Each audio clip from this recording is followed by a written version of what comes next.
Normally I try to talk about games I've played before or at least have heard a bit about, but when Alpha Red came to me and said, Jaiden, play Amazing Island. I don't know why, but I decided in that moment, yes, Jacob, my good friend, I trust you. I will play Amazing Island. And let me say, I do not regret it one bit. Let me take you on the journey that is Amazing Island. The game starts by telling you the story of a mysterious picture book about a mysterious island with mysterious amazing creatures that everyone loved. But then everyone suddenly decided it was boring and forgot about it for 1,000 years. Anyway, back to me. Please select your alter ego. Ooh, alright. I decided my alter ego is this little boy. Mainly just because I don't want to be the girl. Little man's over here with Bob the Builder overalls and 2 whole sweatbands. He means business. So I find the book that everyone decided they didn't care about anymore. Read it, go to bed, and suddenly I'm transported into the book world because I am a human and I guess they have low standards. Also, they gave me a complimentary trading card when I arrived. I started looking around when... Oh! Why'd that get me? Hey kid, time to play evil volleyball! In the volcano! And with that sudden jump scare I wasn't expecting, I summoned the creature from the trading card, spiked evil guy into the lava with a ball that I think might be the sun, got a vision orb, and Skullman, whose actual name sounds very kind of offensive, is unpossessed and saved. The town elder is like, great job! Get 7 more orbs. And I was like, yes, because I'm an 11-year-old boy stuck on a possibly not real island with monsters and little tiki torch people. So to get the vision orbs, you have to play a series of little mini games followed by a boss battle. I can't do the mini games on my own, I guess, so I go to this mirror room and the little guy here is like, your dreams and imagination will materialize to form your partner and turn it into a reality. I will look into the depths of your soul and retrieve the being that is within you. Question 1. What's your star sign? 1 deep dive into my creative subconscious later, and my monster is... I see. So that's what's been floating around in my brain this whole time. His name is Nathans with an S. Nathans and I merge and fly off to the first minigame trial, which begins with a simple foot race. Oh my... Look at... Holy crap! Look at him go! Oh... Okay, there we go. So that was an emotional roller coaster. Anyway, on to the next game, which is called Water Skip Slider. And oh my god, this game destroyed me. You've got to mash A, jump off the ramp, and flick the joystick at the right time to skip across the water. But for some reason, I just didn't understand the timing. Oh, I think that was too early. Go. No. Go. No. Go. No. No. I failed the game 6 times until I decided to give in and roid Nathan's up with a stamina potion. And then I lost again. It took 8 attempts to beat that game once. And I really can't give you a good reason why I'm so horrible at it. But dear lord, do I hope I never have to play that game again. Anyway, we're back on track. We won Beyblades, Attack Large Tower, and finally reached Evil Volleyball again. And what do? I flubbed it. I lost, like, immediately. Now. No. Now. No. Now. No. Okay. Alright. I have to replay all those minigames again. Skipping some content. Hey look, we got the orange vision orb. What new power do I unlock with this shiny new vision orb? I already have this ability actually. So since I can create my own monsters now, I decided to create 1 monster per trial. Introducing Hayabusa, humanoid jelly bean who is withering away mentally and physically. He may be 1 windy day away from becoming dust, but you know what he's good at? Playing basketball. Just kidding, he failed, he sucks. His actual skill is matching big heavy metal heads. Nah, he failed that one too. Well, at least he can punch the most amount of little demons. Oh, he failed that one too? Oh, haha, check it out! Green vision orb, good job, buddy, really proud of you. Please stop being sad and pathetic. Back to the monster birthing mirror, and out pops my pride and joy, Creamer. Creamer's the top dog. He's everything Hayabusa wanted to be and more. Look at him go, a basketball pro. Next minigame is No, not water skip. Are you kidding me? So they make you play water skip slider again, but this time on top of the previous mechanics, there's giant pillars of rock you need to destroy while you're still trying to skip on the water. Anyway, so I failed it 3 times in a row. The stars aligned, and I was on to catapult craze. Ooh, perfect. Alright. Do I click stuff? Okay, there it goes. Oh. Alright, whoa, there's like 4 different bird cameras there. Look at him go! Creeper! Oh no, he's not gonna make it. No! Creeper!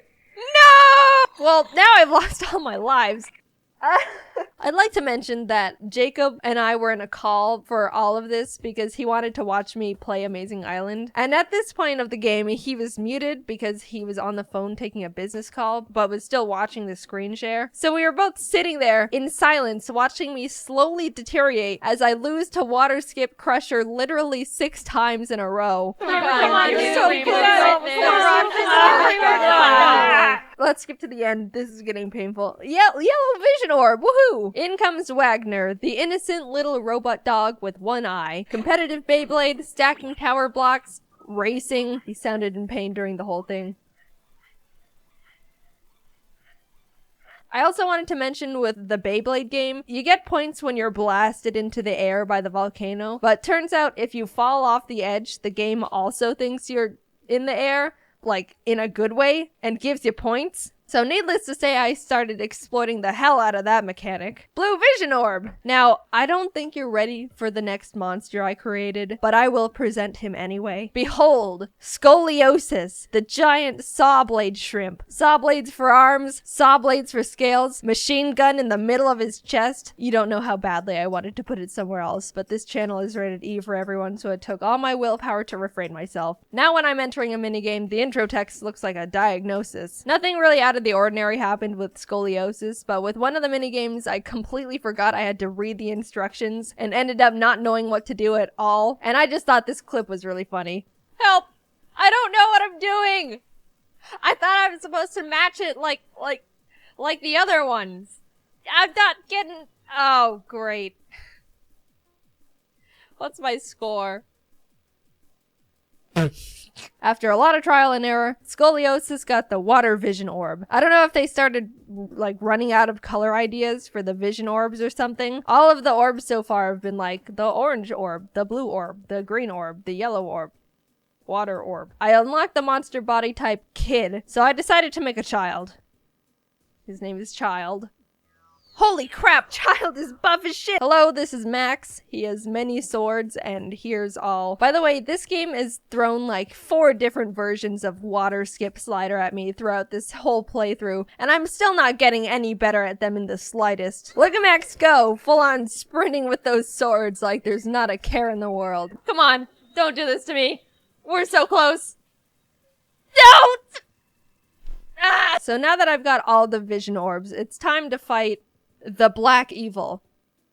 That's the game's actual name for the final boss. Please don't come after me for saying this. It's not under my control. But I've got one last thing I want to do. I wanted to combine all the monsters we've created so far and use that monster to fight the final boss. Nathan's eyes and wings, Hayabusa's arms, Creamer's tail, Wagner's little cog-nose thing, Scoliosis' saw blades, Max's legs and swords, Child's happy face t-shirt. They all merge into my other half. This is Animations!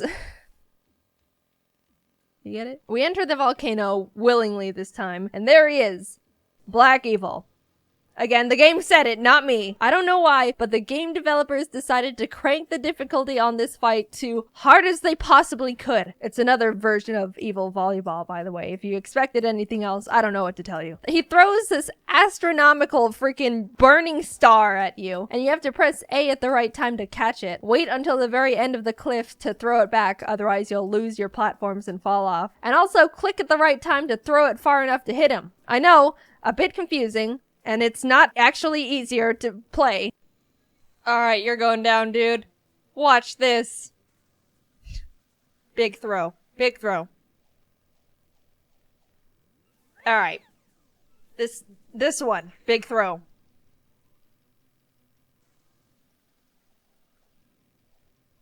Whew. Okay. Ooh, I don't know about this one. Final blow. Alright. Animations. Hold on. Yeah. So here, if you catch the sun at just the right time, you actually don't slide back and can immediately throw it at him, which is really good, but I think it's something like a frame-perfect maneuver, so... Crap. Ooh! Is this it? Oh! Look at that health! No! Please! Ah! But then... Oh! Come on! Come on! Yes! Is he dead?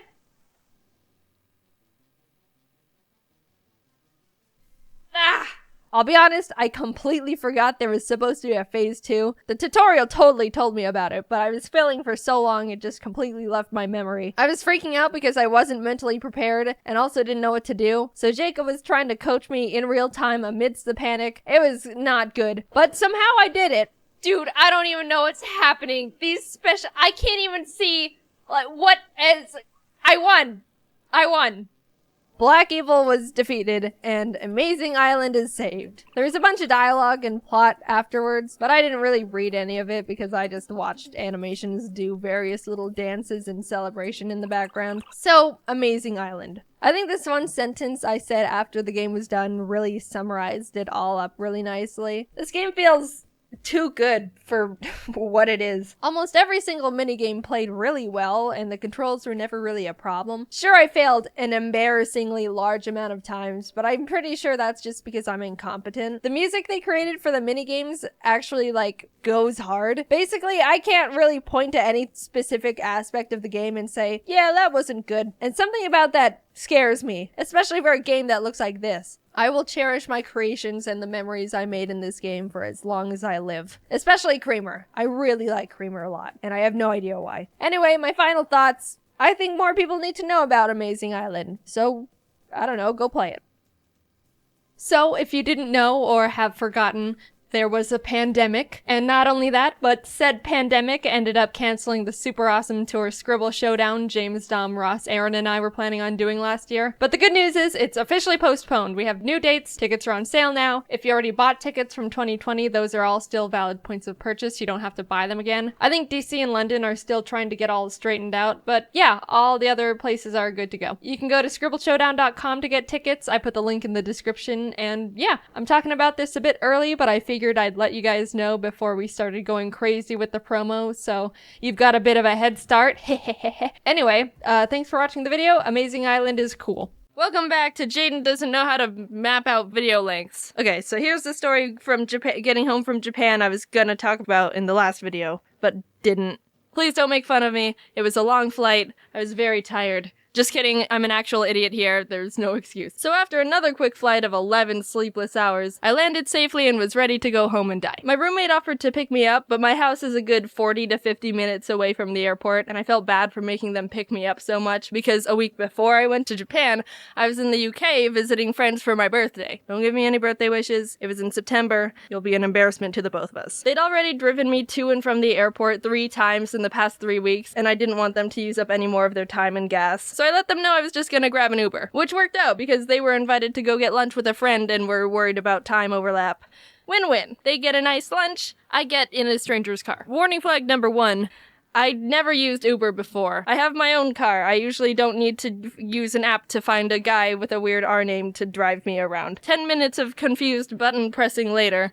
Ding! Your Uber will arrive in 5 minutes. Nice.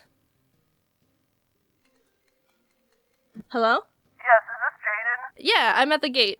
Terminal B between area 44 and 45. I don't see you. Are you near Hello? Your Uber has canceled. What? If we were on a date and I was waiting at the table and you called me from outside the restaurant like, hey, you here? Yeah, I'm at the back in the table to the right. You can't stand me up like that. At least give me some sort of reason. Come on, come back. Rajesh! Anyway, I found out that I needed to be on the upper level of the airport because that's where all the app pickups are. Whoopsie, that's my bad. But he could have told me that when he was on the phone with me in the first place. Rajesh! Go up the stairs. Boom. Everyone's problem is solved here. Here's a bunch of money. When you think about it, Uber is kind of like the opposite of a kidnapping. Take me home. I got a new Uber that took 15 minutes to arrive, and an hour later I was almost home. Maps can be kind of wonky with my house address, so we started driving past my neighborhood. It was back there. Sorry about that. Oh, that's okay. Which one was it? I live in a little community with a bunch of houses, so I said it was the one on the corner. Could have been more specific, but that's just what came to my mind in the moment. He turned around but stopped at the wrong house and was like, "This one?" Look, I was running on no sleep for the past 20 hours, so my mush of a brain started being spazzy and socially anxious about the whole situation that wasn't even a situation. Almost all my brain cells were dead at this point, except for the one that ate grass in elementary school. Oh, you had to correct him because Google Maps is being weird? I didn't know you were Satan. I felt like I was bothering him a whole lot with all the one corrections I gave him, so in a panic I was like, "This is the wrong house." Yep, this is it. Thanks so much. I really appreciate it. Sorry for the hassle. Wow, is it great to be home at this house that I live in again. Oh, how I missed it because it is mine. I'm paying this guy and it's his job to take me to my house. So if it accidentally stops at the wrong one, it helps literally no one for me to be like, "Oh yeah, this is totally it." I've become a lot more socially confident and calm in the past year. But this is not a good example of that improvement at all. I am aware I look like a wreck right now. I got my stuff from the trunk, walked up the driveway. Thanks. Now I'm standing in the front step of this random house, hiding from an Uber driver, hoping the people who actually live here don't realize the random girl standing here for literally no reason. Yes, this is exactly the spot I wanted to be in right now. Honey, did we adopt a 21-year-old Asian girl, or is this a very unthreatening house robber? I was stuck there waiting for him to leave, but he was just sitting there! Hey, can you get off the driveway I don't own already? What the heck, man? I got houses to rob. He was probably waiting to get connected to a new person to pick up, but it wouldn't have looked that great if he was also noticing me poke my head out and peer at him every 10 seconds. I couldn't have started walking to my actual house because I already pretended to walk into my house, and he would have seen me and been like, "Hey, wait, this isn't your house. What the heck? You lied to me." For literally no reason. And I couldn't have gotten out of the car and started walking to my actual house in the first place because I told him that this was my house. He even double checked, like, "You sure this is good?" And I was like, "Yup." I was so loopy and lethargic from being up for the past 20 hours of traveling. I couldn't even tell what was reasonable at this point. Was I actually pulling this off like I thought I was? Were the neighbors just watching me dig myself deeper and deeper into this hole? Could the driver actually see me this entire time? Because that would have been hilarious. Mommy, look! A dirty homeless girl! He finally drove off, and I walked over to my actual house across the street. Yes, I've been looking forward to collapsing onto my bed since landing. I can't believe I just did all that. I'm glad the neighbors didn't call the police on me. I don't have any keys. This wouldn't have been a problem at all because, like I said, I have a roommate. But hey, foreshadowing, were you here this whole time? They were at lunch and weren't coming back for the next 3 hours. I'm not a professional when it comes to anything, and that includes breaking into houses. But lord dang it if that skill wouldn't have been pretty darn handy to have right there. Is it a crime to break into your own house, Your Honor? Yes? No? This is kind of a weird situation for both of us, ain't it? I tried the front door, the back door, the garage door, the secret door. There wasn't any way I was gonna be able to get into this house. Which is how it should be. But I was still mad about it. Dang it, living in a house that people can't break into.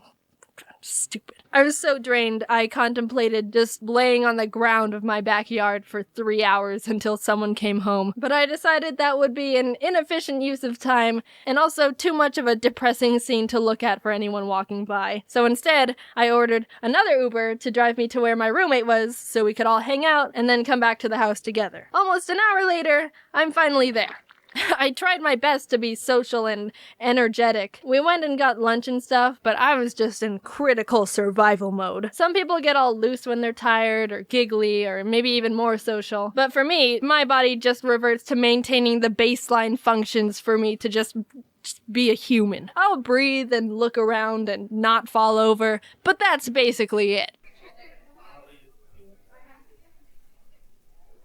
Oh my god, is Jaiden okay? They were getting sushi, so I tried to eat some, but coming back from eating sushi in Japan to some random place in California was just another variable of disappointing. I'm not having a good time right now. We got home, I crashed onto my bed, and proceeded to sleep for 17 hours. There's no moral to the story. I just liked it. It makes me laugh because I'm being stupid. But if I were to make one up last minute, make sure you can get into your house without keys because you never know when you're gonna need to get in without keys. That was really bad. Oh well, sorry, I don't know what else you want from me. See you later, but not in my house because you can't get in. Ever since that incident, I've always left my house with my keys, which is honestly what I should have been doing from day one. But you know what? Shut up. Thanks a bunch for watching the video. As of right now, VidCon London is coming up, and I'm really excited to go and see my friends and some of you. I feel super freaking lucky to be able to travel around and do this kind of stuff. Younger Jaiden didn't have any plans for the future, but this is definitely beyond anything I could have tried to imagine. Also, Ari's in the sound booth right now. Yeah? He laughs when I laugh. You wanna do it? You're dope. I appreciate you. Talk to you later. Bye.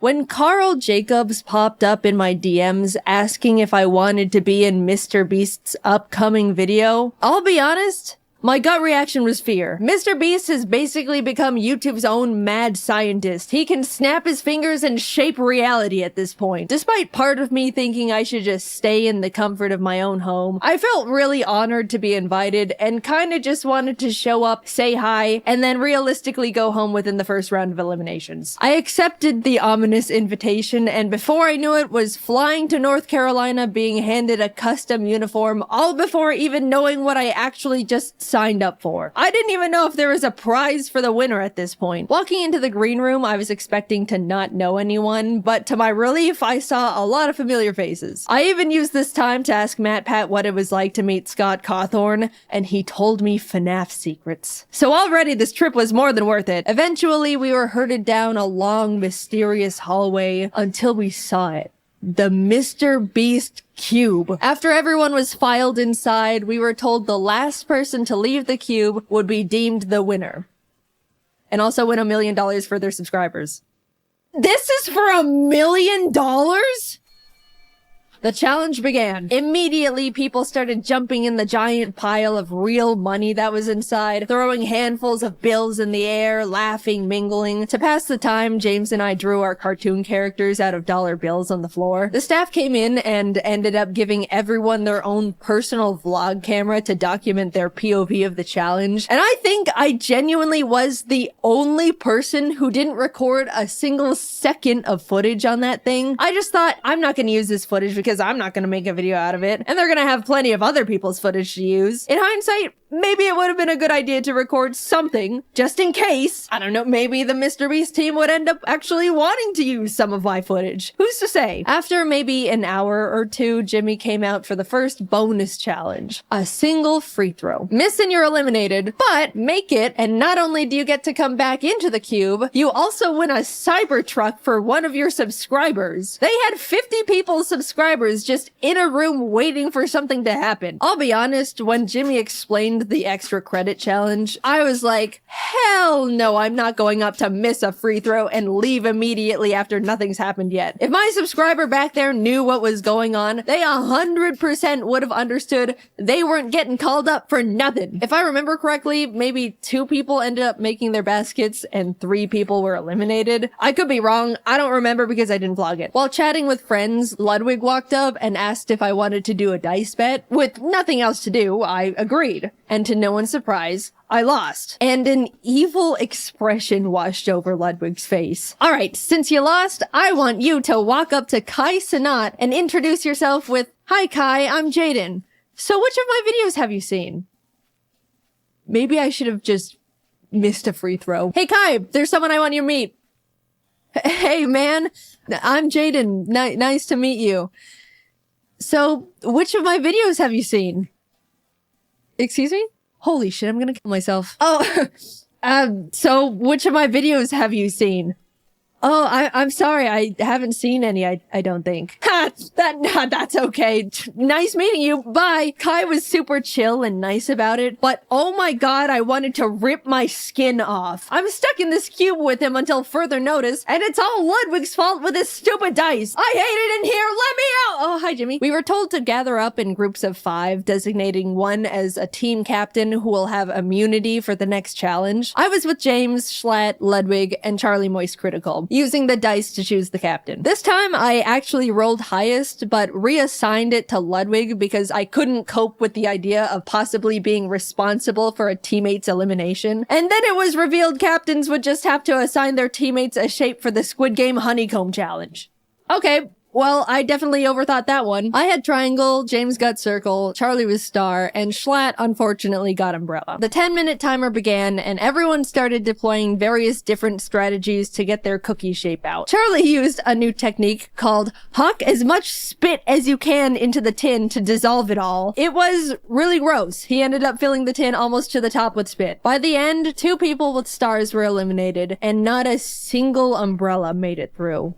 Bye, Schlatt. It was very funny seeing Mr. Beast lift the lid off Charlie's tin and immediately reel back in disgust, though. A total of 14 out of 50 people have now been eliminated, leaving 36 people. Honestly, that was good enough for me. Losing at any point going forward was already further than I was anticipating. We were fed our little thing of rations and left to wait again. It probably doesn't seem like long in Mr. Beast's video, but it was like 9 p.m. by the time we began the second real challenge. After being directed to choose a partner, James and I shook hands, ready to take on the next game as a team, and froze as it was revealed we had just chosen our own opponent. Another Squid Game tactic. I probably should have seen it coming, I just didn't expect the double up. The Beast staff revealed the next challenge as they rolled in a giant Jenga tower. Winner stays, loser walks. Unfortunately, the very first game of giant Jenga between KSI and AJ ended up taking literally 2 hours. Doing the math in our heads,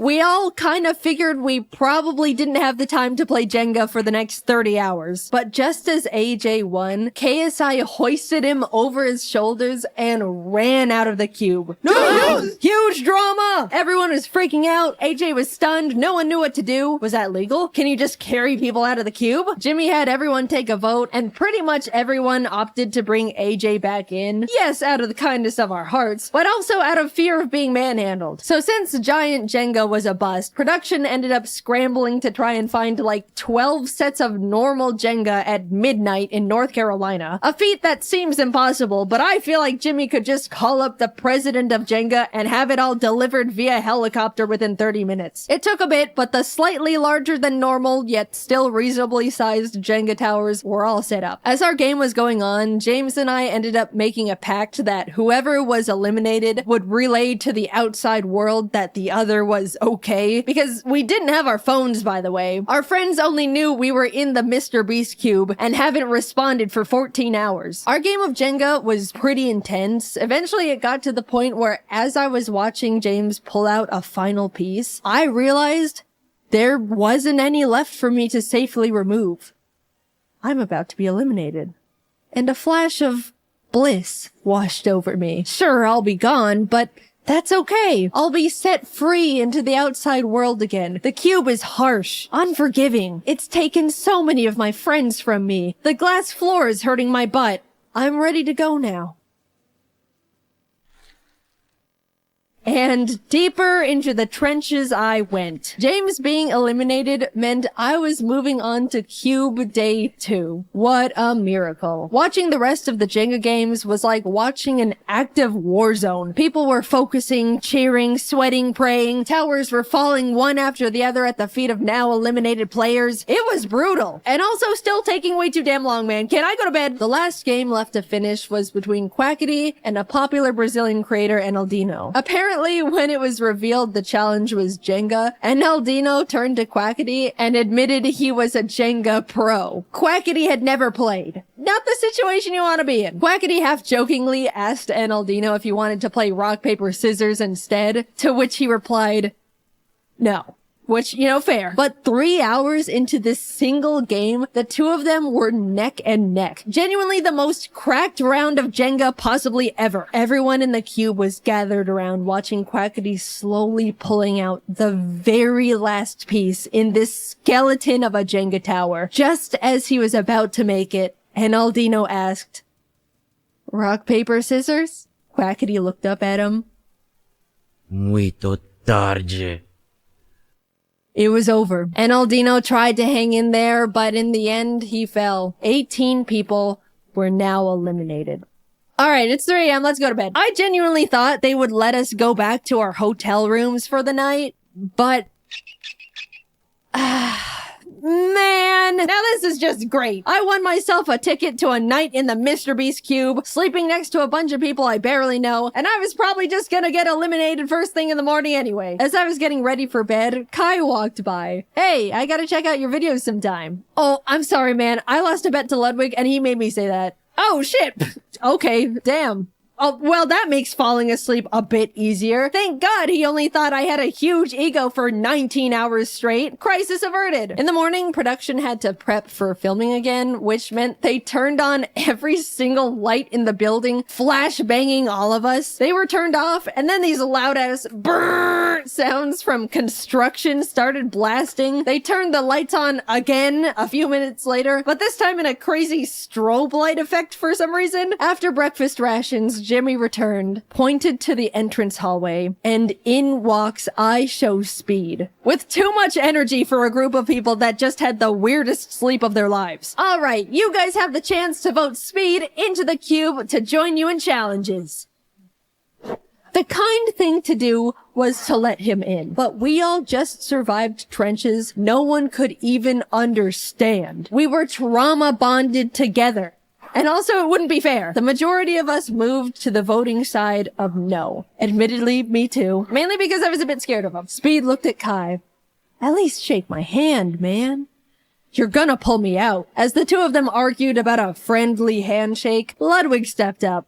I'll shake your hand, Speed. His hand now extended to Ludwig. The moment their hands touched, Speed started yanking Ludwig towards the outside world. We all started screaming and panicking. We couldn't lose one of our cute brothers like this. Ludwig was holding onto the support beam for dear life. Some of the guys managed to pull him back in, and as Speed walked out, unable to take any souls with him, he exclaimed, "This ain't the last time you're gonna see me, and I remember all y'all's faces."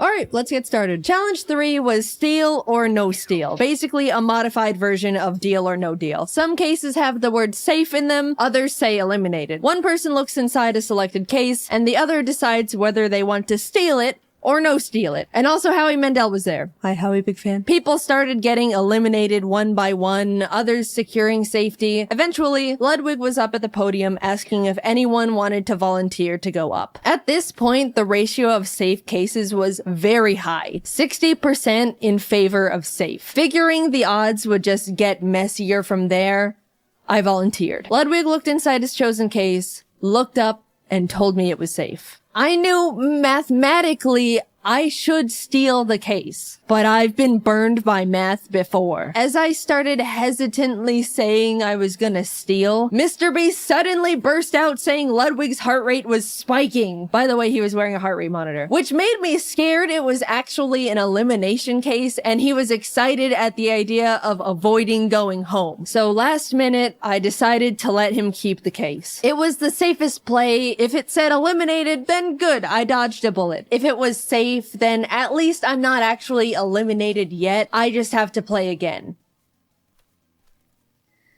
Shit. It was now my turn to bring someone up. Even though I didn't want to pick a friend out of fear of getting them eliminated, more than that, I didn't want to be up there with someone I didn't know. I picked Quackity. He came up to the podium. I grabbed case number 2. It says safe. My plan was to tell the truth, but in the most unconfident and nervous way possible. I was deploying every bit of body language knowledge I could think of, making myself look as guilty as possible as he asked me various questions. We went back and forth for a bit until your eyes looked down as you said the case was safe, which indicates guilt. So I think you're lying. I'm not gonna steal it. Without a word, I shifted the case onto its back, unlatched it.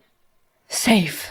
It was worth sleeping in the cube! Oh my god, the relief, you have no idea. After everything finished, a bunch of people walked out, and unfortunately, Quackity ended up being one of them. 10 people left. I know it's a dog-eat-dog world inside the cube, but when you're left to sit with your fellow contestants for hours on end between challenges, waiting for Jimmy Beast to send you all through another round of cube stress, you really start bonding with the survivors. It was pretty sad watching them go. Hours passed until the Jimmy death bell struck again, and we were told to partner up once more. Alex and I had really gotten to chat and hang out together as the only girls left at this point, so we paired up. Everyone was blindfolded and told to sit tight until they were ready, which is ominous. The two of us were strategizing and figuring out each other's strengths and weaknesses for whatever was coming our way, only to be unblindfolded and see the entire cube transformed into a kitchen. It was a cooking battle.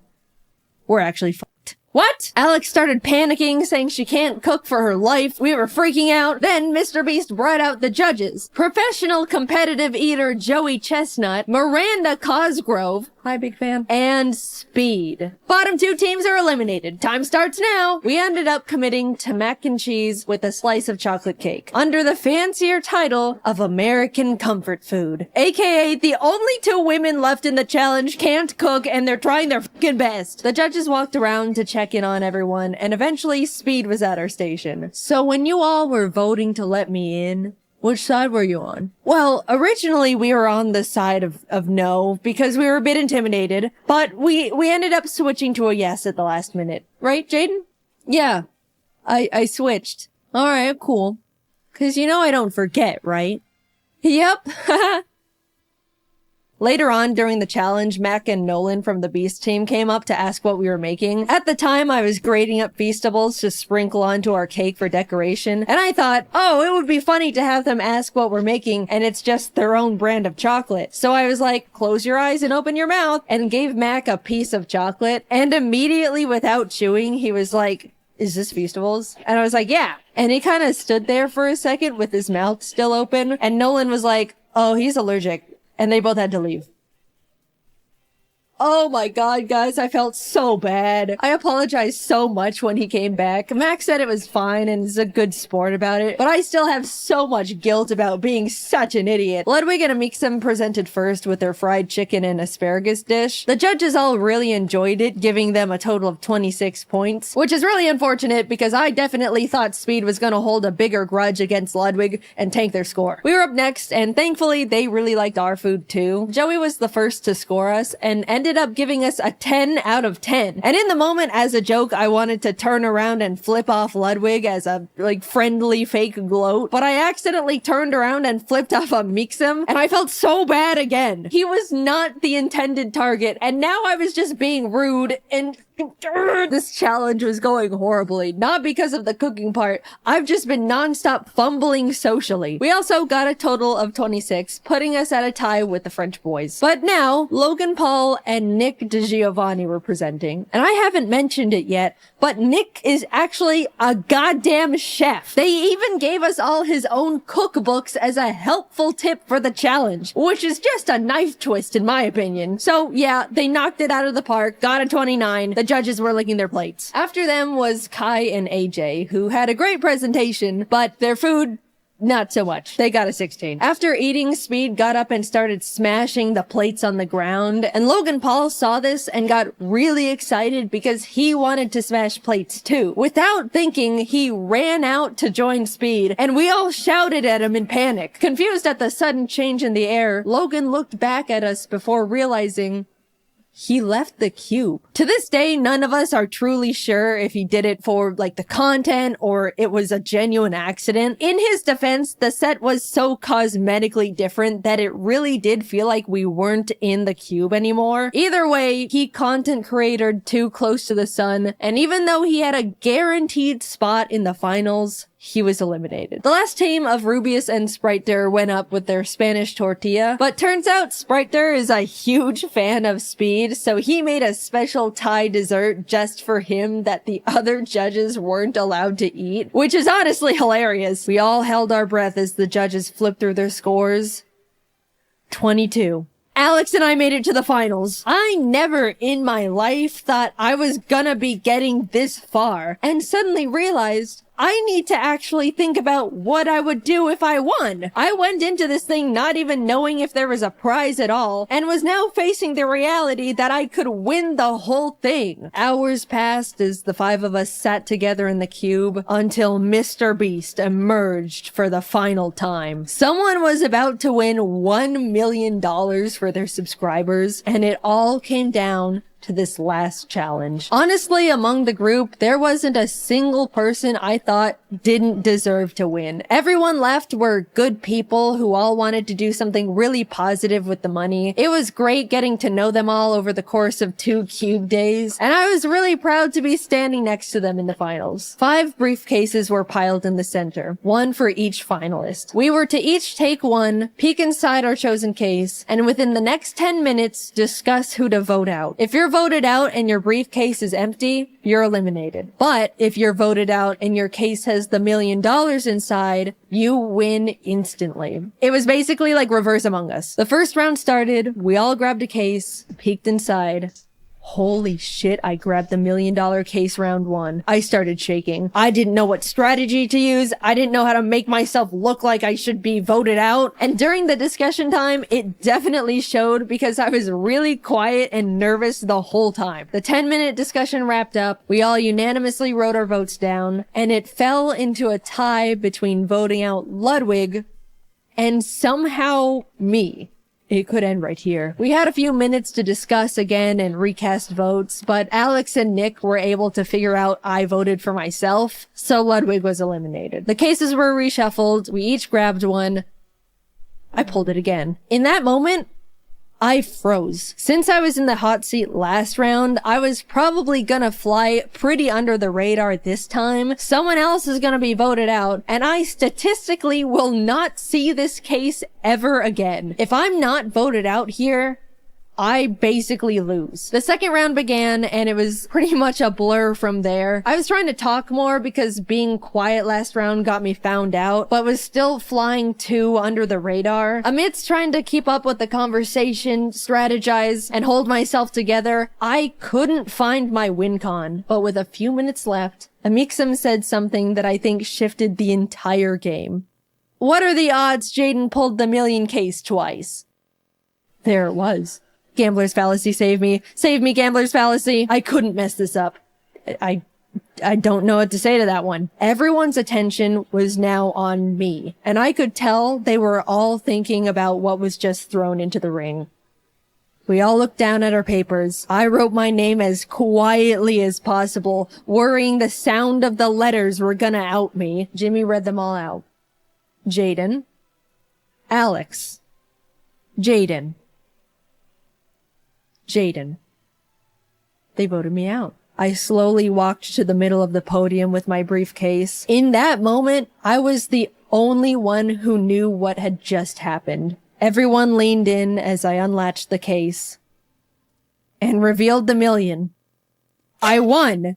Confetti cannons blasted, everyone immediately started congratulating me. All the eliminated contestants left in the green room ran out screaming and jumping around me in celebration. I started to tear up for some stupid emotional reason. So yeah, I won $1 million to give away to my subscribers. That is a Looney Tunes amount of money. First of all, top 5 all agreed that whoever won the million would give the other 4 $100K each to do something for their subscribers too. So a total of $400K will be going to Ludwig, Alex Botez, Amixem, and Nick DiGiovanni. With the remaining $600K, I decided to put it towards paying for as many people's art degrees as possible. It's really scary going into the art field right now between the animation industry hitting their rough patches, AI threatening to take artist jobs. The overall career path is extremely intimidating and difficult to break into. I'd really like to encourage and make it easier for some of the up-and-coming artists by being able to send them through art school stress-free. I have no idea how to set it all up, but I'm currently working with as many qualified people as I have available to me to make it happen. As my and Mr. Beast's team figures it out, I'll keep you all updated through my Twitter. We'll get it sorted. I entered the Mr. Beast cube ready to just talk to my friends and screw up in the first challenge, but instead I was isolated from the world for 48 hours, watched my peers fall one by one in front of me, and left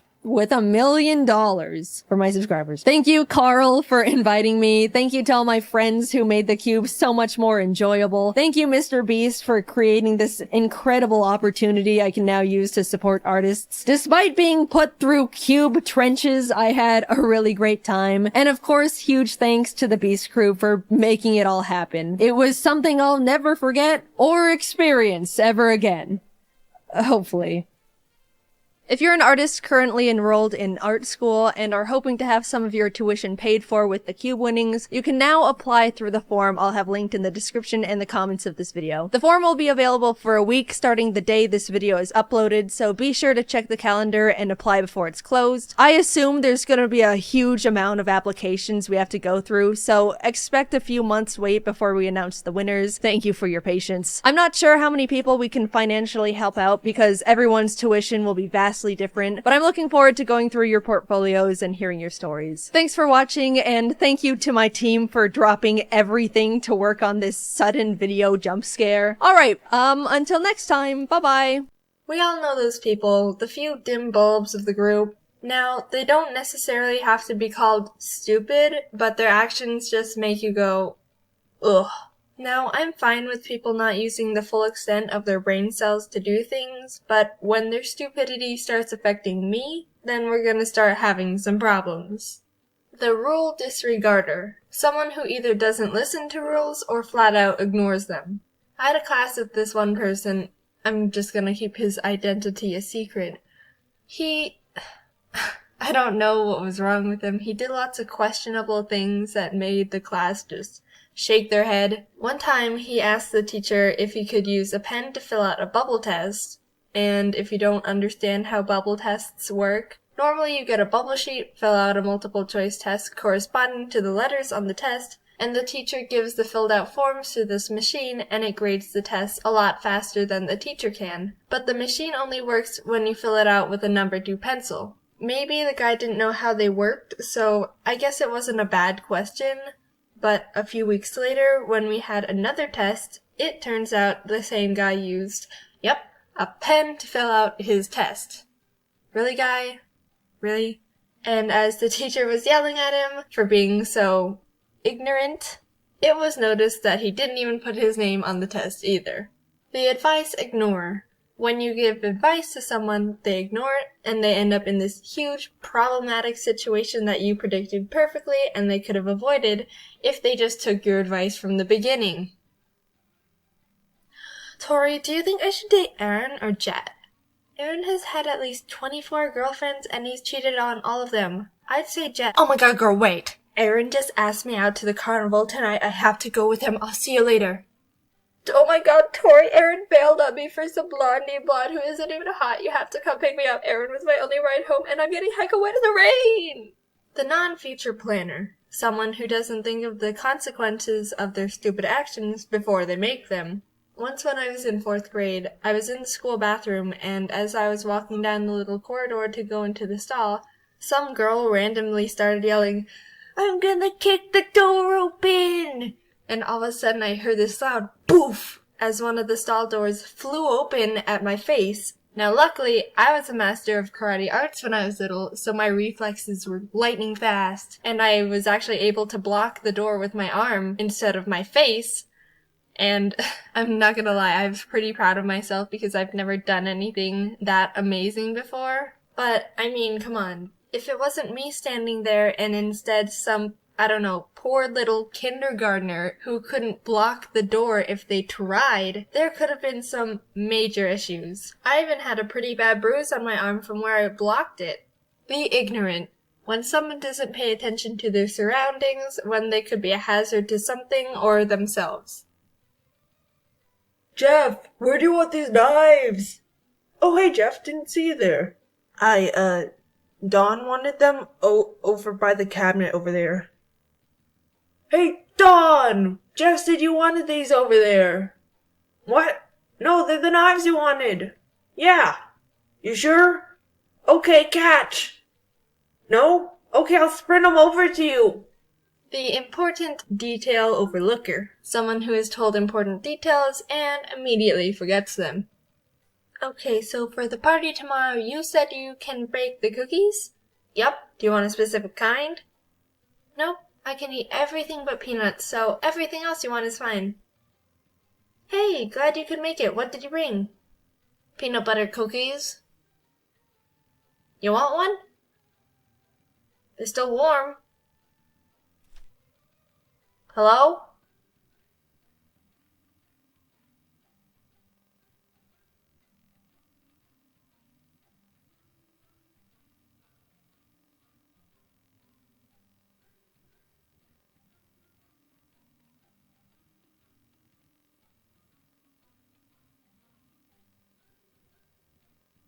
I grew up only wanting to watch cartoons for the most part. I never tried to drift into other shows or movies with real people and actors. Normally, if something had actual humans in it, my 7-year-old self would be like, real people? No thanks, Bourville. I don't want to watch anything unless there's mutant super children who are birthed from a crock pot. I like to believe I'm a really open-minded person now. I don't just blow things off like that. I generally don't feel like I have the right to judge or have a strong opinion on anything unless I've researched and tried to understand every aspect of it first. That way I can use all the facts to come to my overall standpoint. It's easy to hear just one detail about something and jump to a conclusion. People form opinions based on their personal values and beliefs, but only knowing certain details can change things instantly. Here's an example. Judy saw Ron push her dog. Wow, what the heck? Ron's some rotten dog hater. Frick Ron, dude. Now hold on a sec. It's easy to believe that, but actually, Ron pushed Judy's dog because the dog attacked his child, and Ron was only protecting his kid. Whoa, really? Judy needs to put her dog down. It's a hazard to everyone around it, attacking kids and crap. I can't believe she'd be okay with owning a rabid dog. She probably didn't take care of it. Judy's a horrible dog owner. Okay. Untamed dogs are a safety problem for sure, especially around children. But you didn't realize the dog only attacked Ron's child because they were teasing the dog with an ice cream cone and the dog just jumped up onto him wanting a taste. Well then, it's the dumb kid's fault for— I'll cut off the story here because I could add so many more layers to it. But you see how quickly your views can change if you don't know all the details to something? At every new point, the resulting opinion wasn't necessarily wrong or incorrect, although I made them extreme for emphasis, because you were forming a standpoint based on the only information you had. But yeah, that's my tip for the day. Look more into things and do research before you make a super strong opinion on something. This whole video got way off track real quick. I'm gonna go back to talking about what I was gonna talk about in the first place. So TV. Once I got older, I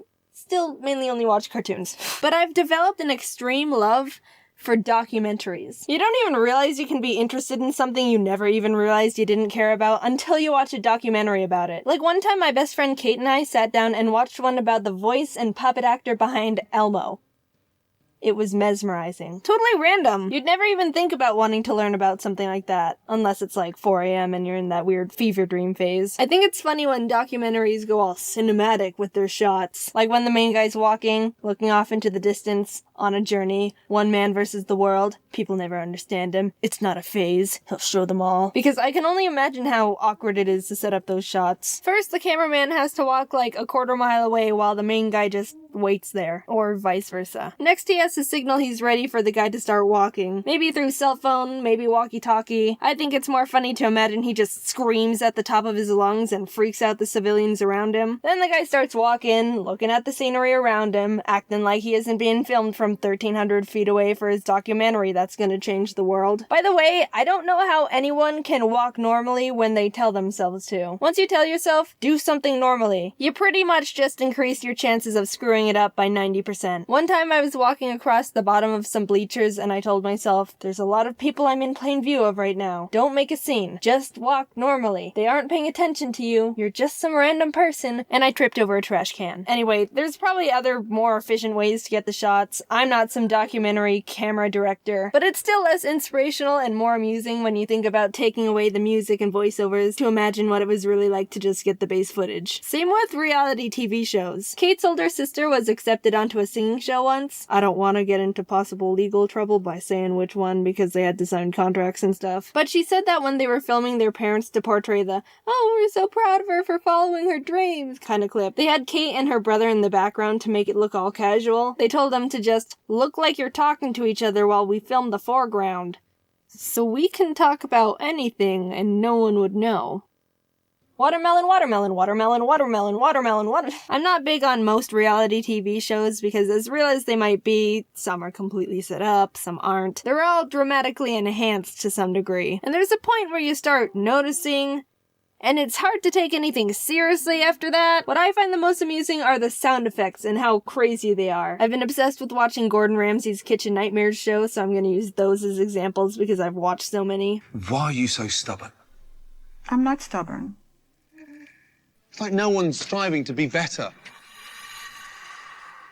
You tell me how you feel about the frozen food.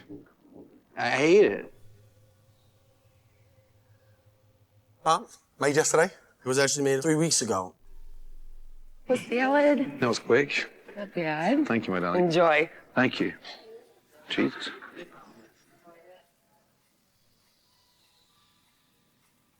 What is?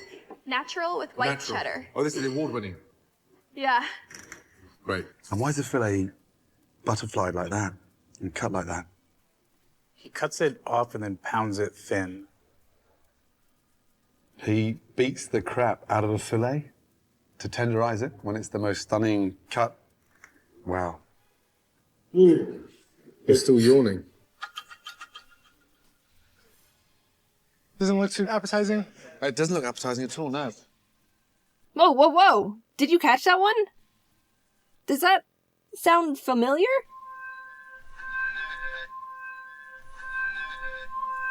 Kitchen Nightmares uses the same sound effect of some kid butchering the recorder as the pigeon documentary I talked about in my thesaurus video. Is there some, like, YouTube music library, but for documentaries we don't know about? Hey, Craig, what's the sound effect you used 43 minutes, 8 seconds into your Rubber Ducks documentary? Oh, it's Maracas _ 05. Ah, thanks. Yeah, I tried Maracas _ 02, but it didn't have the exact effect I was going for. In the UK, they don't use nearly the amount of dramatic sounds American shows use. Just look at this old clip from the UK version of A Kitchen Nightmares. Does this make you feel better shouting in front of the blue team? I'm not shouting in front of anybody. Is that you have to show off? I'm...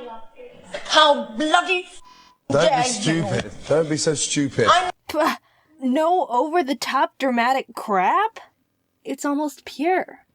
Here, I'll fix it American style. In front of anybody. Is that you have to show off? I'm... How bloody dare you? Don't be so stupid. Putting everything aside here, I freaking really love all of Gordon Ramsay's shows. I have a problem. I've watched, like, all of the Kitchen Nightmares. I love MasterChef. I love Hell's Kitchen. I love Hotel Hell, even though I've only seen, like, 1 or 2. I haven't watched Gordon Behind Bars yet, but I still love it. I've never had the answer to this before, but if someone came up and asked me, who's your favorite celebrity? I think I'd have to say Gordon Ramsay. Ironic, considering he's a chef and I don't eat the standard American diet. But he's a really great person from what I've gathered. Someone might think, oh, he's just a big jerk who yells at people. No, you've got to look deeper than that. Where is your character analysis? He's a genuinely great guy who's passionate and takes pride in what he does. He's not cocky or arrogant. He's always willing to learn more, and how this turned into me talking about how great Gordon Ramsay is. Gordon, you're welcome for sticking up for you. Even though you can obviously handle it yourself. Anyway, I've gotten off track enough in this video. If you're ever bored, I recommend just binging the whole Kitchen Nightmares YouTube channel. They've got like one of the funniest comment section communities on the entire YouTube platform. Shout out to Kitchen Nightmares and Gordon Ramsay. If you ever see this, I love all your stuff and you're considered my favorite celebrity, I guess, now. I don't know. You know, I've never given shoutouts or anything like this before, and it's a bit funny the first one I'm doing out of all the people is to Kitchen Nightmares and Gordon Ramsay. How about, yeah, let's end the video with a shout out from the comment section. Yeah! Let's see, this person said to give a shout out to me. Alright, big ol' shout out to me, everyone. Okay, no more shout outs, so don't ask me. Bye. Just because I know there's gonna be some people out there who are gonna be like, Jaiden, you said you don't like reality shows because they can be staged or exaggerated, but then you say you like all these Gordon Ramsay shows. What the heck? Yeah, I normally am not a fan of reality shows, but I like these ones, okay? I can accept the fact it may or may not be dramatically enhanced and still enjoy it. So, also, by the way, since you're here, my buddy Ryder, or Foot of a Ferret, made a brief history of me, so you should check that out. He's a cool dude. Sorry if this sounds weird. My wisdom teeth are like, hey, we're gonna rip through your gums right now, and I'm in excruciating pain and can barely move my jaw. I've been putting off scheduling an appointment for the dentist to rip them out because I didn't want to be in pain recovering for a week. But here we are, man. Irony, am I right? Lesson learned. Teeth are jerks. Why can't they just cooperate with the rest of your body? Like, my arm never decides, hey, we're gonna grow another finger, because it freaking knows I don't need another one. This is a group body effort, teeth. Stop bringing down the team. Also, see you at VidCon Europe.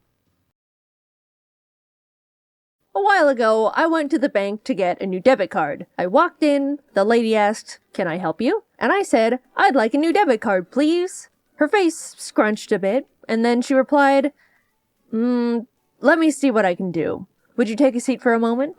I sat in the lobby chair for 30 minutes, assuming that she was doing everything in her power to get me a new debit card, and when the lady finally came back, she simply said, "No, we don't do that."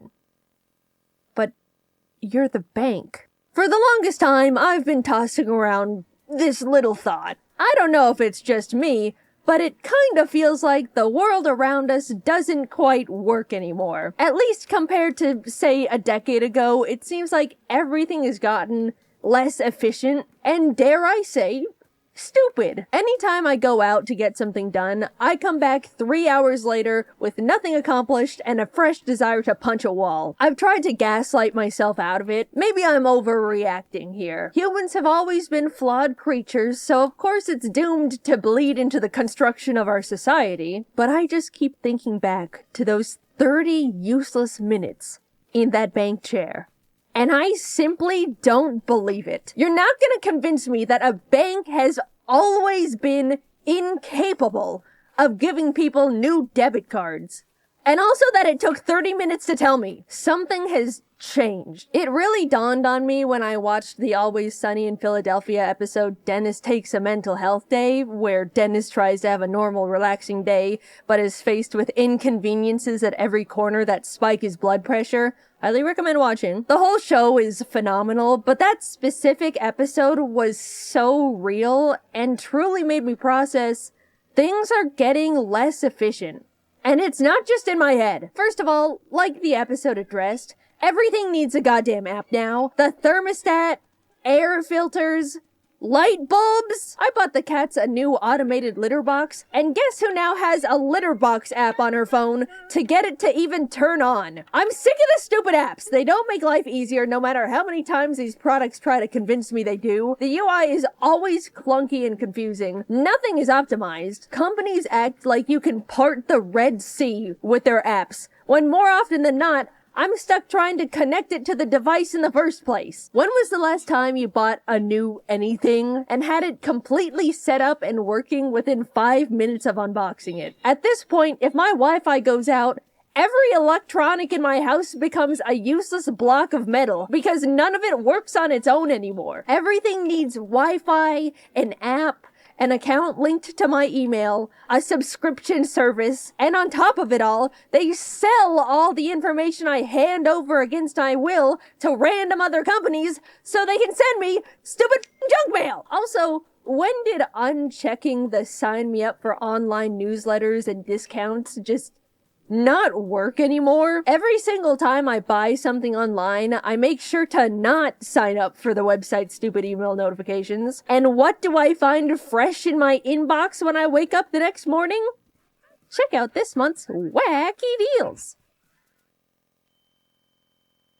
So I have an electric car, right? One day, it just straight up refused to play music. After troubleshooting for 5 minutes, it turned out I needed to download a software update to my car, even though the music worked perfectly normal before the update. Sure, fine, the future's now. But for some reason, the car couldn't find or connect to the Wi-Fi, so because of that, I get to experience LA traffic in pure silence. I spent thousands of dollars on a car just for it to randomly not be able to perform a task cars have been able to do for the past 70 years. I do like electric cars. They're better for the environment, and it's great not having to go to the gas station. But let's not pretend the car has to be a computer now. I got one of those modern tech cars that made the innovative choice to remove all the physical buttons and knobs and put every single basic feature into the car's giant touchscreen. Before getting it, I didn't think that would affect my experience too much. I thought,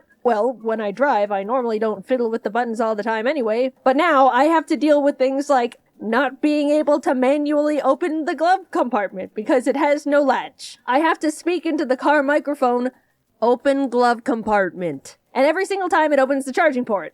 Didn't think about that one before buying. Also, when I do need to do something while driving, it feels way more unsafe than I initially realized. They didn't even build AC knobs, so to turn up the air, I have to essentially play on the car iPad while paying attention to oncoming traffic. Correct me if I'm wrong, because I'm neither an engineer or car specialist, but that feels stupid. Apparently, enough people started complaining about the lack of buttons in high-tech cars, so they started putting them back in, which now puts into question these experts making these decisions in the first place. What do you mean thousands of people had to say using a giant iPad while driving is unsafe? Before they were like, you know what?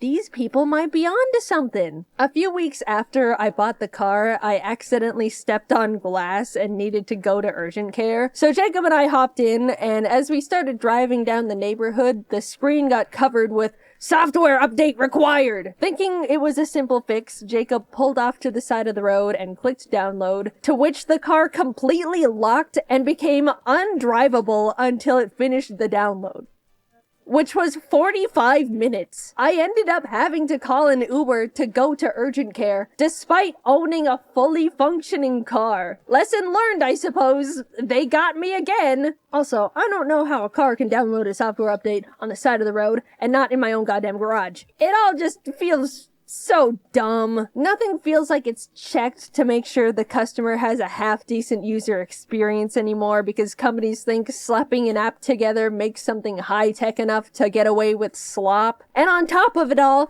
everything is a subscription service. Why can't I simply buy my stupid computer car and have it come with the tech that's already built into it? Subscribe to be able to connect to the internet. Subscribe to enable auto steering. For a while, companies were thinking about turning the seat warmers into a subscription. The heating coil is already in the car that I bought. Just leave us alone. Imagine pitching to someone 15 years ago, "Oh yeah, the car you bought? Yeah, it's all yours. But you have to pay money every month to use the windshield wipers." It's become so common for us to buy products and not even actually own them, and you need to pay money every month to keep using them.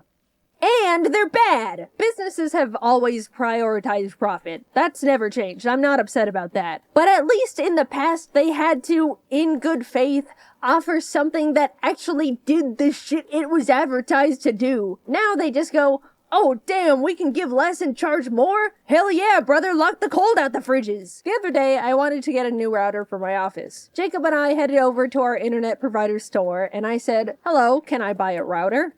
Oh, we don't actually sell routers here. You need to go online and ask customer service to send you one. As I was processing this, Jacob decided they wanted to get a phone upgrade. Excuse me, could I actually buy this phone? Yeah, we don't have those in stock here. You can buy it, but it'll have to be shipped to your house. We went to the internet and phone store and left with no internet and no phone. What are the employees being paid to do at that point? What's the point in any of it? I get that a lot of shopping has shifted to online, but I really, really miss simply having the option to go to the store. They're becoming empty husks with a logo on top. Also, excuse me, but I need to ask customer service to buy a router? Just let me exchange my money for the item that you very obviously sell. Anytime I'm told I need to contact customer service, I consider it a lost battle. Nothing exists in this world that is worth descending the trenches that is a customer service phone call. Companies have put it together that if they make everything inconvenient and frustrating, set up enough cryptic hoops to make people jump through, waste as much time as possible, people will just give up. And they don't have to deal with anything. It's sick. Once I needed to call a plumber, but was only allowed to go through a very specific company for the service. So I called in, sat on hold for 40 minutes, as to be expected, and finally got connected to someone. Hello, what can I help you with today? Hi, I was calling to make a service appointment. Alright, sounds good. I'm gonna check our calendar and call back with our availabilities. Oh, okay. Thank you. And so I waited for 2 days, and she never called me back. So, of course, I call back, sit on hold for another 40 minutes, and try again.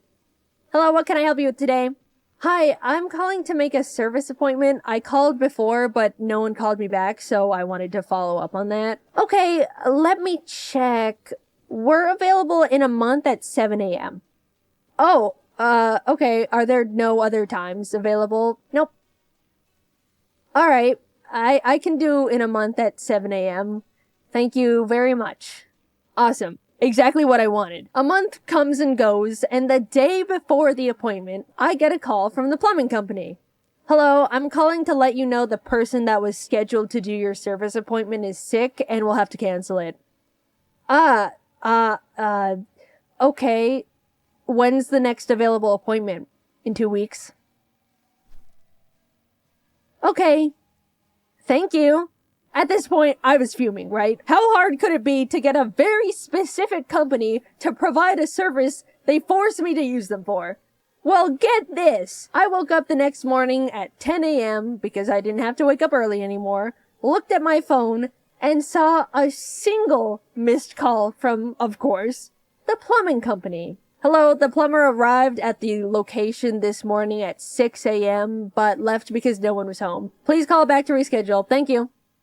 Guys, I can't even write into words what I was feeling that moment, because if I did, this would be the last video of my career. A single service appointment is all I ask for my sink that is dissolving at this point. Also, we're completely brushing over the fact they arrived an hour early for the canceled appointment, so I would have missed it anyway. And just like that, it was all back at square one. And you know what? I gave up. Congratulations, plumbing company. You won! The trophy? My sink is broken. I was justifiably feeling upset, so I wanted to go out and get myself those Pillsbury Halloween cookies with the pumpkins and ghosts on them, because it was the season. I looked online to see if the grocery store had them, and the website said, in stock, confirmed in the past hour. So I got dressed, drove over, and lo and behold, The store had 0 Halloween cookies. I did the same charade 2 more times until I just went home and cried. What's the point anymore? Really? My car doesn't work. The stores don't work. The litter box needs Wi-Fi. I'm just so tired. We're doomed to be wrung of every single dollar we have. Cursed to scroll endlessly on social media because it's evil now. It's nothing good anymore. We're being left behind over here, and no one can do anything about it cares. I don't want to get too doomer in the silly animated YouTube video. Sorry, maybe a bit of reality started to seep in there between the funny little stories. Quickly, I'm going to talk about things that do spark joy in my life. There's been an influx of people going back to old tech as a way to step out of the overwhelming and predatory modern innovation era, and I am also on that boat. A while back, I started playing on my old 3DS, and something about using a classic handheld rewires my brain in the best way. Being all bundled up with your DS, no second monitor content, maybe some snacks, it feels like my mind gets to heal from the constant rot, cleansed from the addicting flashing colors and stimuli of current media. Another way I heal from the evils is by seeing all of my best friends. Truly going out and being with people in real life is the medicine that heals all. I'm not joking. No matter how much the world breaks me down, a good hangout with friends to vent and blow off steam really does take the edge off. And getting to turn annoying moments that piss you off into something to share with your friends as a funny story is a great way to laugh it off and just move on. I'm sure many other people have their own ways to break free from the ever-looming capitalist clutches, but overall, I've just been trying to go back to basics, depend on things less, not constantly overwhelm my senses. I think it's unfortunate that a lot of us have gotten to the point where we need to police ourselves in what we consume because everything is trying to be the most addictive little parasite ever created by humans with no empathy. But until the pendulum eventually swings back the other way, it is possible to break out of the bubble, and if you've been feeling similarly to me, I recommend giving it a try. In the meantime, even though everything feels like a constant mess, I suppose it does make for funny stories to share. I didn't realize I scripted 2 different complaining videos in a row. I'm really sorry about that. I didn't mean to, and it comes across really negative. But the next video is very, very, very positive. I'm really excited for you guys to see that one. I've been excited about that one for a long time. Thanks for watching. I'm done complaining for a while. It's all out of my system now. I've been traveling a lot lately, and it's been really dope. And I know I've done a couple travel-related videos already, but when you talk about your life, and all that's been going on in your life is travel stuff, then, sorry, but that's just what's on the menu right now. I'm like a fine dining, fancy video-making chef. I only serve what's ripe and in season. Quality stuff. Only the finest. Just for you. With that being said, so I peed on my wallet. I was visiting my friends in the UK for New Year's, and we were spending the weekend in London to do some fun stuff together. During the day, we did a bunch of fun touristy stuff, like the London Dungeon, Shrek's Adventure, rode in a helicopter. Alright, that's a lie. Shrek's Adventure wasn't that fun. We were in line for like an hour, and the actual thing was more childish than we thought. He didn't even fly out the window like in that one video. Anyway, we were back in the hotel about to go out and get dinner when I realized my wallet wasn't in my pocket. I thought I left it in my backpack or something, but a quick rummage around confirmed that, guys, I have indeed lost my wallet. They were understandably freaked out. Like, out of all the things you can lose in a foreign country, a wallet is pretty up there on the not good chart. It could have fallen out of my pocket at any point of the day, and we'd literally been all over London. Here's the thing, I don't like bags or purses because I think they're too much of a hassle to carry around, and I don't like the feeling of minor inconveniences because I'm a baby. So a couple months ago, I got a new slim wallet that can fit in my tiny woman jean pockets. That was super great, but I realized pretty early on that it slips out of my back pocket really easily when I sit down and stand up because of the aforementioned tiny woman jean pockets. But for some reason, I still think drastically increasing the risk of losing all my credit cards and identity is still less convenient than carrying a bag. Either way, what I'm trying to get at is that all day I was constantly checking my wallet was in my pocket because I knew it can fall out easily and get lost. And I was doing a great job. until it fell out and got lost. My friends were more freaked out than I was. I think my brain's at a point where it's tired of using extra energy to be overly anxious because of the dumb crap I pull, so I was pretty calm. Or maybe I'm incapable of feeling anything anymore. I retraced my steps in my head and concluded that I most likely lost it at Shrek's Adventure. I remember having it at breakfast and in the helicopter, but maybe not in Shrek's swamp. My friend sent an email to Shrek's Adventure because for some reason they don't take calls, and we were gonna have to wait until the next day to hear back from them because they were closed by then. Backup plan was that if it wasn't there, and I didn't find it before then, I'd just have to cancel my cards and get new ones. And I wouldn't be able to leave the country. So we headed out for dinner. It was really nice, especially since I didn't have to pay, and got back to the hotel a few hours later. The stress about losing the wallet was pretty died down because there wasn't much we can do other than wait for Shrek to contact us. We turned on a movie and I went into the bathroom, and when I lifted up the seat, what the fuck? Guys, oh my god! The wallet was in the toilet the whole time! At first it was like, what the heck happened? How did my wallet get in the frickin' toilet? But after a little bit of thinking, with all the puzzle pieces, I think I know exactly what happened. Right before we were going to dinner, I went to the bathroom, and while I was preparing to use the bathroom, my wallet must have fallen out and into the toilet. And I didn't notice because I don't check the toilet after I use it. Maybe you're supposed to. I don't know. I don't know what's normal. Nothing's normal about this situation. So after I leave, that's when I realize my wallet's gone. And when looking around the room, obviously my mind doesn't go to checking the toilet. So we emailed Shrek. Shrek, you're never gonna believe where we found it. But nope, it was sitting right here in the toilet. I actually was good at keeping track of my things. I didn't lose it at Shrek. Here it is. I totally peed on it. And that's how I peed on my wallet. No, I didn't get a new one. I still have it. I don't know. I mean, it's a good wallet. I still like it. It just had pee on it.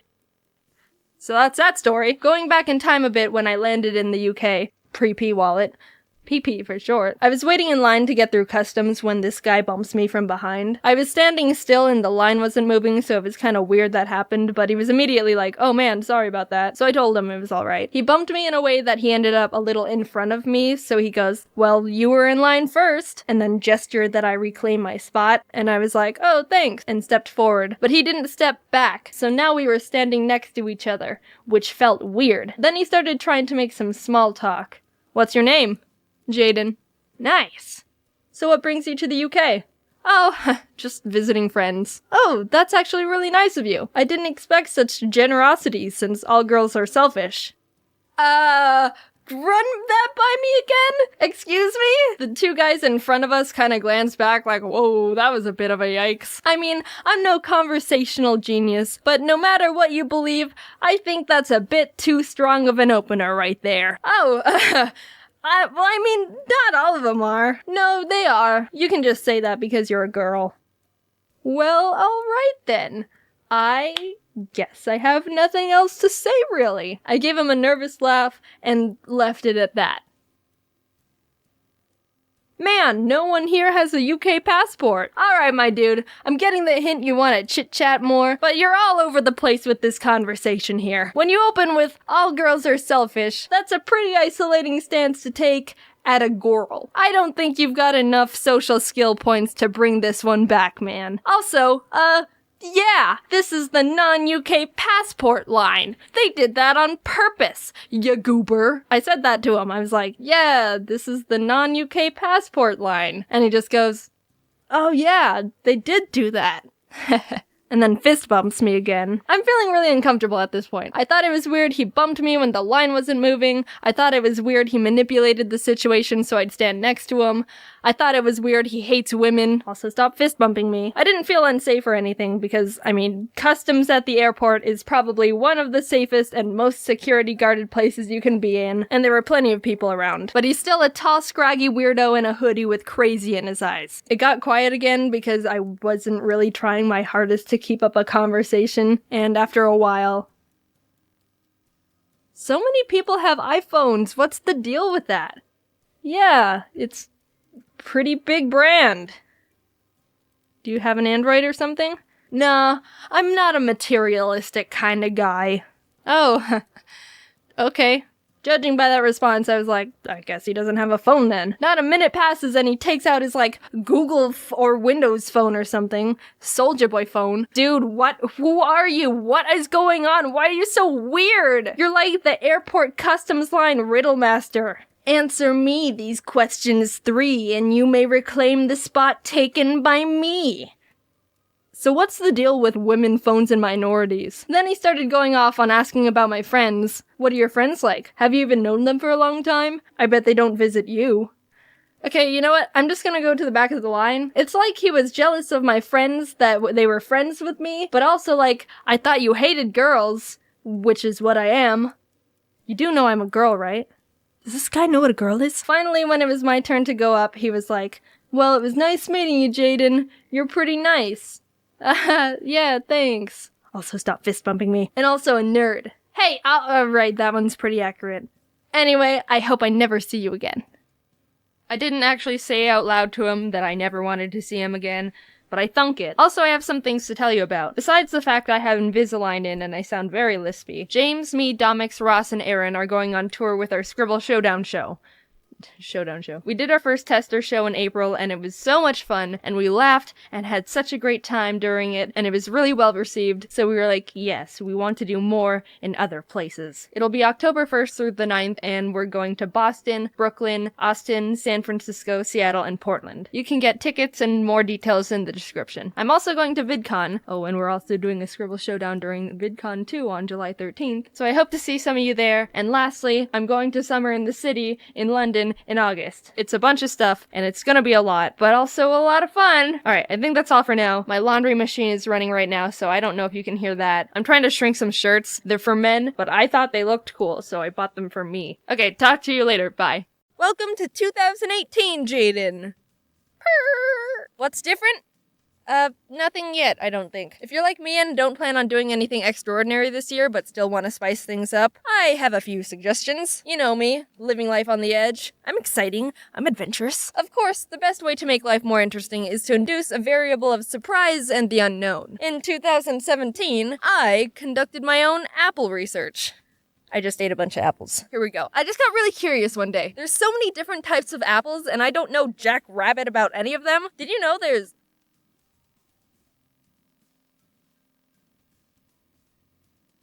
What the shit?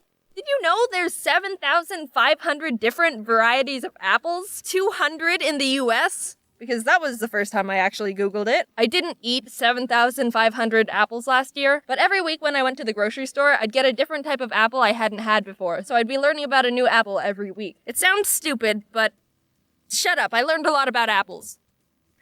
You're such a vegan. So growing up, Mom always got us either Fuji or Gala apples, which are some of the most common apples in the US. This is all just my own opinion and research, by the way. If you have a different opinion, good for you. Gala is pretty much the standard average apple. Nothing bad, but nothing fantastic. Fuji are a bit brighter in flavor and crisper, but they're both good standard apples to make a constant variable.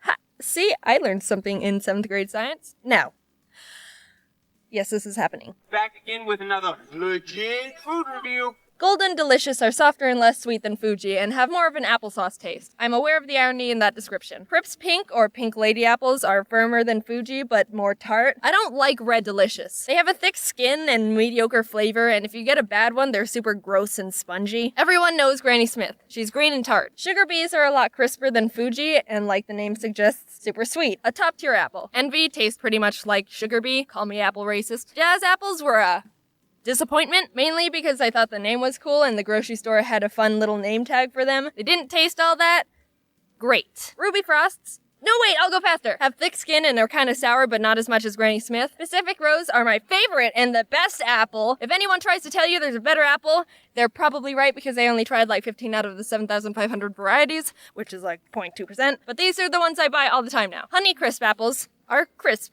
Nah, they're good, but they're more expensive. Peru apples are really crunchy and taste like a weak Gala. Rockets are super small and have a unique aftertaste. Macintosh are surprisingly super soft and sweet and taste nothing like a computer. Braeburn, also known as the worst apple to ever be genetically created. I tried it for the first time and was like, ugh, ew, whoa, what the savory. Like, it's trying to be sweet, but also tart at the same time, and it's like, just pick one, you're just a dumb apple. Apparently, they were created by accident and are a hybrid of Granny Smith and Lady Hamilton, so they're not even supposed to exist. Jeez, Granny Smith, use protection. But, I mean, to give them credit, that's pretty progressive considering it was the 1950s. Apparently, Brayburn is also a My Little Pony character. Anyway, avoid at all costs. I hope all the Brayburn trees burn in a giant fire and rebirth into Pacific Rose ones. So now you're an Apple Master. Like me. Apple Research gave me something to look forward to each week and isn't very expensive since they're apples. I'm also currently running a similar experiment on mint gum flavors. If apples aren't good enough for you, then try doing something you normally wouldn't do. But not because you're a new and improved person, just to try and get a good story out of it. If you start trying to induce good stories, eventually you'll get one. When I was still in college, I had to take a service learning class where we had to earn 75 hours of service from some sort of internship without being paid. The one I chose, completely on my own, not because it was the closest to campus and I didn't have a car, was working as a teacher's aide at a children's Montessori. Don't know what a Montessori is? Me neither when I took the internship. It's a children's school where the teachers focus more on letting the kids learn things on their own more naturally than traditional teaching methods in elementary schools.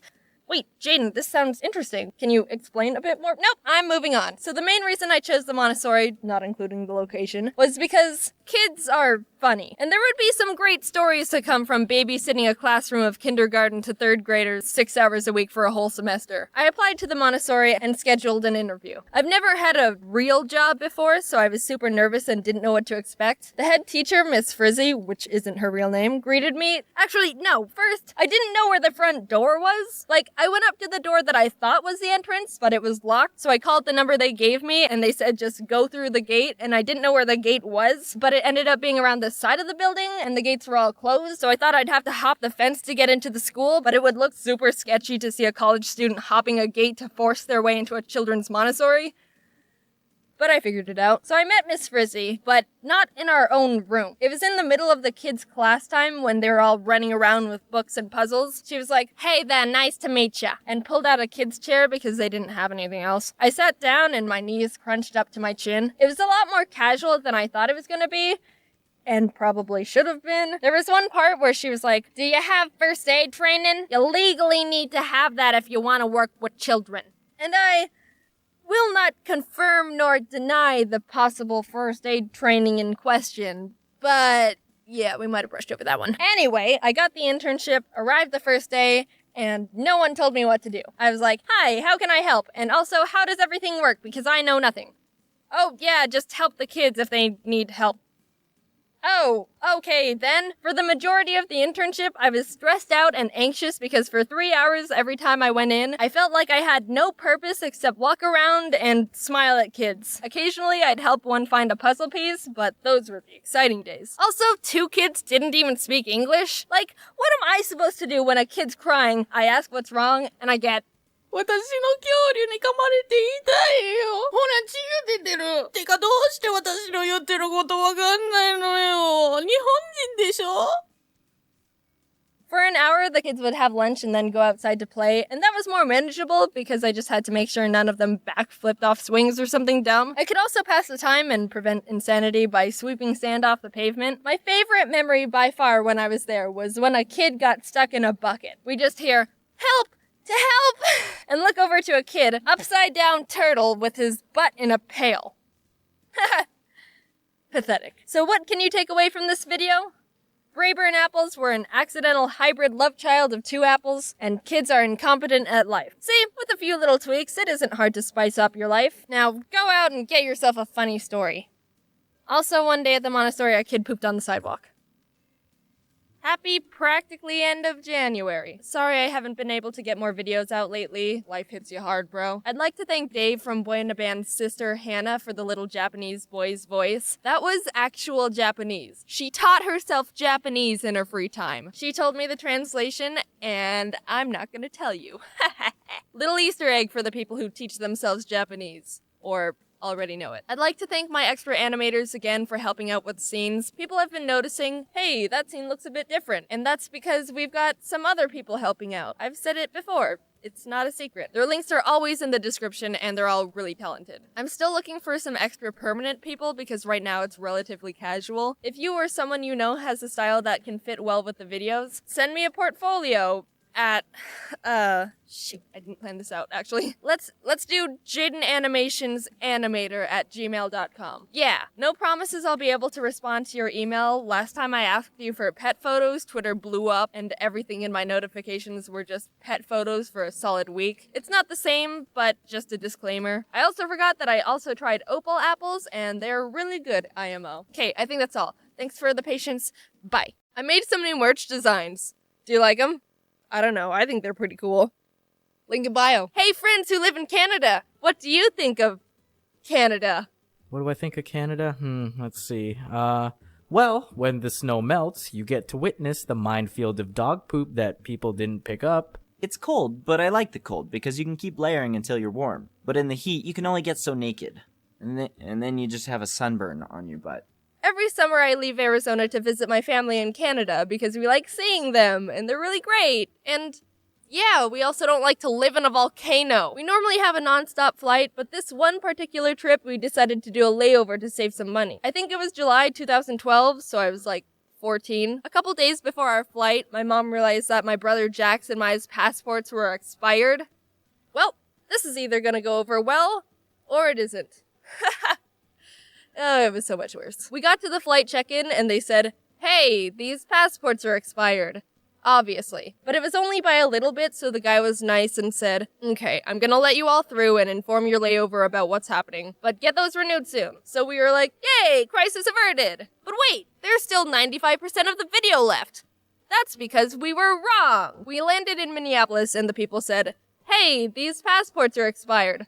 Obviously. Oh, yeah, we're sorry about that. The man at the Phoenix airport let us off with a warning and said he contacted you about everything, and... well, crap, I think we're actually stuck in Minneapolis. I guess this is our new home now, get used to it, kids. So it was my scared mom and her 2 expired children stranded in this obscure city. We went to a pharmacy, which for some reason also takes passport photos, but we had to wait until the passport place opened the next morning. Mom was having an aneurysm panic attack, but didn't want us to worry, so she was like, hey kiddos, time for an adventure! Adventure time! She took us to the Mall of America, which is the biggest, craziest mall in America with 4 floors of shops, entertainment, a mirror maze, bowling, roller coasters, aquarium. I've never seen anything like it. There were so many things to do. How could we choose what to do first? Roller coasters in a mall? 4 floors? A kid's paradise? People get married in that mall. We ate at the food court for 20 minutes and left because it was closing for the night. We found a hotel and slept in our clothes, even though we had our luggage. I remember on the light rail I said to Mom, you know, I really like it here. Like the oblivious child I was, not knowing the weight of the actual circumstances. Having a grand old time listening to a High School Musical playlist on an iPod and playing with my stuffed animals. I freaking love stuffed animals. As a kid, I couldn't sleep without them. My favorites were Raoul the mouse and Ringo the raccoon. I've had them for years. Anyway, luckily, Minneapolis is one of the few places that has 1-day turnaround for passports for the cost of an arm, a leg, and your entire savings. So in the morning, we had to check out of the hotel, run to the passport place, and make it to the airport in time for our new flight. It was gonna be a tight schedule, but it was doable. We were on our way to get the passports when in the middle of transit, I realized, Mom, I forgot my stuffed animals in the hotel.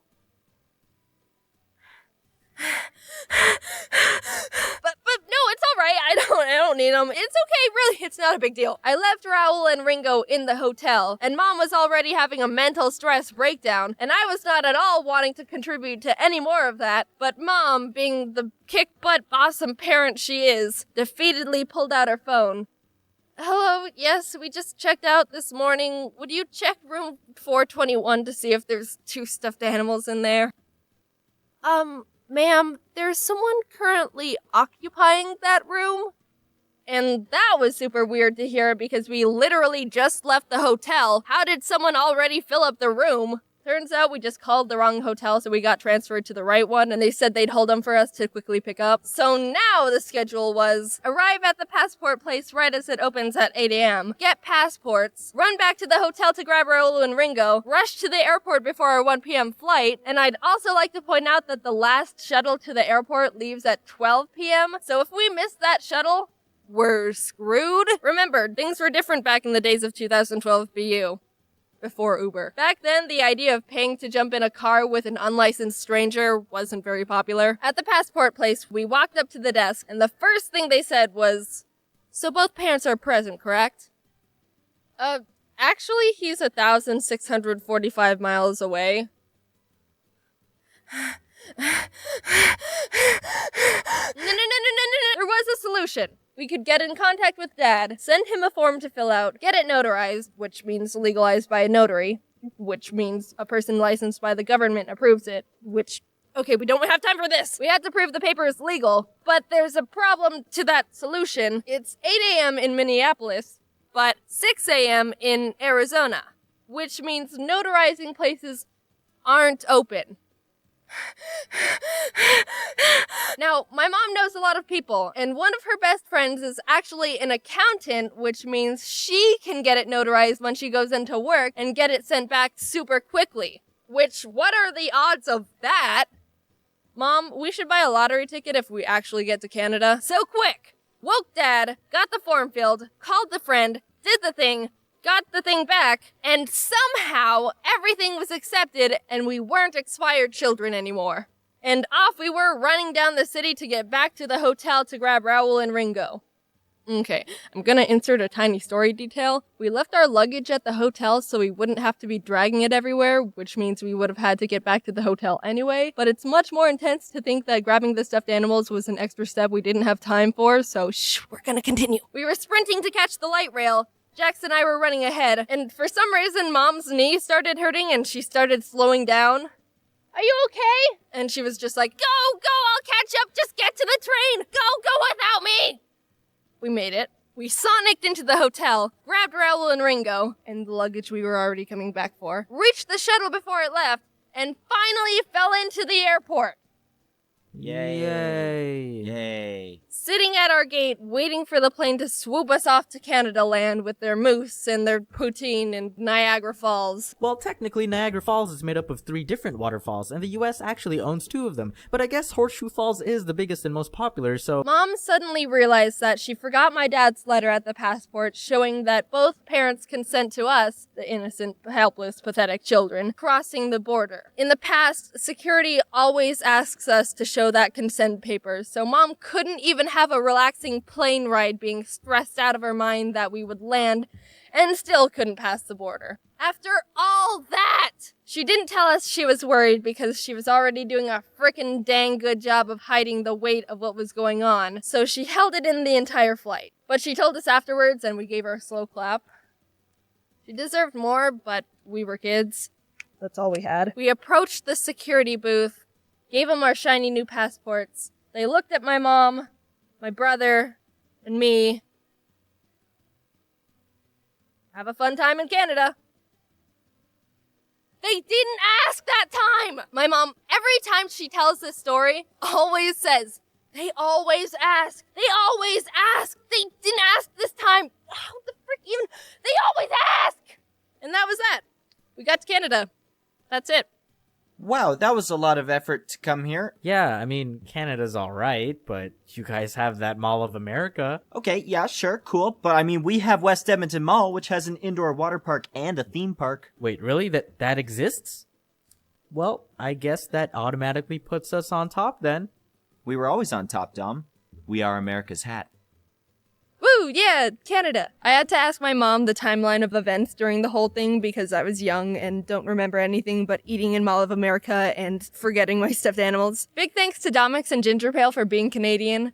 and also helping with lines. They're great buds. This is hopefully the last time I mentioned this in an end card, but I'm still interested in finding other animators. I talked about it in the Apples video, but this is the last time I'm bringing it up, I promise, I think. I'm still looking for animators to help me with scenes because I want the videos to be more animated. The videos I did in the past on my own are pretty bland looking, and I want to be able to have more quality animation in videos without taking 6 months to finish something. I know people are against me asking for help on videos because my channel has that homemade, it's just a normal person doing YouTube for fun feeling. I'm not professional at anything, but a normal person can't make 7-minute fully animated videos every couple of weeks on their own. Some people might prefer 1 or 2 videos a year that are done only by me, and I get that, but I like posting videos more frequently, not only because it helps the channel and me stay alive, but a lot of people enjoy more videos, and I'm able to support really talented animators I'm working with. That's my take on the situation, and you don't have to agree with me at all, but I'm really trying my best to think of you and me and everyone. Okay, thanks. Send a portfolio to JaidenAnimationsAnimator@gmail.com if you're interested. Info in the description. Have a good rest of your week, and here's Ginger Pale being Canadian. Moose maple syrup, a healthcare. Poutine. I think we all know the gist of what a speedrun is.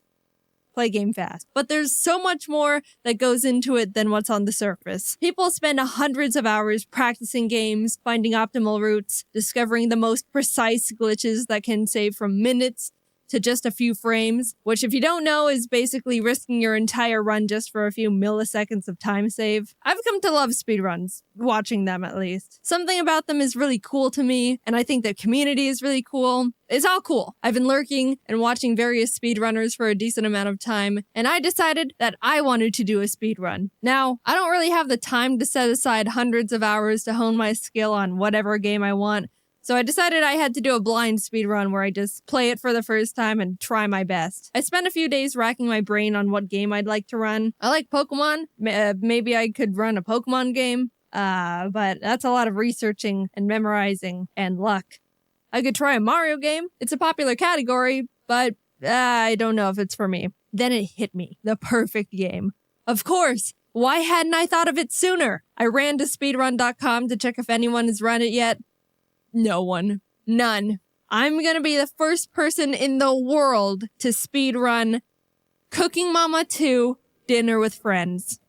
That I know of. Why did I choose Cooking Mama? Because, dude, Cooking Mama is awesome. If you haven't played, it's a DS game where you follow steps to make food and impress Mama. The better you do, the better score you get. Plus, I'm at an advantage when it comes to preparing food. I've seen Food Wars. I know all the techniques and secrets. If you're under 18, don't look it up. Why did I choose the second game and not the original?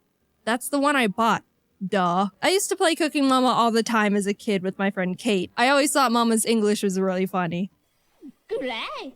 You gave it your best effort! I still love it. We even had this system where if we kept failing at a recipe, we'd have to change chairs because that one had bad luck. Obviously. I don't have that luxury this time because I have to stay by the computer, so I'll have to come up with a better strategy. Also, extra movements lose time. I need to be efficient here. Anyway, I wanted to have some sort of challenge, so I decided to add some rules to my run. 1, I have to fully complete the main game mode Cook with Mama. 2, I have to receive a gold medal on every single recipe. That means I can't make a mistake. Ever. Can't burn a single onion, can't accidentally pour the rice into the sink, can't smack my hand while pounding mochi. If I do, the whole recipe needs to be redone. 3, that's it. Do it fast, I guess. The first recipe is pizza, and I was off to a pretty good start. Obviously, it's a speedrun, so I didn't have time to read the little description on what to do each step, but for the most part, I was able to use my massive IQ and big, strong brain to decode the objectives in split seconds. Except in the last step where I didn't know how to work the oven and failed immediately. Again, off to a great start. After deciphering how the oven worked, I was moving on quickly. Peanut butter, poke the peanuts, done. Oops. Recover, adapt, overcome. Done. Sea bream carpaccio. Exfoliate the fish, chopping, restart. Choose smaller knife, easy peasy. Corn soup. Ew. Bald the corn, boil, strain. Oh, come on! Not all the corn came out. Alright. Admittedly, I was making a lot of mistakes at the beginning. I was nervous because it was my first speedrun, and I didn't know what I had to do most of the time, and was generally panicking. But then I remembered that no Cooking Mama 2 speedruns exist yet, so that means I'm on world record pace, and that made me feel better. One mechanic I had to learn the hard way was, when it comes to the oven, choose the low heat. The first attempt, I decided to go with the medium heat to go a little bit faster. And look at this! Oh no! What was that? That was a speedrun in itself. Burn the apple pie as quick as possible. You know how there's separate categories in speedruns? Mario Odyssey has the one where you take Mario's shirt off as fast as possible called nipple percent. I want one for Cooking Mama 2 called burnt apple pie percent, where you just burn the apple pie as quickly as possible. Anyway, I redid the pie and was moving on. Bonk. Il Rice Bowl. We're about an hour in at this point. I had my friends in a Discord call so they can help me take notes so I didn't have to rewatch all the footage again for the script. And they decided to look up how many recipes there actually were in the game. I didn't know because I wanted to go in completely blind. And you know what they discovered? There are a total of 80 recipes in this game. An hour in, I was on recipe 8. Which would be impressive in real life, but not here. So either we were gonna pull a Cooking Mama all-nighter, or I had to start picking up the pace. Sorry, Shrimp. This is gonna get violent. It wasn't perfect, and I was still making some mistakes, but I started getting into the zone. It helped that I was starting to get familiar with the mechanics, and actually know what the game wanted me to do for most of the steps now. Waffles, chili dog, meatloaf, lobster. I was one-shotting all of them. I even put 2 mama flags on the lobster, which was a bit risky, but you know me, I live for the danger. I almost forgot to put the lobster on. Let me pause and tell you a story of my childhood. I already mentioned my love for Cooking Mama as a kid. Even 12 years ago, I set myself the goal of getting gold in all the recipes. But one haunting memory I have of this game was my struggle against the Mama Rice Cracker. All the steps are relatively simple, but at the end you have to stamp all 18 crackers with a Mama stamp. That's what makes the Mama Rice Cracker the Mama Rice Cracker. But as a kid, my DS was old and I dropped it a few times, which messed up the calibration on my screen in a way I couldn't fix. So that meant at the very end of the recipe, it was extremely hard for me to stamp the stamp in the exact spot that Mama wanted. I spent weeks, I'm not joking, trying to get the gold on the Mama Rice Cracker. It was the last one I needed, and I couldn't do it. I just couldn't. I'm pretty sure I was eventually able to pass, but let's just say I didn't, for the sake of drama. Either way, I was having PTSD. I was going through all the steps, washing the rice, putting the rice in the little hole, mochi pounding the rice scoop, and then it appeared. The screen that caused the most pain a video game could to a 10-year-old. I was slowly making my way down the line. Everything was going well. Then all of a sudden, on the 10th cracker... No! I accidentally tapped the screen when I was lining up my pen, causing me to not brand the cracker enough. I'm not one to believe in spiritualism, or star signs, or Destiny's Child, whatever that stuff is. But that moment in particular made me question if it was all real, and my only fate is to eternally fail the last step of the Mama Rice Cracker recipe until I inevitably die an unaccomplished old man that makes ugly rice crackers. I did it right the next time, but that would have been unfortunate, right? With the Mama Rice Cracker conquered, now nothing was in my way, and I was making my way through the rest of the recipes. At the 2-hour 37-minute mark, 27 recipes in, Ari got out of his cage and was running around the room, so I had to spend precious time getting him back under control. That was a loss of 2 minutes right there. Then I missliced the raviolis, so I'm blaming all of that misfortune on Ari. I actually struggled a lot on the ravioli recipe. The pasta is really hard to cut because you have to time the slice with the line, but since I was so focused on when to cut, a lot of the time I would deviate from the actual line to cut from and mess up. Then when I was able to get past that stage, for some reason the mic had trouble hearing me blow, so even though I was doing what I was supposed to, I'd fail anyway. Do you hear it? Overall, I had to redo the ravioli recipe 6 times, and I spent 11 minutes on it. Not great. Thanks, Ari. But after that, I was able to one-shot both the cake and the spring rolls. And can we talk about how the ice cream recipe literally just makes you scoop out store-bought ice cream and put sprinkles on it?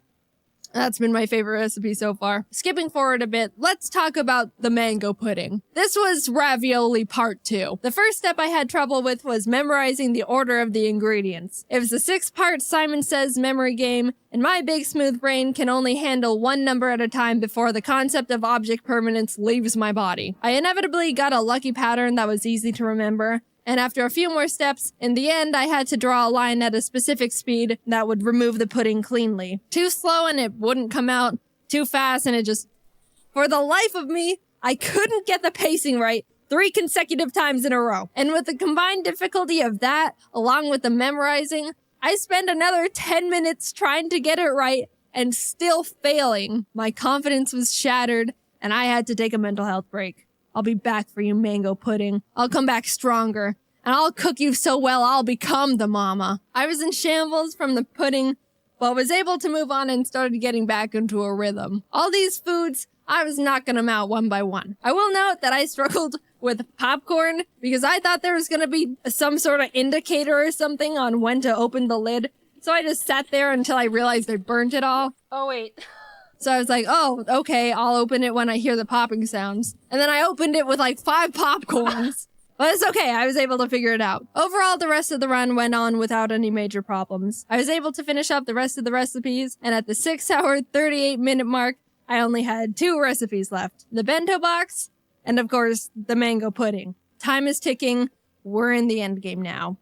Also, my Discord friends were ready to never talk to me again. I thought I could just get the bento box over with quickly because it's like, you just put food in box, right? Well, actually, I didn't realize I had to include food from all the categories Mama gave me or something. So I failed it like 3 times and was on the brink of insanity trying to figure out what Mama wanted from me. The food is in the box, Mama. That's what a bento box is. Food in box. What else do you need? Blood? A blood sacrifice? It didn't say anywhere in the instructions that I should have put more variety in there. Not that I was reading the instructions anyway. I still, right now, don't know what Mama wanted, but at least I finally got the gold after 4 minutes. That meant I only had 1 last recipe. 79 were completed. The mango pudding was the only thing standing between me and the first Cooking Mama 2 Dinner with Friends world record. I clicked it nervously, but I climbed my mountain. I trained with Mama, and I've come back a new chef. Peeling, slicing, blending, I was quicker than ever. There it was. The memorizing. I was doing well until... No! I restarted. I was sweaty and shaking. My brain was shutting down. My eyes had only been seeing Cooking Mama for the past 6 hours and 45 minutes. Every breath was Cooking Mama. Every neuron in my skull was Cooking Mama. Every atom in the universe at that moment was Cooking Mama. But my next attempt, oh my god, oh Jesus, is this the one? I nervously went through the rest of the recipe until I arrived at the last step. It's been about 3 hours and 15 minutes since I practiced removing the pudding from the mold, and to be honest, I don't remember the removal strats. First one, second one, let's go! I got all the puddings out flawlessly. I waited until the results to confirm it.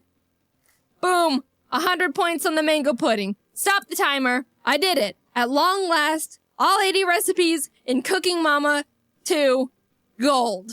In 6 hours, 47 minutes, and 27 seconds. There might be some room for improvement there. Overall, I had a really fun time with the speedrun. It's not even close to a good run, and the time can easily be halved, but I still pride myself in knowing I was the first one to complete and document the Cooking Mama 2 all gold %, and also burnt apple pie %. If there's any speedrunners out there wanting to try and take my crown, I'll share some speed strats I thought of during the run. If you complete the steps too quickly, you get a bonus, and at the end of the recipe, if you get 5 bonuses, you receive a gift that you can't reject or skip, which loses a lot of time. You're smothering me, Mama. So if you can get no bonuses within the entire game, you'd be saving a lot of time. Another tip is, if you're gonna mess up the recipe, don't mess up the last step. Because if you do, you have to wait through Mama giving you your score and clapping for you and being like, yeah, it's almost perfect. And the whole time you're like, yes, mama, I know it's not perfect. I dropped an egg. And then she gives you like 3 presents in a row because you got too many bonuses. And you're just screeching at her to shut up the whole time. I didn't discover any glitches that would save time, unfortunately. I don't know what a cooking mama glitch would look like, but it doesn't sound pleasant. But it doesn't matter, because as of this moment right here, I'm the one with the Cooking Mama 2 Dinner with Friends world record. Guess I finally did something with my life after all. Anyway, thanks for watching my first attempt at a speedrun. I think in hindsight, I should have chosen a game that could have been done in a few less hours, because I feel like I aged 20 years after this. But you live and learn. I wanted to submit my run to speedrun.com, but since no one has run the game yet, I need to submit a request to add Cooking Mama 2 Dinner with Friends. But I only made my account last night, and to make a request, I need to have had my account for 7 days. So I'll submit it in 7 days. But it's not gonna be interesting. I didn't record my audio with it. It's just 6 hours of Cooking Mama gameplay. Also, we're working to drop some new merch in the shop really soon. I don't know if it's on the site yet, but it's coming. And we've got some real fun stuff in the works. Alright, that's it. See you later. For people who have been around for a while, you might be seeing the title and thinking, Jaiden, aren't you allergic to cats? And to that, I'd say, yes. Kind of. I'm actually not sure anymore. And for the people who know anything about me, you might see the title and think, Jaiden, cats are literally the #1 natural predator to birds. And to that, I also say, yes, that one's 100% proven fact. So let me back up a bit and explain how we got here, because all the cards in the world were stacked against the idea of me getting a cat. Growing up, I was irrefutably and absolutely allergic to cats. My best friend had like 3 of the things, and every time I would hang out or sleep over at her house, I would be a sneezy, watery-eyed, snotty mess. Can I have some water? Given the fact my brother was also allergic to cats, it was set that we were a dog family. My whole life I went around not giving cats a second thought. I never had anything actually against them, but since I was forced to stay 20 feet away from them or suffer the consequences, I just couldn't get to know them. Plus, as a kid, dogs were always more appealing. They're more likely to be bigger fans of playing and running around, be more approachable with their genetically bred unconditional love, and can overall be more forgiving. Cut to like 2 catless decades for me later, and I'm meeting Jacob for the first time at his place. As we're hanging out in his living room, his cat Fraser comes over and greets me. Fraser is extremely social and vain, so he's always expecting nothing less than a never-ending stream of attention from the people. Even though he's very cute and distinguished, I deployed my typical foolproof plan of don't touch the cat. Fraser realizes he's not getting any attention out of me and sits down nearby on the couch, but a bit later, Jacob's other cat ends up making an appearance. This one's Taylor. She's normally really shy and hides, but does really like women,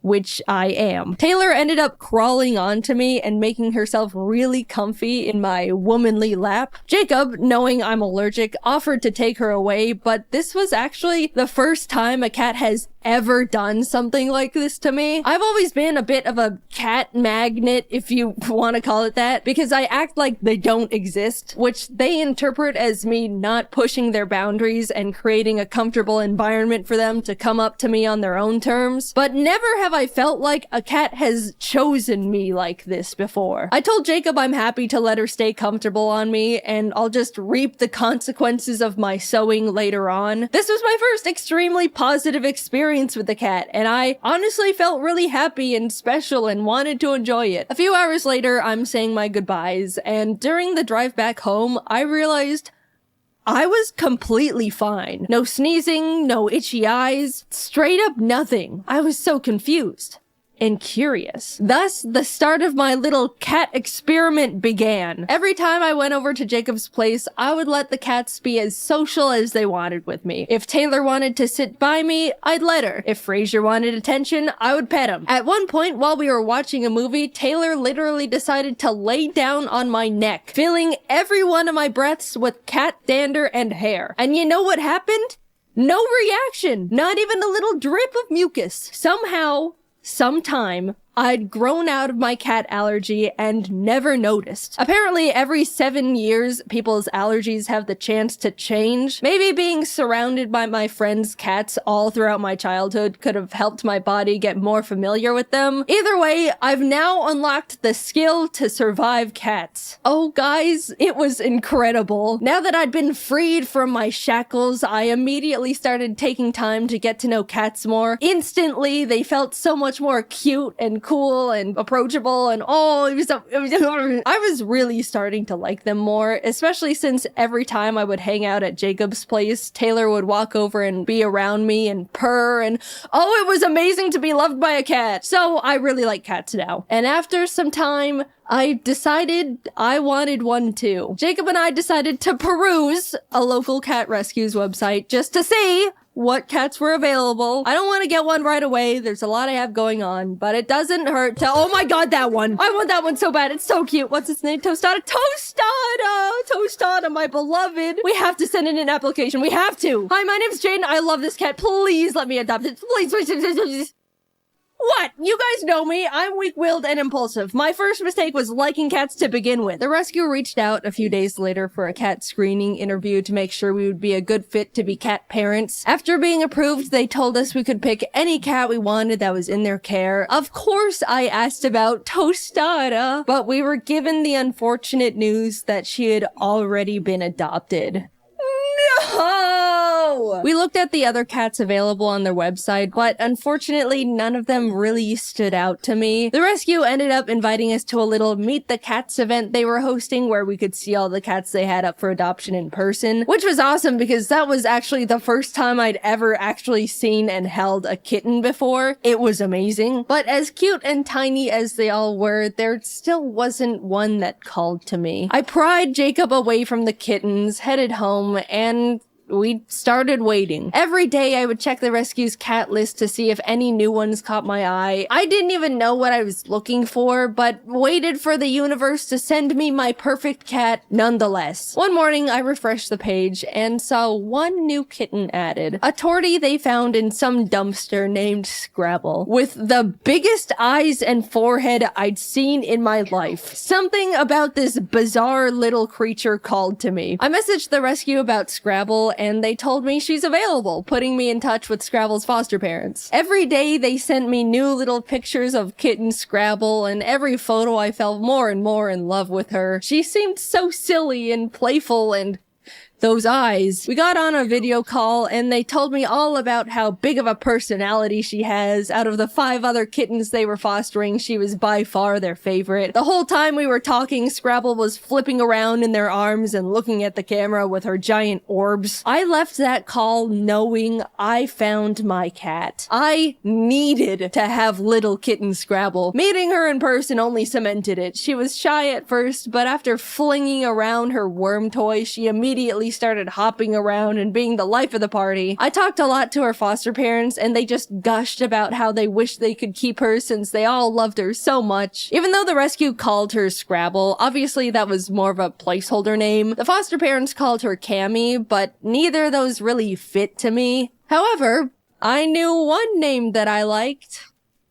Tostada. Yeah, I stole another kitten's name and pasted it on mine. So what? Big deal. Tostada is a great name. My Tostada is way more of a Tostada than the other Tostada anyway. Look at her. I would have left with little Tostada in my arms that moment if I could. But unfortunately, Jacob and I were going out of town for 3 million weeks and had to wait to take her home until after we came back. She was all I could think about the entire time. I was shoving Tostada photos in everyone's face every chance I got. The foster parents were sending Tostada updates every day. I was overflowing with yearning for this cat. She was growing and learning about the world without me. Take me home to my child. Literally, the moment Jacob and I landed, we drove straight from the airport to the foster home to pick her up. I could not wait. We arrived home with +1 Tostada. I couldn't believe it. I have a mammal now. And sorry, other mammal owners, but it's the best mammal in the whole wide universe. Jacob and I spent the entire day playing with her, letting her get used to her new surroundings. She was so cute and so tiny. Here's a video of her eating wet food with a big ol' chomp. As someone who's owned birds for 7 years at that point, it felt so strange to have a pet that was significantly less fragile.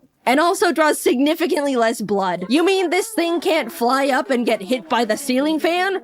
Insane! I've had Tostada for a while now. She's 2 years old at the time of me posting this, and let me tell you, this thing has become a creature. First of all, eyes, still giant, and she never blinks. Look at this. She was sitting on my desk looking like that long enough for me to notice, get my phone out of my pocket, pull up the camera app, put the camera in her face, and take a photo. And here's like 4 more. She is also not that smart. I'm sure you could deduce that by how she looks, but this thing has a single brain cell and it's just another version of herself up there with a joystick. Jacob and I are fully convinced she can only form a few thoughts a day and only in single word nouns. Evidently, Tostada is also very scared of everything, always has been. Loud noises, quiet noises, no noises, movement of any kind. Even Jacob, a person she's been around all her little life post dumpster. There's been times where he'll be at his desk, moves his chair just a smidge, and she's darting out of the room. One time we were trying to explain to some friends how skittish she genuinely can be, and demonstrated it by grabbing a toy literally in front of her, raising it up a bit, lightly dropping it on the floor, still in front of her, and she bolted. You know how cats are genetically built to be good at balancing? Well, Tostada can't even do that. She trips and falls and misplaces her feet all the time. On multiple occasions, she has tried to walk across my L-shaped desk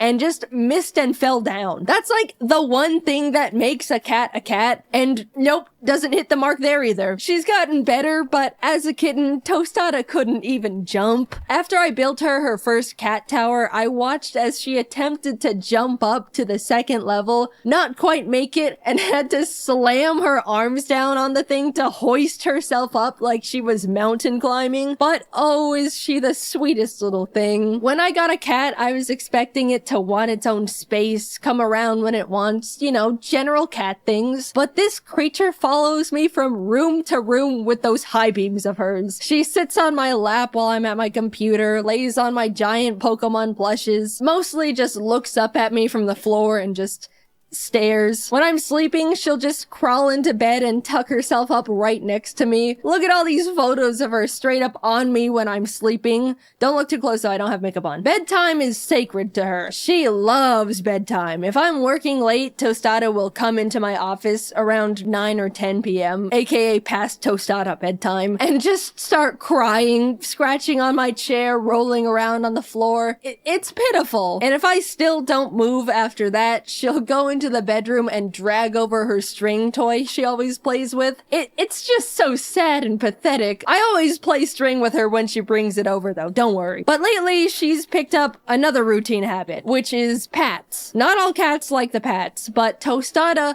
lives off them. It's when you just slap a cat's butt and it looks like you're hurting them, but they actually love it. However, Tostada's really particular about pats. First of all, I'm the only one allowed to give her pats. Jacob has tried and she runs away scared and offended every single time. Second, she has to receive pats on a specific spot on the floor of the closet. If I try to give her pats in like my office, she bolts to her floor spot, staring at me to continue them over there. Also, she begs to be pat every single night. Like clockwork, she'll sit like a gargoyle in front of the closet and cry pitifully until I come over there. Now, when I finally come over for pats, she'll flop on the floor and start horizontally rock climbing her way across the floor with her claws and tangle herself up in the Ethernet cables while I keep up the pats. You think I'm joking, but I'm very much not. This is the only way she accepts pats, and I have to give them to her every night or else she's miserable. Tostada's world is so small. She's really just around me, Jacob, Taylor, and Frasier, but she loves her simple family so much. When Kitten Tostada first met Frasier, she was terrified of him. She'd been around other adult cats before, but she'd never seen a flat cat in her life, and she was mortified. Of course, she's since warmed up to him, and they play together and hang out all the time, and they're best friends, but Tostada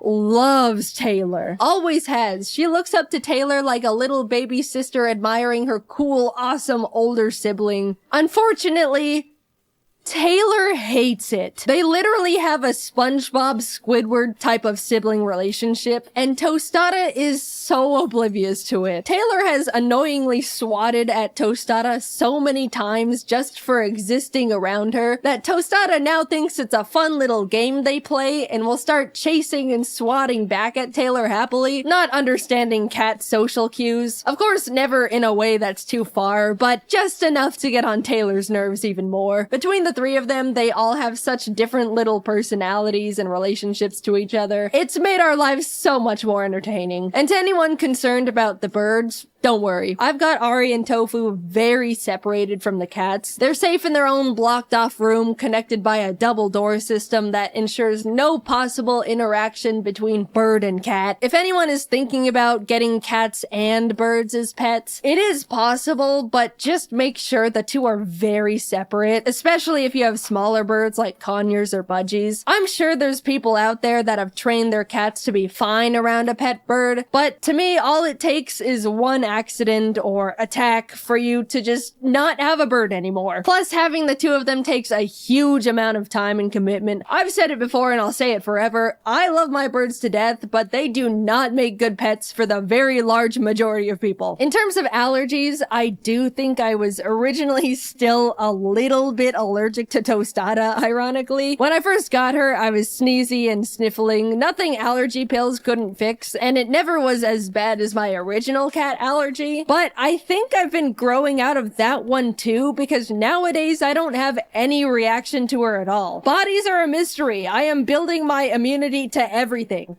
Next up is rat poison. I didn't think I would make a video talking about this thing, but Tostada's just got such a funny little personality and has become such a big part of my life. She may be the description of autism, but I love her more than the world itself, and I know I'm the center of her little life too. I don't even see her as a cat. She's just a little creature that follows me around looking weird, but I love it, and I'm so glad I grew out of my cat allergy just so I can have her.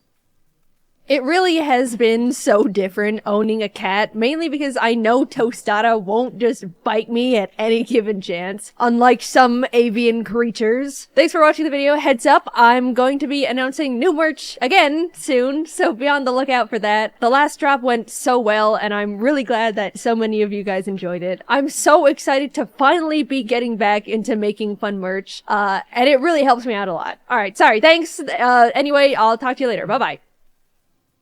Remember when Pokemon sent me every single one of their Gen 5 sitting cuties for me to rank? Turns out they really liked that video. So much, in fact, that they said, "Hey Jaiden, awesome video. Why don't you come to Japan to watch the Pokemon 2023 World Championships?" Our treat. You won't have to pay for your flights or hotel or nothing.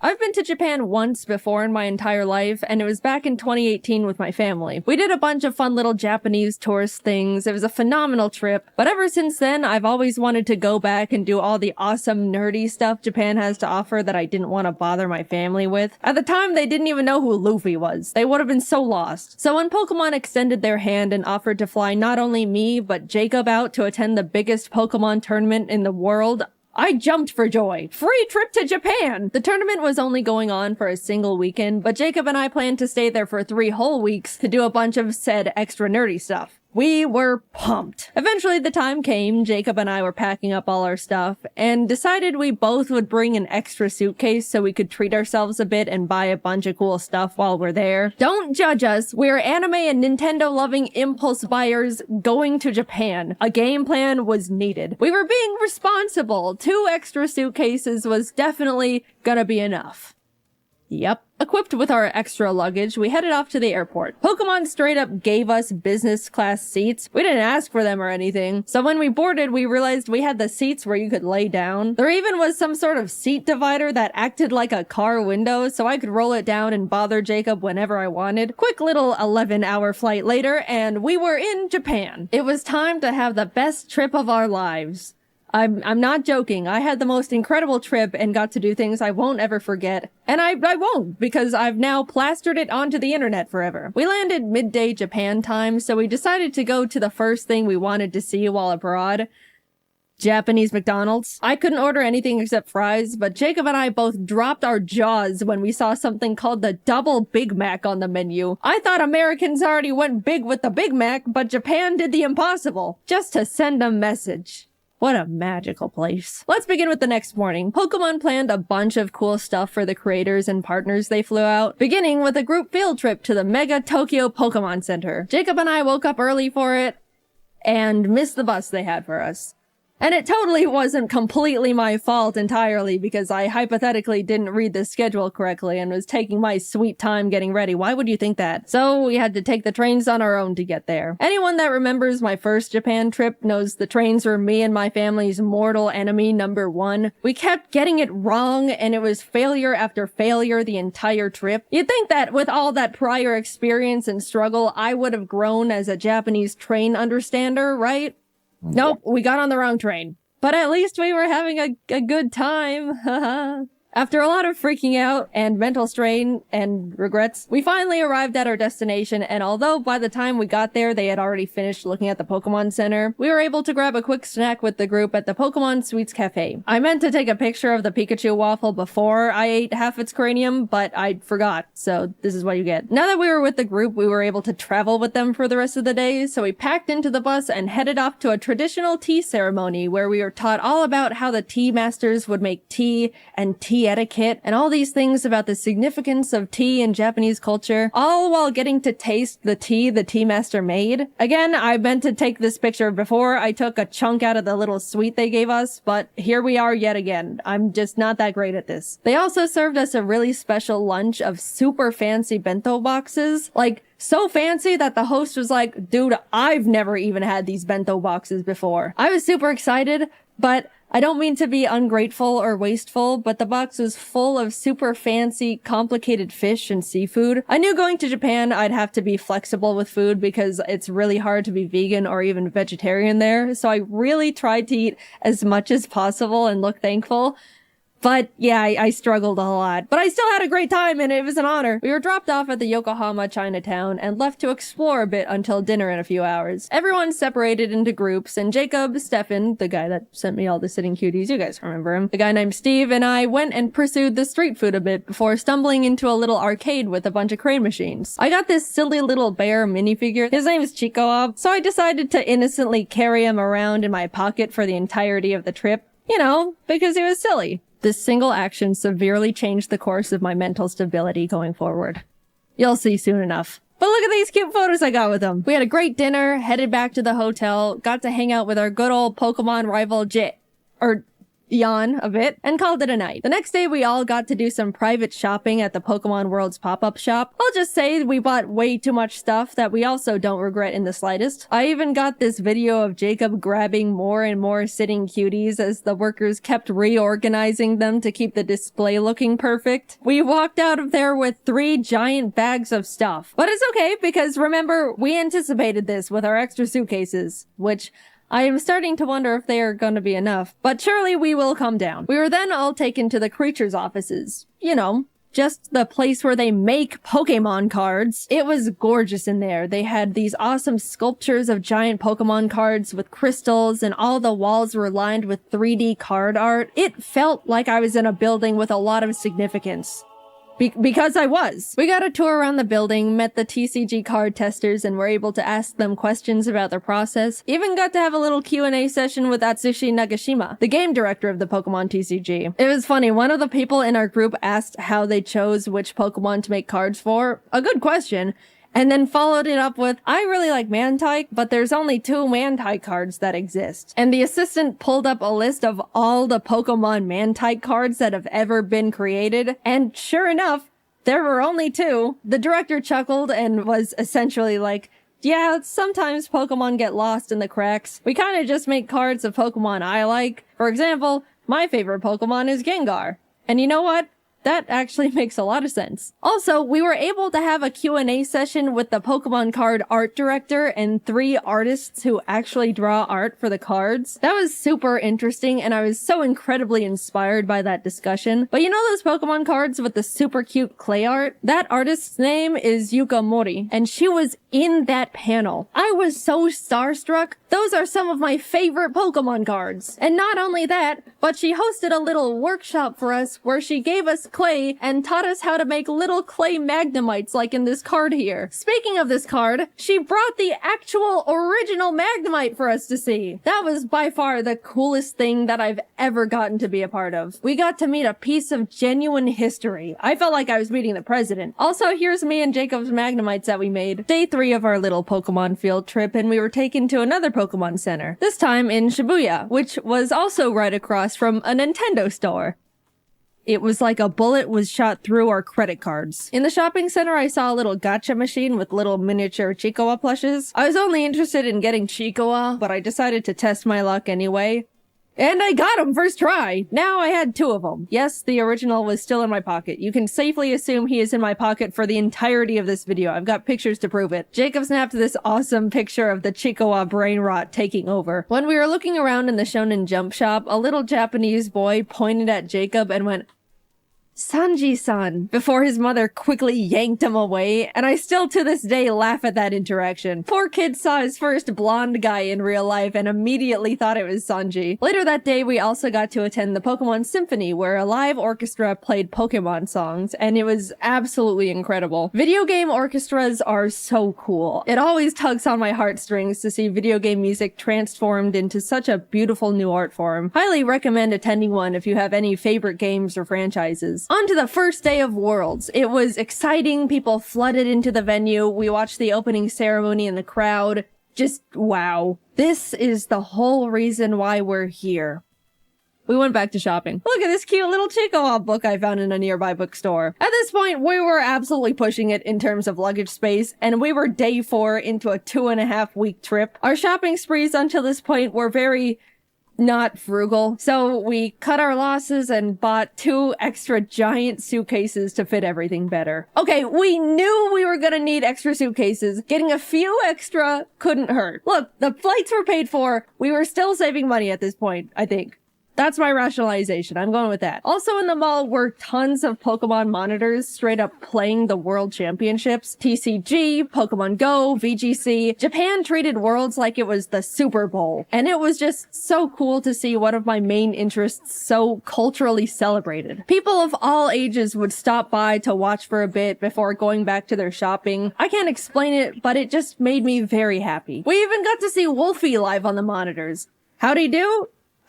He did great. Don't worry about it. Nothing happened. Look, we were just happy to see our friend on the Pokeball screen. Proud of you, Wolfie. You're so cool. The second day of Worlds was hype. So hype that we left Yokohama and flew to Osaka. I haven't mentioned it yet, but we actually got tickets to see the one and only Hatsune Miku live in concert. The real ones know how huge that is for me. I want to talk about how life-changing that was, but I'm gonna make a whole separate video about that experience I'll be posting next. All I'm gonna say is it was the best day of my entire life. By a lot. Subscribe now before you miss it, just saying. I will mention, we did have to take the train to get back later that night and got super lost again. And we never get better at it. Don't expect anything to change in that regard. We did finally get back to Yokohama, crashed for the night, and had a nice slow morning as we got ready for finals later that day. To any One Piece fans who are caught up, we were in Japan for the One Piece anime episode. You know what I'm talking about. 1072. We were able to turn on our hotel TV and watch it live. And that was so cool. I don't talk about how much I love One Piece much, mainly because it doesn't really come up. But One Piece is peak, and it was an honor to be in Japan at such an iconic part of the manga and anime's history. Anyway, back to Pokemon, sorry about that. We were able to watch the final VGC match live, got to chat and eat dinner with Wolfie and some other friends, had a late night hangout with Jan again, And that was about it. Day 7 meant it was time to pack up all our stuff from the hotel, say goodbye to Pokemon and Yokohama, and head on over to the apartment we rented for the rest of our stay just outside of Tokyo. At this point, we had filled up all 6 suitcases and multiple backpacks. I didn't mention it, but Pokemon gave us a truckload of gifts that we genuinely had no idea what to do with. We're grateful nonetheless, thank you, Pokemon. But yeah, the taxi ride was a bit awkward.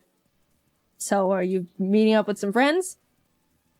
No. After we got situated in the new place, we decided to look around the area and grab some lunch. And I gotta say, the little hole-in-the-wall restaurant Jacob found was some of the best ramen I've ever had ever. They even made it vegetarian for me, which was extremely kind of them. Food modifying is a bit tricky in Japan compared to the States, so I was very, very thankful. And it was delicious. We then proceeded to do absolutely nothing for the rest of the day because we were exhausted from the trip so far. I haven't mentioned absolutely everything we'd been doing on the trip because it would be a lot of, first we did this and it was cool, then we did this and it was cool. Even though it was such a pleasure to be invited, I was so dead. And definitely looked super not approachable or friendly to the rest of the group by the end of it. Sorry, guys. But neither time nor Japan stops for anyone, so we had to keep on chugging along. There were a bunch of friends we wanted to see while in Japan, and one of them was Connor. He wanted to take us to what he deemed his favorite Italian place ever. I asked if it was like fancy Italian, to which I was given the answer of no. So we get there, having a great time, and suddenly we realize Junichi Masuda, the director of Game Freak, is there having dinner. Not a fancy dinner, my ass. I then look down to see the Freddy Fazbear FNAF t-shirt that I am wearing. Not the best Jaiden moment to exist, but hey, what can you do? The food was phenomenal, though. I already mentioned the best ramen I've ever had while on the trip, but this was genuinely the best pasta I've ever had in my entire life. Maybe even a top 3 meals ever for me. I don't know what the other 2 would be, but that Connor place is definitely up there. The next day, we went to the One Piece store in Shibuya and bought a lot of stuff because there was a lot of topical and hype things in there, as you could imagine. If you don't get it, go catch up and come back. Don't worry, it won't take too long. My favorite character is Mihawk, but out of all the stuff the store had to offer, there were only a few stickers and a single keychain for Mihawk. I'm still mauling about that one. I just want more Mihawk. Is that too much to ask for? Even this guy got better merch. The world's greatest swordsman deserves better. I guess I'll just take my Zoro and Law stuff. That's cool too, I suppose. I also found a bunch of Chikawa stuff in a Kittyland store, and this is truly when you get to see where things start going downhill for me. I just like the funny little cartoon bear thing. What, is that such a crime? I don't remember what we did the rest of the day. I think we just crashed and passed out. This trip, as surreal as it's been so far, has been absolutely taking a toll on me, and I desperately needed to just not move or talk or exist for a bit. We were doing so many different things that were all awesome, and hanging out with so many different people that were all awesome, but man, I am not built for extended periods of that much excitement and socializing. As much as I would like to change this fact, I'm also not a very active person. I know. Up until this trip, I was practically sitting down 24/7, working all the time to prep as much work as possible so I could have a guilt-free 3 weeks off, and my muscles were definitely starting to decay at that point. I looked at my phone's step meter thing, and there was one day where I literally got 300 steps. That's pathetic. And suddenly, I'm logging over 20,000 daily. My body was screaming. What the hell are you doing out there? Please stop. Plus, we were in Japan during the hottest, most humid time of the year. Every time we left the air-conditioned luxury of a building, we would immediately be drenched in sweat. Look, I'm used to the heat. I grew up in Arizona, but even this was too much. So yeah, crash and burn it was. Tokyo Disneyland was a bit underwhelming. It felt like a slightly worse version of the one in California because of the oddly spaced layout and surprisingly empty vibe. We did go to a Stitch-themed show thing, and as we were walking in, a worker stopped us and said, "Oh, excuse me, Stitch only speaks Japanese," like warning us it's not super tourist friendly. But I just think the statement of Stitch only speaks Japanese is hilarious. We went in anyway, and yep, Stitch only spoke Japanese. Kazoku. Yeah, overall, it was not the best thing we did, but apparently, I didn't know this, Japan has 2 Disneys, Disneyland and Disney Sea. And we went to land, which is unanimously deemed the worst of the two. So, oops, better luck next time. Jacob and I took 2 more rest days where we just turned to ash. Then up and at 'em, back to Osaka we go. This time we went to an Eve concert. Besides Hatsune Miku, the Japanese band Eve is the only other concert I've said I wanted to go see. I love their music videos they have for all their songs. It's always such beautiful animation. And by the way, they're the ones who sang the season 1 Jujutsu Kaisen anime opening theme, if you're lost. Earlier in the trip, Jacob just so happened to look up if they were doing a concert while we were there, and lo and behold, they were. He got some totally not scalped tickets, which turned out to be a super complicated process, so thank you, Jacob. You're the bestest friend I've ever had. Thank you for going through the trenches for silly old me. Anyway, the concert was so incredible. The atmosphere was fantastic. They had awesome visual effects going on. The glow bands a lot of people bought were perfectly synced to the music and colors on the stage, which really enhanced the experience. The music was great, which, I mean, of course it was. That was the whole reason we went in the first place. I talk about it more in the upcoming Miku video, but Japanese encores are so much different from the American ones. They're so quiet and polite. There was pretty much no screaming and cheering. It was just a long applause with a semi-whisper chant of encore, encore. And they also made us wait like 5 minutes for them to come back out. My hands were getting itchy just from clapping so much. That's how long it took. And then when they finally came out, they ended up doing like 5 extra songs. I mean, I'm not complaining, but after the 4th time thinking, man, that was a great last extra song. Well, time to head home.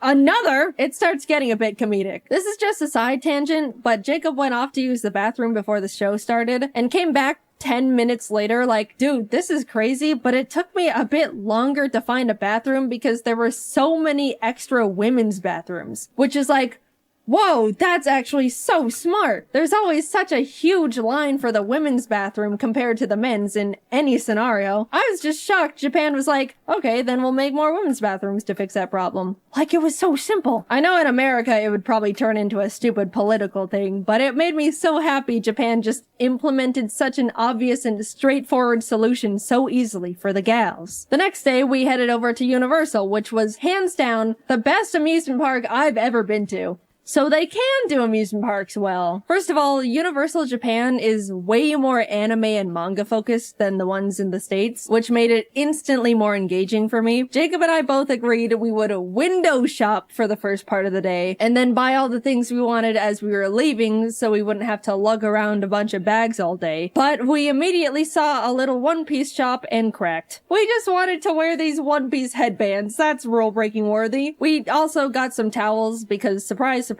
it was freaking hot. I know I've been complaining about the weather here and there, but my lord, it was miserably scorching. Japan has such a big culture around staying cool while outside, and I totally get it now. People would be walking around with little fans, ice packs, towels. A lot of women had parasols. I'll say, if we didn't get those towels, we probably could have passed out from heat stroke that day. Later on, I even ended up getting another towel. It was a cute Pikachu one, but I got it mainly because it was a cloak design. After soaking that thing in cold water and putting it on, my body temperature instantly lowered like 5 degrees. However, that meant I was walking around the park looking like this. Back to the awesome stuff. We did a bunch of attractions like watch a fun 4D Jujutsu Kaisen show where the seats move around, went on a super cool 3D VR Spider-Man ride. We tried to cool down by going on a Minions thing called Freeze Ray sliders that claimed to cool riders down with a blast of chilled mist from a giant freeze ray. But we got on and absolutely did not even touch a drop of the mist because it never ended up getting in range of our cart. That felt like an actual tragedy at the time. There were a few big roller coasters we wanted to go on, but I get super motion sick and forgot to bring nausea medicine, so no roller coasters for us. But I shall return one day. The park, of course, had a bunch of cool themed restaurants, one of them being a super cool One Piece restaurant. Did I mention I like One Piece? There also was a special Sanji one, but we didn't know you needed a reservation, so phooey. It was awesome though. I love One Piece. After a few hours of rides and being broiled alive, we decided to fully cool off by going on the Jurassic Park ride. That's just giant splash mountain with dinosaurs. We cooked in line for probably a solid hour, and as soon as we were literally stepping foot inside the ride, it started pouring rain.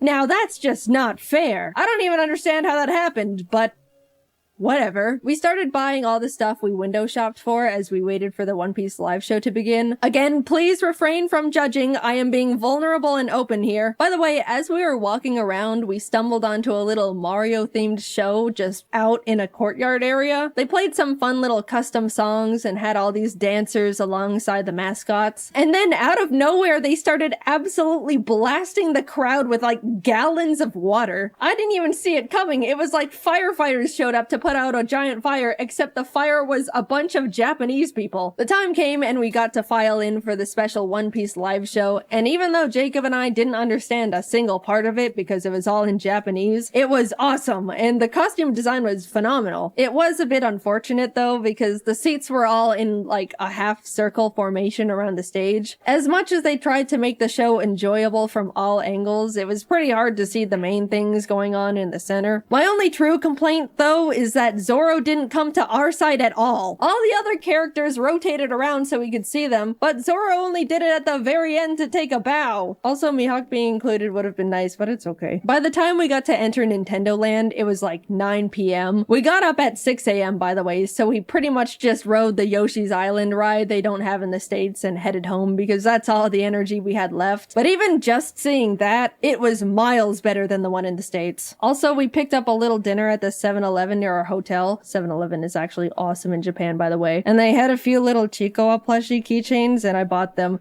Just being transparent here. We woke up early the next morning to catch our flight back to Tokyo and hurried over to the Kirby Cafe. Emily actually booked the reservation for us. She was meant to also be there, but she was only able to get 2 seats and gave them to us as a gift.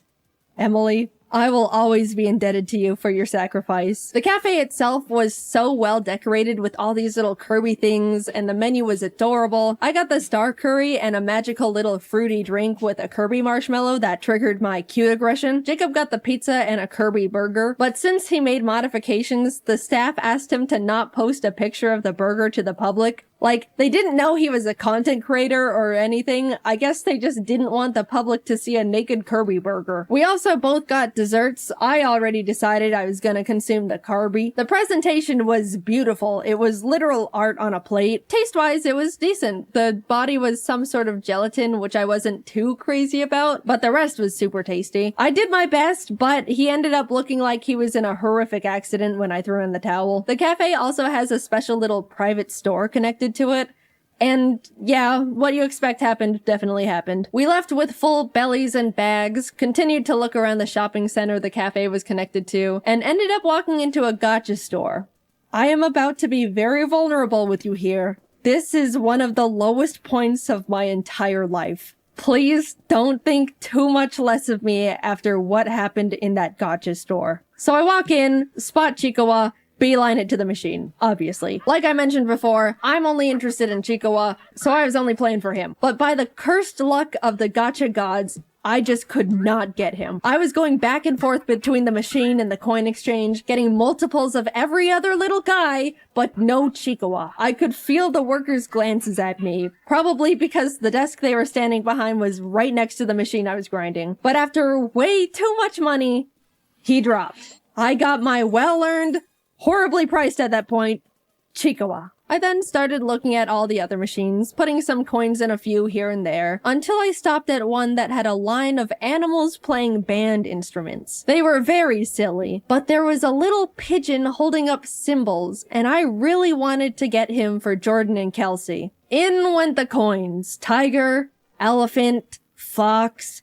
It was happening again. Everything except the one I wanted. Which I know more or less that's the luck with gachas, but it was getting to the point where I was getting surprised the pigeon was dodging me as much as it was. Surely the next one. What? Eventually, I had to go back to the coin exchange, and as I was about to put in more money, I saw out of the corner of my eye one of the workers peek out and take a look in horror at all the gachapons that were sitting at the top of my bag. They then raised up their hand and said something in Japanese while shaking their head, and I knew in my heart I was being cut off. No, please! I can stop whenever. Just a few more hits and I'm done. The pigeon is next. I can feel it. Why do you look afraid? What's under the desk? I got kicked out of a gacha store. I had hit an all-time low. I told my friends and they said they probably just thought I was gonna try and resell them, but I don't even know if that would even make it sound better, knowing I was getting so many that they thought I was robbing them blind. I just wanted my little Chihuahua and pigeon with symbols. We made dinner plans that night with a friend and we were just about to grab a taxi and head back to freshen up, but Jacob and I caught sight of a fun anime and goodies shop.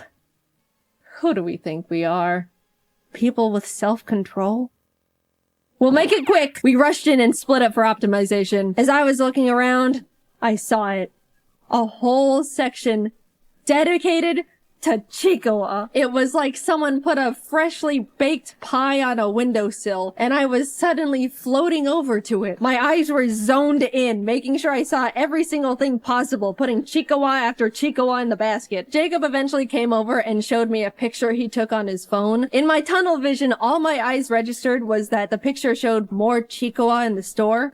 I immediately went feral. Where? Jacob's eyebrows went up in surprise and maybe a bit of fear. And as I looked at the photo again, I realized Jacob wasn't showing me a picture of a different Chihuahua section. He was showing me a picture of me at the current Chihuahua section I was standing in because he thought it was funny. And in my Chihuahua brain rot, I didn't even register I was in the picture. I just saw more Chihuahua and went obsessive. This is how I am. Either stand by me or leave. No, I don't need an intervention. Put it away. We left. I looked longingly at the crane machine Chihuahuas we didn't have time for, and we made it in time for dinner. Plus, we ended up in another arcade nearby anyway, and I got myself a Chihuahua from one of those machines, so it worked out. Stop. I don't want to hear it. Finally, we were reaching the end of our trip. We spent the last day grabbing lunch with Emily and Didus. There was a cool One Piece scavenger hunt event going on, so we also did that with them. We basically had to walk around Shibuya and find special One Piece trading card posters hidden around the area. And if we found enough, along with the special card of the day, we could get a limited edition mystery card. It was fun, but also hot. And all my clothes were sticking to my body. Didus generously let me borrow his umbrella, and I jumped for joy as he showed me it was coincidentally Chihuahua themed. I don't know what's wrong with me. All I know is that bear makes me happy. We spent a few hours completing the scavenger hunt, got our special cards, and bid them farewell. Always good to see you guys. Bye-bye. I accidentally stole Didus' umbrella. It looked so calculated. They knew how much I was obsessed with Chihuahua. They'd been watching my Instagram stories. Follow if you want to see brain rot in real time. Emily, I have the Chihuahua umbrella. I didn't mean to steal it, I promise. It's not what it looks like. Since we were leaving in the morning and wouldn't be seeing them again, they just let me keep it. But the side eye Jacob gave me the rest of the way back. I didn't mean to— stop it! Getting back to the apartment, reality hit us hard. We needed just a few more suitcases.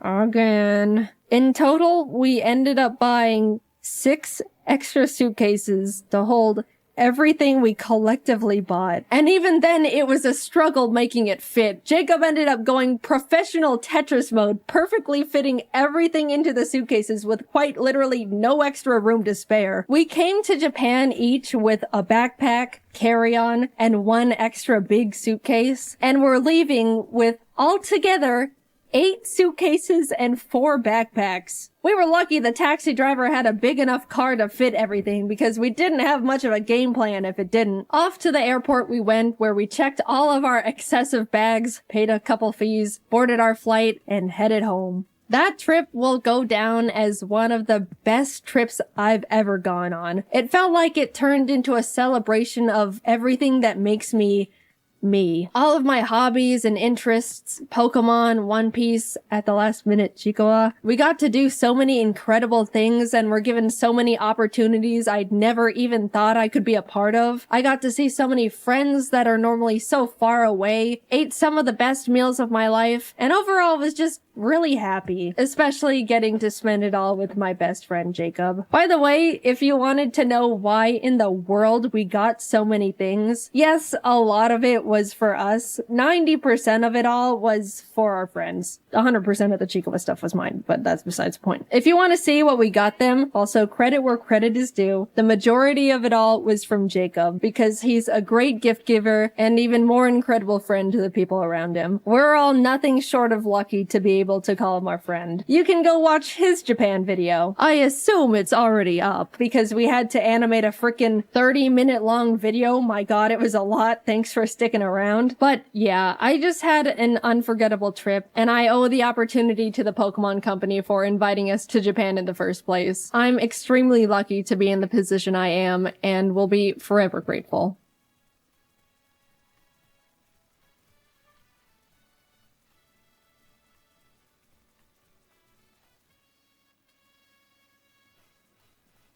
Yo, what's up, homesicles? I'm gonna talk about substitute teachers. I want to say, for the most part, we all like having subs. You walk into the classroom expecting it to be a normal day, and you glance over at the teacher, and boom, it's a sub.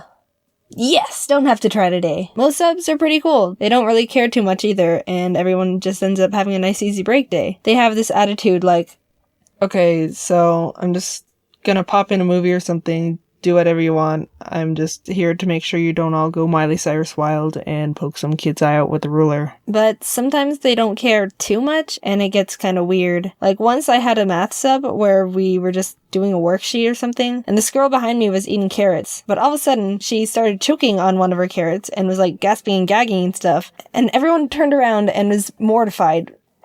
What do we do? We all looked over at the sub for help and guidance or something because of all people, he should have a plan. And he was just looking at her, not doing anything. I'm sure if the girl could have spoke at that time, she would have said, "Freaking, I'm choking on a carrot here. What are you looking at? Do something, you buffoon! Ah!" So for a small period of time, everyone was just helplessly looking at this poor girl choking on a carrot. No one knew what to do. Finally, one guy got up and did the choking Heimlich procedure they teach us. It was so legit. He even did the "are you choking" question like they say you have to. If you haven't heard of the technique, or for some reason they changed it, the steps are: approach the person and ask, "Are you choking?" Do not proceed if they are not choking.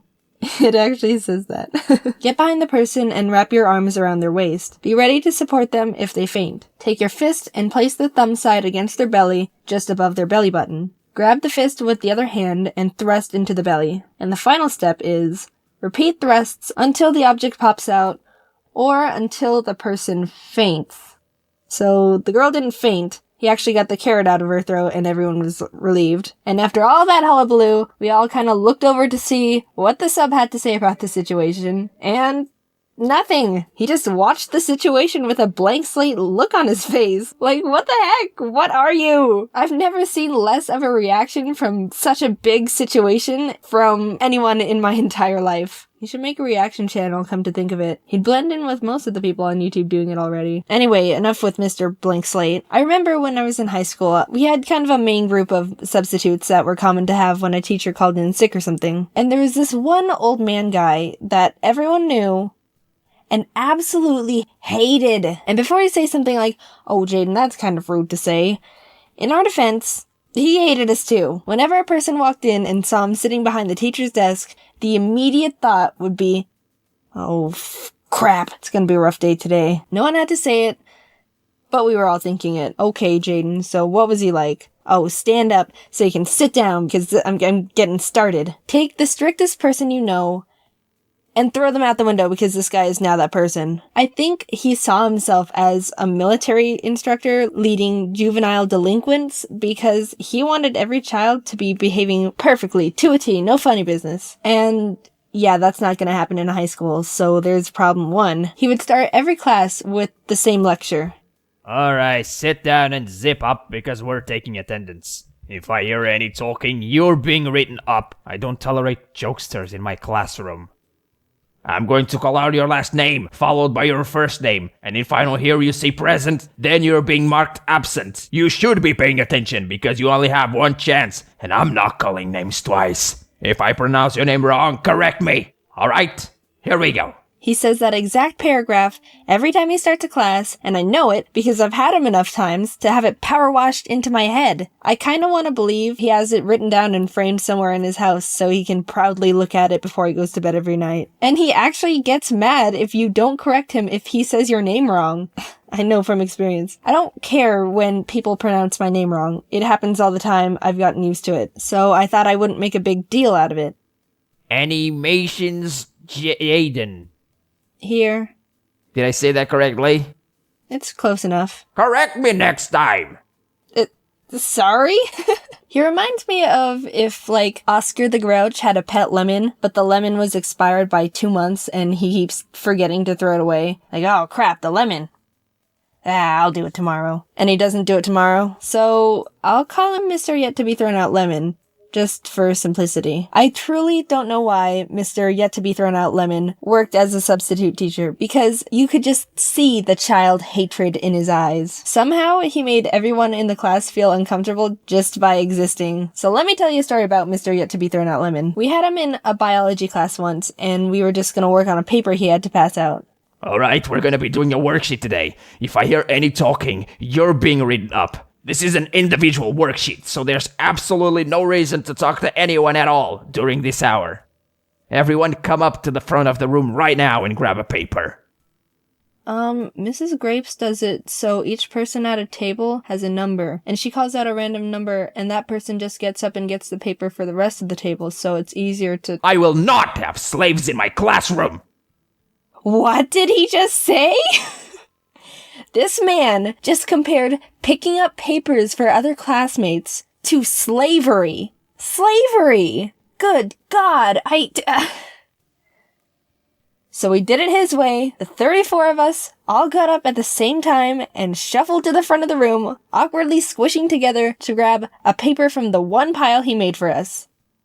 You are a fruitcake. He did a lot of other weird over-the-top things, but this was by far the best thing I've ever witnessed from him. Oh, Mr. Yet to be Thrown Out Lemon, you're a real piece of work. No talking. I'm going to call out your last name, followed by... This is an individual worksheet for reasons. I will not have slaffles in my classroom. I don't know what those are. This is an individual worksheet, so there's a person. I'm gonna Metal Gear. Jaiden, is there a Jaiden here? Jaiden, Jaiden, with animations of Jaiden. Is there a animations Jaiden? Jaiden, what the fuck? I've played a lot of Pokemon in my days, and by that, I mean I've played the same Pokemon game with various different skins. But I'm here today to showcase one of, if not the most unique ideas for a Pokemon game Nintendo has published for our tiny little hearts. And that game is called Pokemon XD Gale of Darkness. XD. A bit unfortunate, but it came out in 2005, so they get a pass. Why am I talking about it? I think it's an underground game not enough people know about. It does something different, kind of shakes up the formula. It's constantly overshadowed by its predecessor, Pokemon Coliseum. And yeah, okay, I played it as a kid. I'm very biased. Is that what you wanted? If you've not heard of it or played it, you're in for a treat today. The game opens up to a cargo boat, the SS Libra, out at sea, where we find the captain and guy who steers standing at the helm. All is calm and serene when suddenly they get swatted. And it's not no ordinary SWAT today, folks. No, sir. This is a Lugia SWAT. They run out to see what's going on, and the captain looks up and makes this face as if he wants to kiss Lugia passionately on the lips. But Lugia's not here for kisses. He's here for the opposite of kisses, which is crime. He hyper beams the cargo ship and then steals it. You heard me right. Just blasts the thing point blank and takes it away. Lugia's ship now. The presumably only 2 people on the entire boat fall into the water and are left to just drown in the ocean, I guess. Well, that was a bit raw. What are we, a minute in and 2 people are dead? Gen 10 could never. Hard cut to me because that's more important. You play as this boy kid named Michael, but actually his name is Jaiden now because that's me. The game throws you into the middle of this intense looking fight between a Salamence and Metagross, both level 50. I don't know where I am, what the stakes are, who I am, but this battle seems really important and tough, so I'm gonna give it my all and immediately OHKO it. I did it! Screen goes black. I open my eyes, everything's blurry. Wake up, Jaiden, you've been in a coma for 15 years. Turns out I live in a friendly laboratory run by this Professor Crane and his lab guys. I get up and the guy running the battle simulation tells me how good of a battler I've become. Aw, thanks, man. Then he immediately negs me by telling me it's about time I go out and get myself more Pokemon besides my one lame Eevee. Backhanded compliment at a child, but I'll take it, I think. I go into Crane's office where him and my mom are talking, and he says he heard from the battle coach that my battling skills have improved dramatically, and how proud he is of me. To which my own mom tells him to stop giving me compliments and praise because I'm gonna end up spoiled rotten. I don't know what kind of a response that is to a child receiving praise. Either I'm already a cocky little bastard, or I'm being currently emotionally neglected by everyone in this building. Whatever it is, I don't think it's healthy for my mental development. To make this mother look even worse, we realize her only other child, Jovi, is missing and no one is looking for her. The world is only filled with overpowered wild rabbit animals and crazy people. No, I'm sure it's fine you haven't started looking for her. Keep doing what you're doing. I get a lead saying she really likes hanging out with family friend mad scientist Dr. Kaminko, so I head over to his house and I'm about to knock on his creepy door when this tiny little blind man, Chobin, the doctor's assistant, walks up and is like, "Burglar!" and challenges me to a battle, to which I win because he only has a level 5 Sunkern. Jovi comes out and is like, "Oh, hi, big brother, it's Jovi. Did you get lost, big brother? Silly big brother, Jovi will guide you back home." Alright, I see why no one was looking for her now. We return home to the lab and they present me with a snag machine. A machine that allows the user to catch shadow Pokemon, which are Pokemon that have been so abused that they turn evil. Now, they're saying they haven't seen or heard of any shadow Pokemon that exist anymore because they've all been purified years ago. But who knows when they could start popping up again? Better be safe than sorry. Bam! Some guys from a secret organization called Cypher bust into the lab, beat everyone up, steal Professor Crane, show off their shadow Pokemon, and run off to their secret base to never be seen again. Well, I'll be. The lab is in shambles, not knowing what to do, but then decides they're gonna complete their purification chamber in his honor because shadow Pokemon are back and they want to do something about it. They send me off to this seaside town, Gadionport, to retrieve a machine part they need, and Jovi pesters our mom to come with because Jovi doesn't think I can handle going out on my own, and Jovi needs to hold my hand and guide her big brother the whole way. Okay, not only does this little snot talk in the third person for no reason, maybe our mom didn't care enough to get us any education. Perhaps she was worried the teacher would give us a compliment, heaven forbid. But she's also the most annoying character I've ever witnessed in any media, and I've watched an episode of My Hero Academia with the Grape Kid in it. We go to Gadionport, and not 2 seconds pass until Jovi pisses off this random guy, Zook, who happens to be the buffest man in the world. He's about to punt her, and I'm about to do nothing about it, when this old man and his color-coded henchmen step in and obliterate his Shadow Zangoose. Old man, I was about to be free of everything that is bad in my life, and you took that away from me. We get the part, head back, and Mom tells me about this spot in Agate Village called the Relic Stone where you can naturally purify Pokemon. I don't know why you're making your own purifying chamber then when there's a rock that already does that. I go to Agate, and this very enthusiastic man with a Pikachu shows me the stone, and I'm like, cool. To which he's like, by the way, my friend Vander might know where Cypher took Crane. Oh, okay. I go talk to Vander and he points to this random spot in the desert on my map and is like, oh, they're right here. I saw them. What were you doing out there? That's literally just sand. Wow, would you look at that? A headquarters. Huh. I start infiltrating the base, battling all the grunts that fall from the ceiling, snagging any shadow Pokemon I find, until I reach Pink Hatsune Miku, who's trying to get information out of Crane about purifying shadow Pokemon. I battle her and win, which means I get to unkidnap him, and while heading out, I find this data ROM on the ground. Huh. This seems very important and like it has a lot of secret information about Cypher on it. Convenient. Brain returns to the lab and everyone's happy, and then they send me to Pyrite Town to find Net, a guy that should be able to crack the ROM and access all the information on it. So I head there and he's like, yeah, we can crack this, smile. While he's hacking it, I go out and play around in a random cave and run into Mirror B. This guy doesn't do much in this game, honestly, but I just want to make sure you know he exists and listen to his music.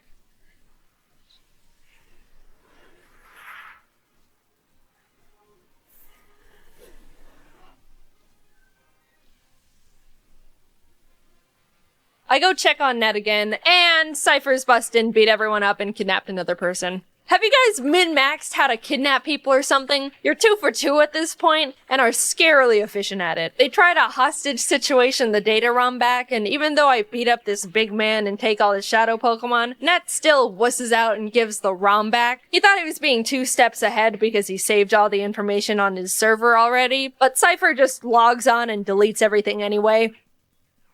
Net says the only thing he remembers from the ROM was that Cypher was behind the disappearance of the SS Libra, and they're about to attack this city nearby called Fennec, and someone needs to go warn them.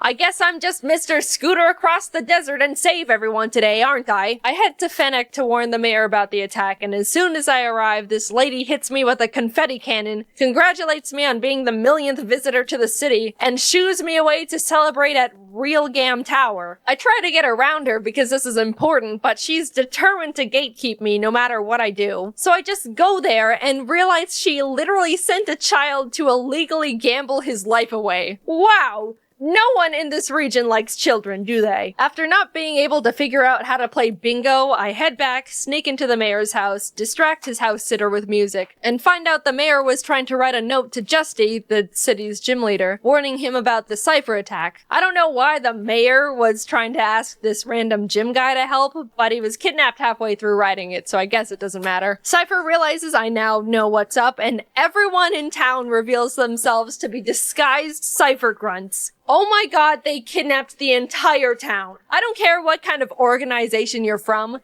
If you can successfully kidnap a village, you've earned my respect. I beat up Cypher, rescue their shadow Pokemon, and free literally everyone in the town who is locked in the city basement. Justy says he saw something suspicious going on in the desert and points to another random sand spot on my map I should go investigate. Honestly, how are all these people just stumbling onto these shenanigans in the middle of the desert?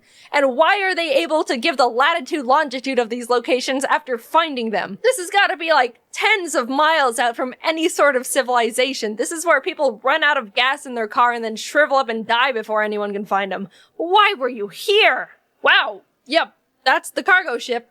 How did you find this? Alright, what is so enthralling about this desert that crime and vigilante justice is constantly going on in every square inch of this place? Cypher's running around on the ship, and after I take their shadow Pokemon and chase them out, this group of strangers calling themselves Team Snag'em walks up and roofies me. I wake up, realize they stole my snag machine. This random old man who just started living in the wrecked boat said he saw them head off in that direction and points to the middle of nowhere on my map again. You people are beyond me. I show up and wow, another headquarters for crime. I make my way to their head honcho, Gonzap, who's trying to put on my snag machine, but he's too big and muscular and adult, and since I am a child, it does not fit on his giant muscle arm. He pretty much gives up, asks if I want to join Team Snag'em.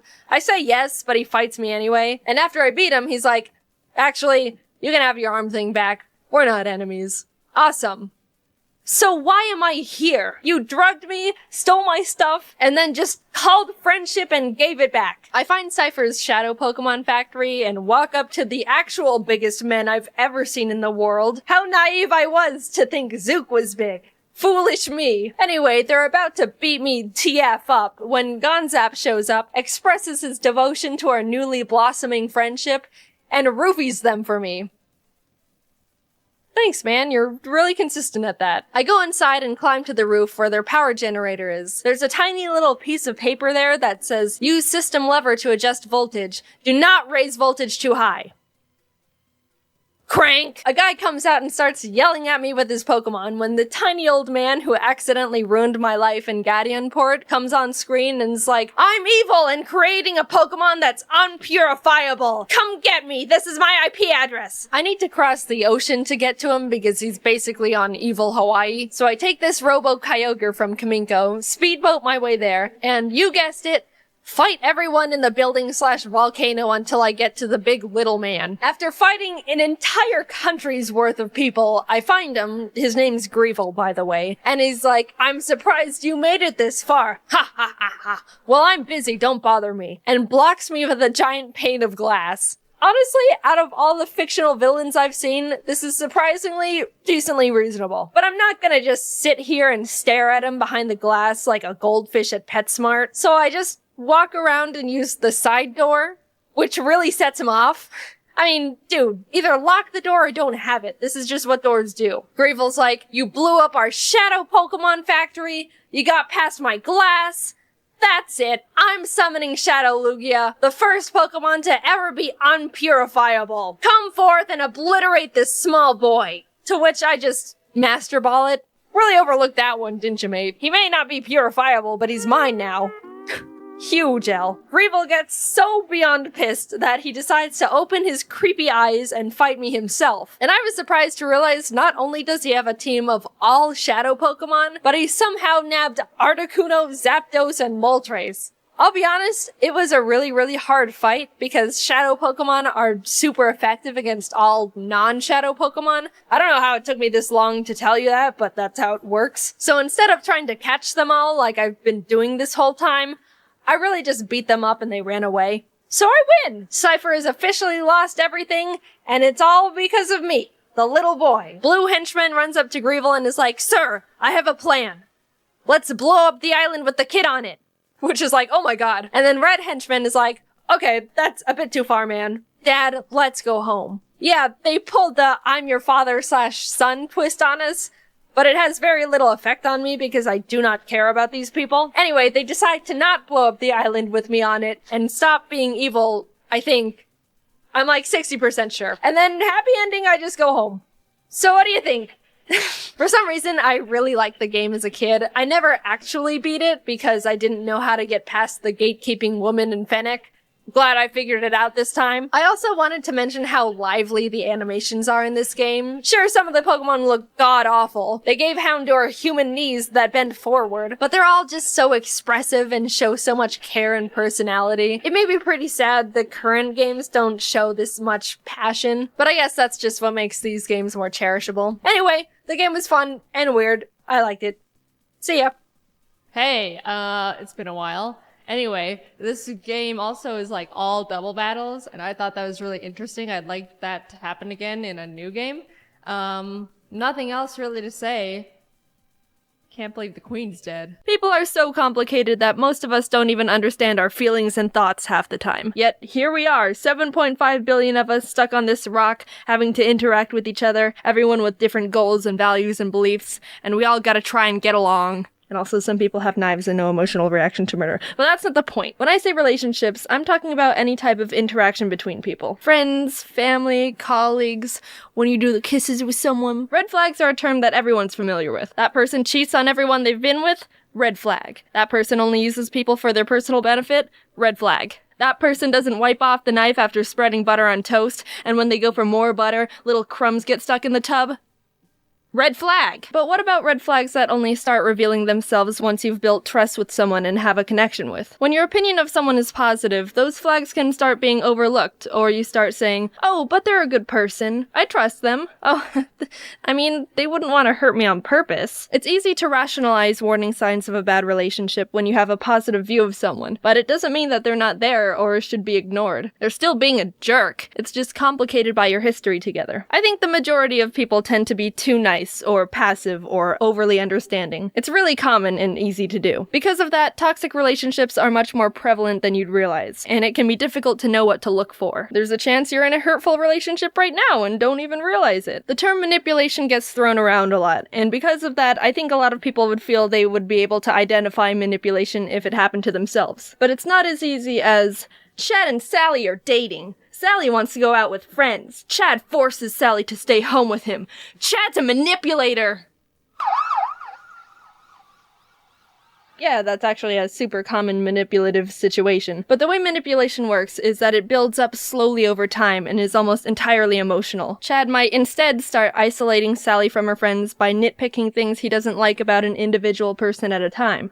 I don't like how Nick talks to a lot of girls. That's kind of weird. Don't you think Dawn drinks too much? That's not too responsible of her. Little implants like that can make Sally view her friends not as highly one by one and start trusting Chad more. A few months of this go by and Sally's not hanging out with any of her friends anymore and Chad successfully isolated her, which means he has much more control over her thoughts and emotions. You still might think that's easy to see through, and some people are better at picking up on warning flags than others. I think it's important to keep in mind that everything in real life is much more humanized than when we talk about them. For example, we're raised to believe that drugs are awful. It's pretty much brainwashed into us.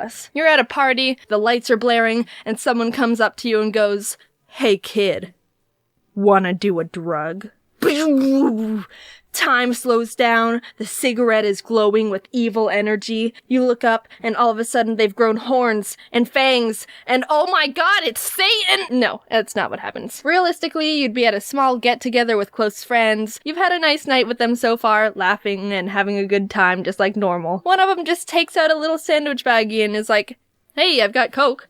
There's no time slow-mo or sirens. It's a completely normal feeling situation and all of a sudden your brain is confused. Drugs are bad, but this is my friend. We've known each other since 5th grade. He's just a normal dude. He's not bad. Are my other friends gonna do it? Your brain thinks of any excuse it can to rationalize behavior from people you trust or think highly of, which applies to relationships. It can be difficult, but you need to define how people should treat you and respect yourself enough to not let people maneuver you into bad situations. Emotionally abusive and manipulative relationships are super frickin' common, and it's tricky because they jostle with your head feels and can make you feel like a squashed fly on a window. Stuck, powerless, sad, if fly corpses even feel sad. I mean, I guess they're just dead. Emotional blackmail is a way to control or manipulate someone by using guilt, fear, and obligation against them. Is someone passive-aggressive, overly controlling? Do they use threats like, "Do this or I'll hurt you," or even, "Do this or I'll hurt myself"? That leads to another difficult situation. If someone ever belittles themselves, "I'm pathetic. You should just leave me. I'm gonna hurt myself." It puts you in a complicated position, because it can feel like there's a responsibility to provide this person with whatever they need, because obviously you care about them and you don't want them to feel this way, or even do something bad to themselves. But this is a hard pill you've gotta just swallow. You are not personally responsible for anyone's happiness. But they've got really bad self-esteem, and I'm worried that not responsible for anyone's happiness. But they're really depressed and can't help it, so I feel like if I just not responsible for anyone's happiness. But I'm Santa Claus. Alright, gray area. Responsibility shouldn't be assigned to you, even if it breaks your heart to step back. People normally aren't equipped to be able to help someone with their issues anyway, so it's best to encourage them to see a professional who's been trained to know how to handle things. Someone might be struggling with their own personal stuff, but mental illness doesn't negate their responsibility to maintain a healthy relationship. It just means they need to work on themselves, which is okay, but you don't need to be a part of that. You've got your own junk, they've got their junk. You need to decide how much of their junk you want to help with. Don't let them forcefully shove their junk on you. I like to imagine I'm my own little ecosystem, and I do my best to maintain it every day. If there's a person or a relationship I have that just feels like pollution in any way, maybe it started off well, but slowly started feeling damaging, then I've got to just step back and ask myself if I need to kick them off my planet. It sounds harsh at first, but you really can't drop your responsibility to maintain your ecosystem in hopes to improve someone else's. Who's gonna watch your ecosystem? No one. Because that's your responsibility. Communication is the most important way to know if you can work on fixing the relationship or need to cut it. Hey dude, can you stop dumping toxic waste into my ocean? You've been doing it for a while and all my cute little dolphins are dying. Oh geez, I didn't even realize I was hurting them. I'm sorry. What can I do to be better? Not only have you communicated that there's a problem, but the person takes full responsibility and is willing to work on getting better. But if they say, "Look, how was I supposed to know? I was just trying to help. Why are you being so sensitive?" That's toxic as shit! Shifting blame, gaslighting, guilt-tripping. Catch this deportation. Let them know how they're affecting you, set boundaries on how much you can give, and make sure you both have your own support systems so you don't have to just rely on each other. If things don't change, look at your behaviors as well. Do you feel like you need to justify or explain their actions too much? Do other people you trust not like them? People can get stuck accidentally blaming themselves or over-rationalizing things that are just not right in the first place. And don't forget that you can also be doing things wrong too. Self-reflect a bit. Verbalize your feelings. Ask yourself, Am I being an asshole? Why are you doing things? Out of spite? Anger? Jealousy? It's tough to admit your faults, but it's more important to be 100% real and brutally honest with yourself if you're gonna maintain a 100% real relationship. People who manipulate most often don't realize they're being manipulative. No one wakes up and is like, haha, I'm gonna be super manipulative today. Think about your contributions to your relationships and how they affect things. It's okay to admit when you've messed up. It's more messed up to turn a blind eye and keep being a jerk. It takes a lot to break off any sort of relationship because it can feel like a defeat or like you've given up, but sometimes that's just straight up the best and healthiest solution for both of you. Two people can be great, but just not mix well together. And if you feel like leaving is dangerous for either you or them, ironically, that's a pretty strong reason to leave in the first place. Someone shouldn't ever need you. They should want you. Your ecosystem should be able to sustain itself, and relationships are just the little sprinkles of fertilizer benefit for it. If you feel like you're not strong enough to break something off, a good way to work on that is to build confidence. Build a good support system, journal your thoughts, practice positive self-talk. I am a god. Alright, not that positive. Treat yourself as a friend. It's not selfish to want the best for yourself, especially when someone's over here being a happiness vampire. When you break something off with someone, remember why things didn't work. Repeat it in your head if you need to. A lot of people try and rekindle relationships when the initial problem hasn't been fixed. People need time to change. You don't owe someone a second chance if they haven't put in the work to fix anything. And you can't force someone to get help. If you're unsure about a relationship, think about these questions. Do you put off seeing or responding to them? Do you feel worse after spending time with them? Have they threatened you or themselves in any way? Do they make you feel like you can't do things on your own? Or you can't make a single decision without them? Do they ask for a lot of favors or money and don't pay it back? Do they talk badly behind your back? Do you feel like you're walking on eggshells around them? Do they put you down? If it's a yes to more than one of those, then you should start considering either ending it or try to communicate and resolve the problems. Don't tolerate any pollution. You're the one who has to live in it, and you deserve clean air. Big thanks to my friend Katie Morton for helping me out with writing this video. I wanted to make sure I didn't say anything inaccurate, and she's a licensed specialist with this type of stuff, and I trust her a lot. Of course, I hope you're able to take this advice and interpret it to situations in your own way. If you want to put a lot of energy into trying to help or be there for someone, that's completely fine. I just want people to know it's okay to think about yourself as well in situations. I've met and am friends with so many great people who have tried to help someone they care about, but it ended up being too much and starts dragging them down too. Like, once you start talking to people about it, it's like, holy crap, literally everyone's gone through something like this, and it's so easily preventable if you know what to look for. Anyway, thanks for watching. Hope this helps someone out there. You're great. Talk to you later. Bye. Ari says bye too. You guys know Gabe the dog, right? Well, he died just recently. Rest in tranquility, sweet puppers. Your Borks will forever echo in our hearts. I wish his family the best. It's always heartbreaking to hear when people lose their pets. All animals want is love and happy, and it's just so sad because you feel for the people who took such great care of them and loved them, and they had an unbreakable bond, and I'm an animal lover. I can't help myself. Alright, calm down. I'm trying to record. Stop. You're messing up the recording. Calm down! When I heard the sad news about Gabe, it reminded me of my old childhood dogs, and I thought I could tell you some stories because they're a bit insane. I'm surprised I haven't told them sooner, to be honest. I had 2 dogs growing up. The first one was a Shetland sheepdog, Keisha. Quick fact, growing up I didn't know what the breed was called, so I just said Keisha dog, and that's what I still call them to this day. I don't have too many memories of Keisha because my parents got her before I was born, and I was too young to remember very much from the few years we coexisted, but my mom and dad have told me stories of us, including the one I'm about to share with you. Setting the timeline here, I was really young, 3 years old. I don't have memory of this, but my parents have told me about it many times. So my mom and dad decided that we should all take a nice walk around the neighborhood with Keisha. I was apparently very excited about this and was wanting to go out right at that moment. They told me to slow my roll and wait a bit because they needed to get ready, and we would go out later. But Jaiden thought, nah, I'm going now. So I took Keisha and left the house on my own without telling my parents I was leaving. There was now an unsupervised 3-year-old wandering down the street, walking a dog.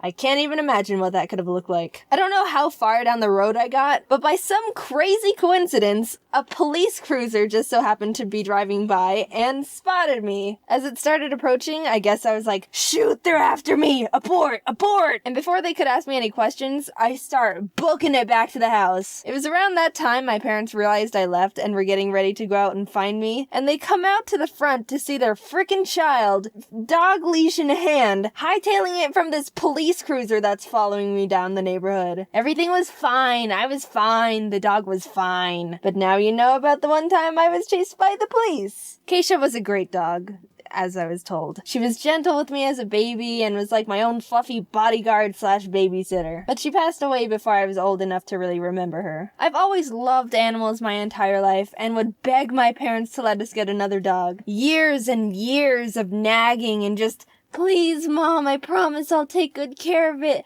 and I'll feed it, and I'll water it, and give it sunshine, and everything a dog needs to grow into a big, strong doggo, please! And on my 7th birthday, my dad went behind my mom's back and got me a dog without telling her.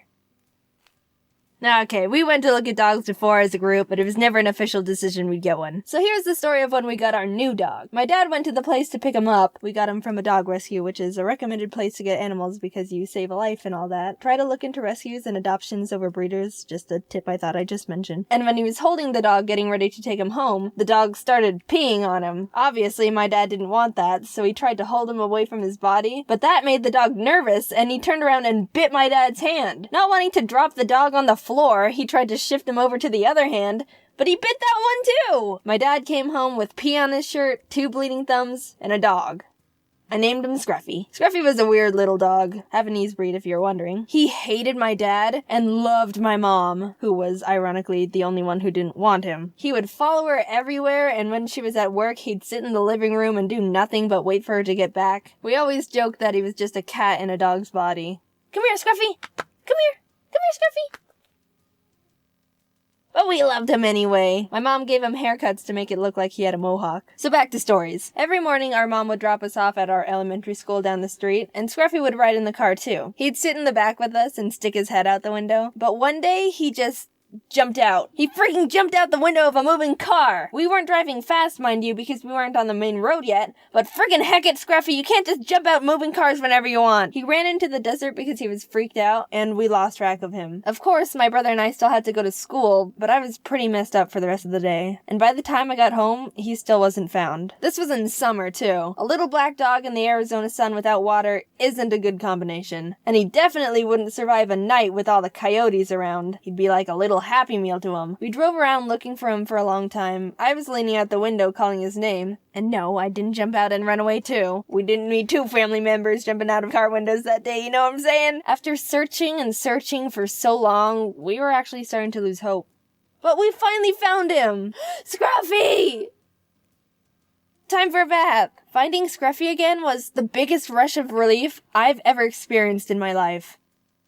Want to hear about the second time he ran away? This was several years later. We were driving back from visiting my aunt in Tahoe, as I mentioned we do in a previous video. But it wasn't just my mom, dad, brother, and Scruffy with us. My dad's dad was with us too. We call him Opa. He's this old retired 4'11" horse jockey to give you an image of what he looks like. So we were driving in the middle of the desert on our way home, and we decided to stop at a gas station. My mom and I had to go to the bathroom, so she gave Scruffy to Opa and told him to let him go to the bathroom while we went to the bathroom. He was on a leash, so nothing could have gone wrong, right?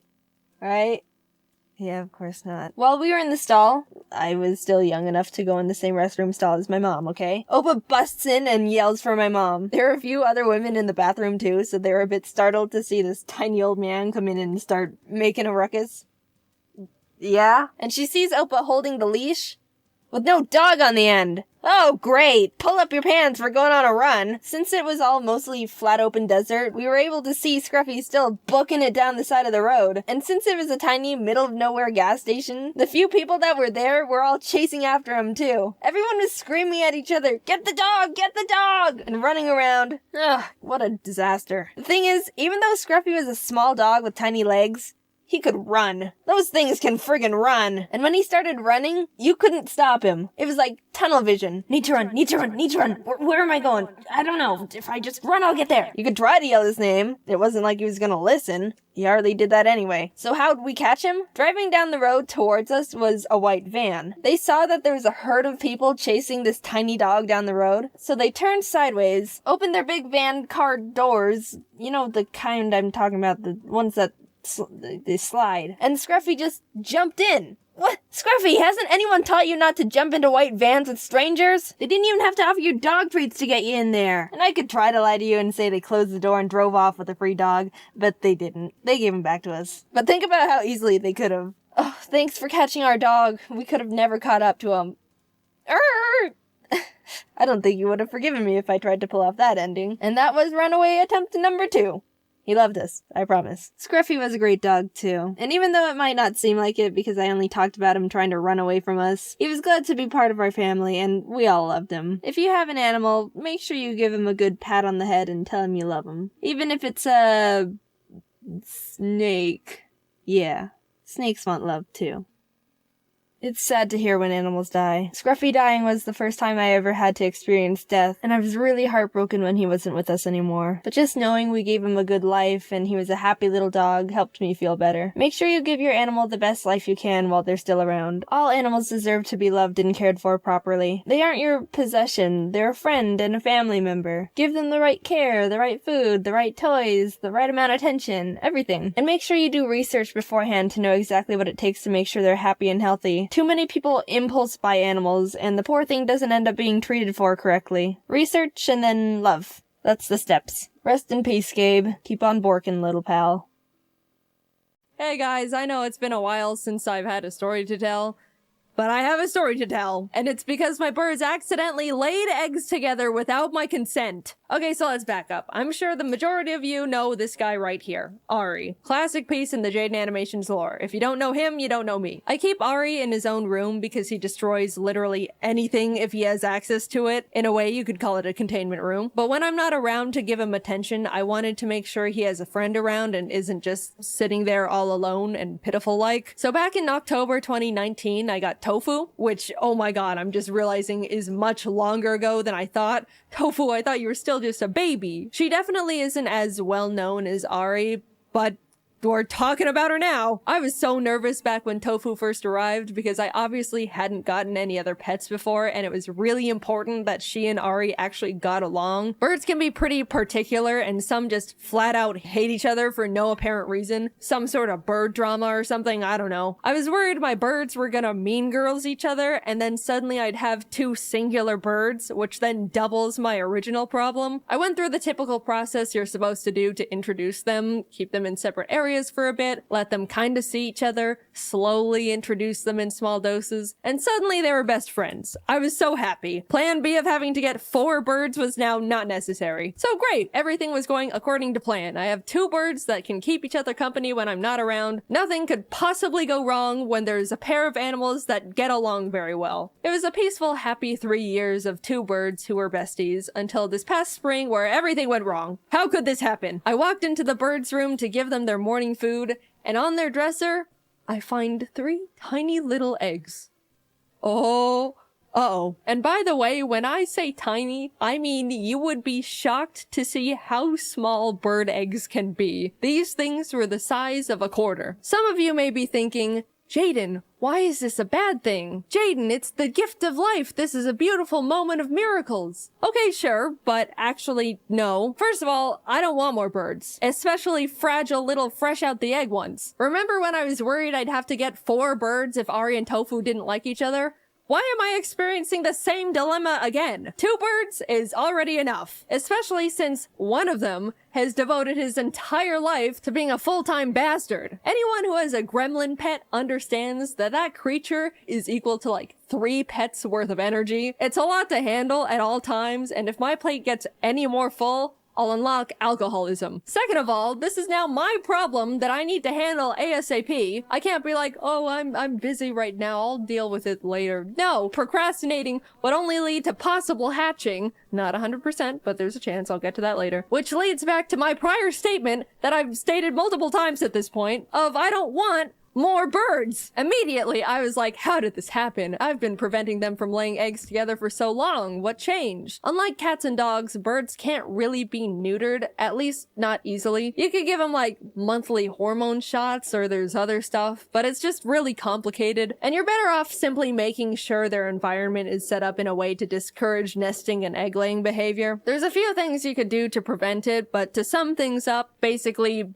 don't let the birds nest. If they find a dark little hidey hole, they'll start treating it like a nest and get hormonal, and suddenly you've got eggs. No nesting, for the most part, no problem. I looked around the room and was so confused. All they had in there were their cages, climbing tree, and a drawer I bought to hold all their bird stuff. And the eggs were just on the top of the drawer too, not even in a safe burrowed nest-like place. One had already rolled off the side and cracked open on the floor like an omelet. Tofu, this is not even close to motherly instincts. After a bit of snooping around, I pulled the drawer back from the wall to realize, oh my god, these birds have been secretly burrowing into the back of this drawer like they were plotting a prison escape. Somehow, Ari and Tofu squeezed their tiny bodies in between the drawer and the wall and started chewing the back of it to get into the drawers from behind. They literally gnawed through it like the nematodes in SpongeBob. You should have seen all the sawdust on the floor. Well, here's a picture, but it doesn't do it justice. It looked like a construction site and smelled like Home Depot. Suddenly it made sense. They were using the drawer as a secret nest. Whenever I was in the room, they were out and about. Hi, Mom, please give us seeds. Nothing nefarious is going on. I leave, and boom, straight to the forbidden nesting drawer they go. Criminals. As I'm connecting the dots on how we got to this point, I realized I don't even know which one of these knuckleheads even laid the eggs. When I got Tofu, I made sure she was a girl. A little lady. I talked to one of my bird knowledgeable friends when I was considering getting another, and she recommended a female bird because there was a higher chance Ari would get along with her more than a male bird. So Tofu has been DNA checked and female certified. However, way back when I got Ari, I never got him/her checked. Green cheek conure genders can only be confirmed through DNA tests, and there wasn't really any important reason to know Ari's gender at the time, so I just didn't. Over the years, I've just started calling him my big man because of the way he acted and behaviors he displayed felt very obnoxiously masculine, but it was always more of a gut feeling above anything else. But I am now facing a possible reality that my bird I've had for 7 years that I've been headcanoning is male could have been female this whole time and is the potential mother of these confusing eggs. Because yes, birds don't need a male around to lay eggs. Think about it like chickens. They just be laying eggs out the wazoo without a rooster in sight. They don't care. Boom, egg. If it's a girl bird, that thing can lay eggs whether you or a male bird wants it to or not. So in this situation, Ari possibly being a girl is the thing that's blowing my mind the most. But one quick peek at their little bird booty hole swiftly gave me the answer. It was definitely Tofu. If you know, you know. I'm just saying, laying 3 eggs a quarter the size of your whole body biologically does something to you. Anyway, I immediately booked a vet visit for Tofu. Laying eggs drains birds of their calcium and overall health, so I wanted to make sure she was generally okay. The vet took a look at her and was like, she looks fine, she's acting fine, we'll give her some vitamins, but she's still got more eggs in her. What? Tofu, how many of those things you're gonna cook up? Also, we gotta limit this whole ordeal to as minimal as possible, please, because that vet bill was not fun. We can't be making this a routine occurrence. It's no mystery laying eggs can also be pretty dangerous for birds. There's a chance it could get stuck and the bird just dies. And to be honest, I really didn't want that to happen. So every egg meant an extra mountain of stress and anxiety for me. Yippee! The vet told me conures typically lay eggs every other day, so once she goes a few days without laying any, then I can come back and get her another checkup to really make sure she's all good. So I let time pass, and in total, Tofu ended up laying 8 freaking eggs. She was not supposed to lay that many. Normally conures lay clutches of like 4 or 5. So she basically laid 2 birds worth of eggs. I don't know what to do. But alright, she's finally done. We can now move on to the second step in the what to do when your bird lays eggs without your permission plan. I have to swap out the eggs for fake ones. If I just yoink Tofu's eggs away, she's gonna be like, what the my eggs? Dude, what the hell? I just laid those. And she's biologically programmed to start laying more to replace them. Luckily, my friends Jordan and Kelsey had some fake conure eggs because coincidentally, their bird laid eggs like 6 months prior to Tofu, so they already went through this process and were definitely supplying me with mental support. They lent me their fake eggs, I swapped them out, and perfect. Tofu is now trying to be a mother of 8 balls of plastic. After a few weeks of them not hatching, she'll move on, forget all about them, and everything will return to normal. It was a successful heist, as in I gave them both treats, stole all their eggs right in front of them, and they did not notice. You might be realizing, even though Tofu's eggs won't hatch, I still am in possession of actual real bird eggs that may or may not be fertilized.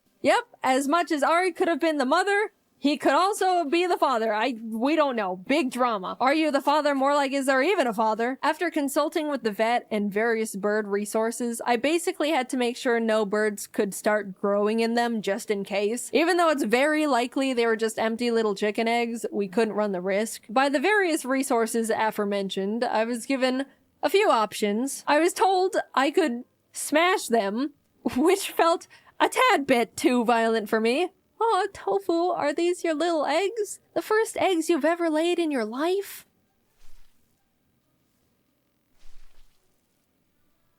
Absolutely not. I could freeze them, just put them in a little container, pop them in the freezer, and there you go. But the last option, which sounded the most insane in my opinion, was to boil them. Make tiny little boiled eggs. Why does that one sound the most deranged and psychopathic? I know people consume all types of bird eggs all over the world, but boiling my own conures eggs just feels way past the line in mental sanity. So I popped them in the freezer to hang on to whatever humanity I had left after all this, and they've been there ever since. I still have them. I'll go to grab a popsicle and be like, oh, hello, Tofu eggs. I don't know. Even though they won't hatch, they still feel special. They're my little baby Tofu's little baby eggs. I don't want to just throw them away like they're nothing. I'll just keep them in my freezer forever because that's somehow the most sane option I was given. Some people might be like, Jaiden, you should have tried to let them hatch. But you do not understand. I am absolutely definitely not qualified to raise baby birds. I promise this was the best thing to do for everyone. For me, for the eggs, for Ari and Tofu. God knows Ari would have been an awful father. Or mother. So that's what I've been dealing with over the past few months. Tofu's fine now. She's essentially back to normal. I have since removed the secret nest drawer they have claimed. I'm sure they weren't too happy about that one, but hey, you reap what you sow. People will tell me, oh, you're the reason I want a bird. And I always think to myself, man, that's unfortunate. The majority of people are not suited to own a bird. Case 1, they can cut through furniture like chainsaws. Case 2, they could lay eggs and curse you to put them in the freezer like the egg murderer you are. Or worse. I love my birds with all my heart, but if anyone ever asks me if they make good pets, I turn into the biggest hater. And if you're a good bird owner, you'd probably agree with me. Birds are beautiful, intelligent, loyal companions, but they're also knife tornadoes who can force you to question your own mortality as you spend a fortune on vet bills.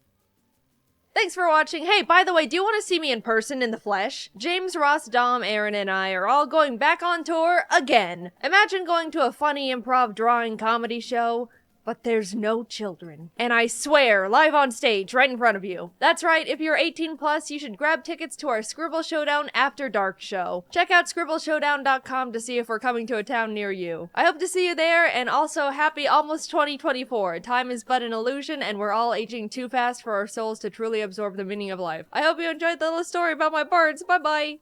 So imagine this. It's Christmas Eve. You're getting ready for bed and everything is prepared for the perfect Christmas morning. Chestnuts are roasting on an open fire. The cookies are out. The house is silent and calm. Everyone has the standard things on their Christmas list. Puppies, Nintendo Switches, for father to finally find milk. But yours is different. All your life you've loved and have been fascinated by insects. You were teased in school for catching ladybugs in the bushes, ostracized from everyone for gleefully watching the grasshoppers. You've spent years trying to repress your love for bugs, but you're finally embracing it. This year is different. You're going to ask Santa for the one thing that brings you joy in life. Ants. You tuck yourself into bed awaiting the early morning to see if your wish comes true. And as you're thinking about parenting your future ants, your eyelids feel heavy as you drift off to sleep.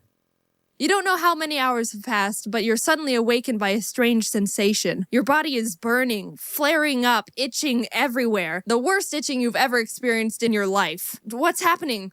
Is it a Christmas miracle? Did you finally receive the ants you were desperately hoping for? Your skin is getting more and more itchy by the second. You're in the most discomfort you've ever felt, and you feel like you're gonna cry from pain. No doubt about it. Ants. All over. You rip open the sheets to find... oh, it's not a whole colony of ants attacking you. It's hives.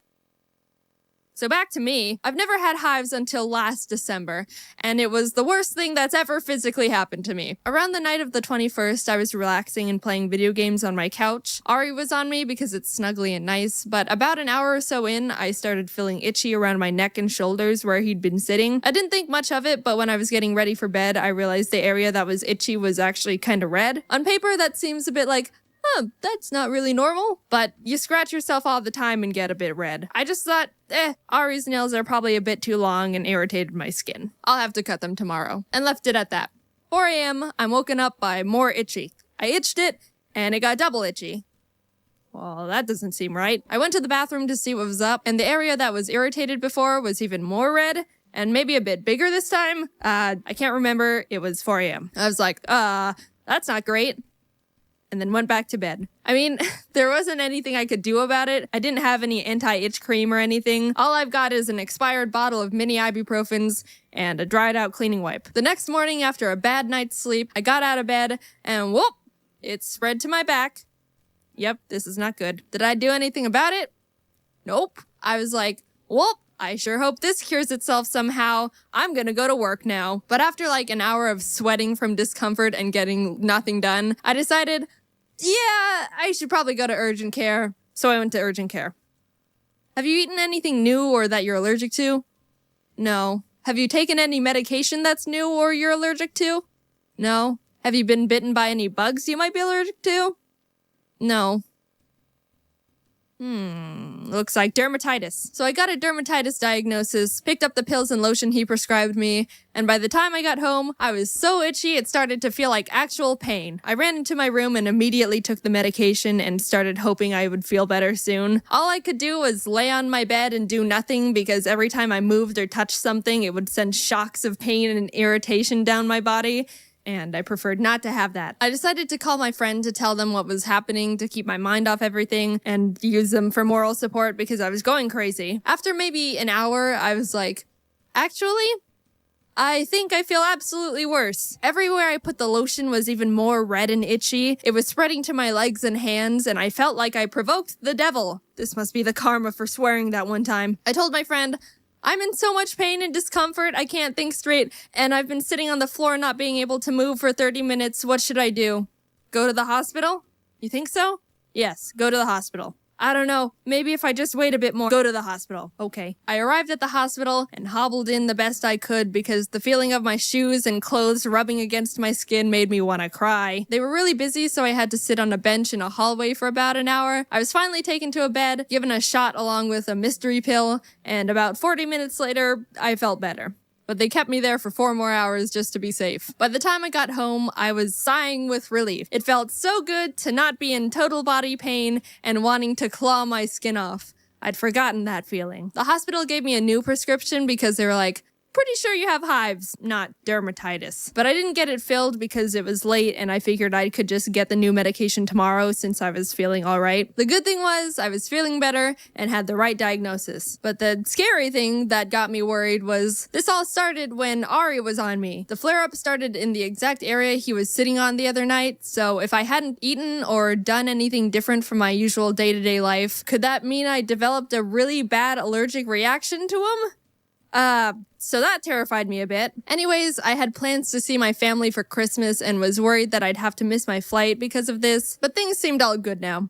1 a.m., woke up, itchy. It was back and ready to absolutely just kick my teeth in. I wasn't freed from this hive's curse. I'd only escaped its grasp for a few hours. It wasn't at its worst yet, but I knew it wouldn't take long to get there, so I raced to the nearest 24-hour pharmacy to pick up my new prescription, took it, and then just got an Uber to the airport because I couldn't sleep. Early flight? Not really. I'm just getting there early. Well, it's always good to be early for flights. When is it? 3 p.m. I tried to get a bit of sleep in the airport, but it didn't work. The good thing was that the prescription was doing a relatively good job at keeping back the hives. I could still feel the itchy, but it was like muffled, if that makes sense. I got on my flight no problems and landed in Arizona to my very calm parents who were like, "Hives? Are you okay? How'd you get hives? Are you okay?" The hives had been manageable the whole day until I was getting ready to go to bed and they started flaring up again. This time worse than ever. I thought I'd experienced pain before, but the hives were mocking me. The previous ones were teasers. This time they were dishing up the main course. Everything was put into mega gear, served up on the grill of Gordon Ramsay himself. See if you like this, bit. Off to the hospital we went, 12 o'clock at night. We arrived at a normal hospital first, and by the time we arrived, I could barely walk. I was in so much pain and agony. I shuffled in, hunched over like I was 95 years old and about to just fall over and turn to dust immediately. Also, I was actually crying at this point. No, oh, I'm gonna cry, this hurts, boo-hoo. Nah, this time was like, yeah, time to cry now. I wasn't having a good time. We sat there for maybe 40 minutes and no one was helping us, so my dad asked how long they estimated the wait would be, to which they said an hour, so we were like, My dad decided to take me to a local urgent care because they've got a family friend who works there. It was more familiar, and also probably less busy. We arrived and had a bit of a wait, but I was finally admitted into a room. The doctor walked in and was like, "Yep, looks like hives," and stuck me with an EpiPen. I'm lucky enough to not have any really bad allergies like peanuts or something. I know a good amount of people who are like, lol, if I sniff the smallest dust fragment of a peanut, my body will just give up on me. So they have an EpiPen on them at all times. I'm allergic to cats, but they just make me sneeze, so I've never experienced the magic of an EpiPen before. And my God, that thing was like Jesus just being injected straight into my blood. Within seconds, my body started feeling better and all my hives cleared up immediately. If you've never almost died from an allergic reaction, I totally hope you have one just so you can experience the magic of an EpiPen. I mean, I hope you never almost die, but I'm just saying, if you do. Anyway, problem solved. The doctor didn't really say anything else. He kind of just gave me the EpiPen and sent me on my way when he saw I was doing better, which, fair enough. I went to bed in relief. Finally, it was all over. I can have a nice Christmas after all with my family and live on in peace. 8 a.m., woke up, hives all over. This time, I wanted to just close my eyes again and perish. Oh, this one. This was the worst it had ever been. I didn't even know it was possible to experience this level of itchy combined with unbearable pain. I was in awe. It's amazing how absolutely torturous this pain is right now. And I haven't even been stabbed. The day before, when I said it was in Mega Gear and the main course, I was kidding. This was one of those meals where they give you the appetizers and the main course, but surprise, the dessert is a knuckle sandwich. All the hives in the world were like, this one, let's get this one. I was covered in bumps and red. My mom looked at me right before we were about to go to urgent care and her face was like, I don't think there's any words that could describe how absolutely abhorrent and atrocious I felt. The itchiness was so extreme, it felt like needles all over. Every time something just grazed my skin, it felt like, yep, it's time to die. See y'all later. Arrived at urgent care, couldn't move, looked like a boiled diseased shrimp. This time we got Dr. Cruz, our family friend I mentioned earlier. He's super nice and caring and an amazing doctor to go along with it. First of all, I got another EpiPen. Yay! And then he prescribed me like 4 new medications, none of which I remember the names of. but one of them was steroids. I can now say I've been on steroids before. So yeah, I can probably beat you all in football now. I'll cut the fat and just say the medications Dr. Cruz prescribed me were it. They were the ones that blocked the hives and helped me recover. I've been freed for the first time in 3 days, and they never came back after that. I took some blood tests, and turns out I didn't test positive in any allergic reactions they looked for. I was able to come home, and Ari didn't make me flare up, so I wasn't allergic to him. That was a huge relief. I had to seriously consider if I would have to get rid of Ari if he was the one giving me hives, because I just couldn't live with hives that extreme. But it wasn't, so we're good. The only thing we could conclude was it was just caused by a huge buildup of stress. I'd been really busy and burnt out from a bunch of conventions and traveling up until that point, so they said, yeah, stress combined with an immune system glitch is probably what caused it. We don't know what else it could be. And we're like, all right. And I haven't had hives since. So moral of the story is take breaks before your immune system turns on you. Because let me tell you, your immune system does not hold back. Just wanted to make this clear. I'm all good now. This happened back in December, and I've been fine ever since, so don't worry. I've been doing well in terms of convention burnout as well, mainly because I haven't gone to any because they're all canceled, but hey, it works. But yeah, in the future, I think I'm gonna have to stop going to some conventions just because it's getting more and more hard to handle them. I enjoy being able to see and meet you guys in person, but yeah, it's getting really hard for me because there are a lot to handle for me mentally and physically. Anyway, thanks for watching the video. Hopefully it didn't freak you out or anything. I think the reason I hated hives so much is because itchiness is something I cannot handle. I much prefer being in actual pain than being in unbearable itchiness. I don't know if that's a common preference or not. Let me know what you prefer.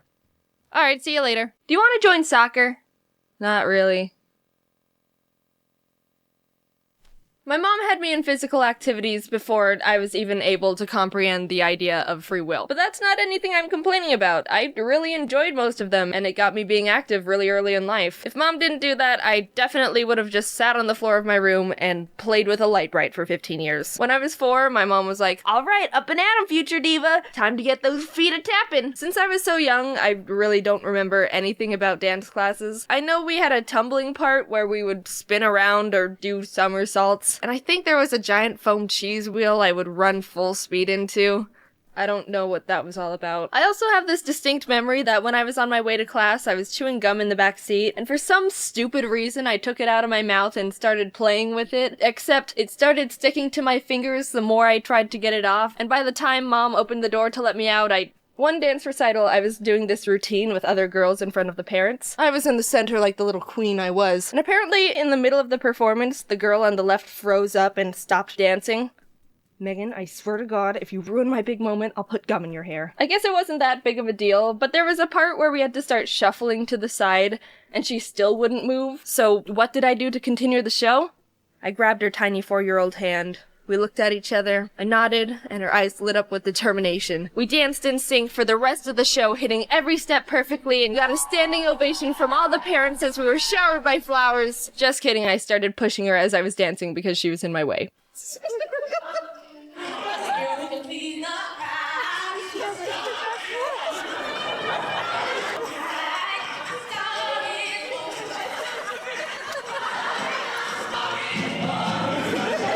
After blowing it out of the water and becoming too good at dance with gum webs and shoving away the competition, I dropped it and started cheerleading. And I don't remember anything about that era at all. My parents could be like, no, you never did cheerleading. And I'd be like, yeah, okay. One time getting out of my dad's car to go to practice, I slammed the door onto my thumb and was like, Dad! And that's it. That's all I got for you. It doesn't have anything to do with cheer at all. But here's a picture of me doing some cheer thing for proof I did it. And also, here's my thumb. Yes, I still have it. Next up was gymnastics. That was one of the most terrifying experiences of my life. Not because we were doing a bunch of crazy flips and spinning around bars. Nah, I was just a freaking pussycat. I was so bad at everything. I was the first to fall over with the wall handstands. I couldn't do a single pull-up. Still can't. I didn't know why people kept yelling, "Stick it" at me. Yeah, stick Stick it to the man. I was so wimpy and bad, I was the kid the coaches had to pull aside during practice and be worked on one-on-one. While everyone else was having fun in the foam pit, I was taken off to the side to work on not being a failure. Jaiden, lean back. I'm spotting you. We're gonna do a back bend. No, I can't do it! Just lean back. My arm is right here. Never! I have no reason to trust you! Stick it to me. I didn't spit in anyone's face. But I was never able to do a back bend because I trusted no one and thought I'd just fall over and die. I was a woke 6-year-old. Already knew not to trust anyone but myself. Aren't you the one who slammed your own thumb into a car door?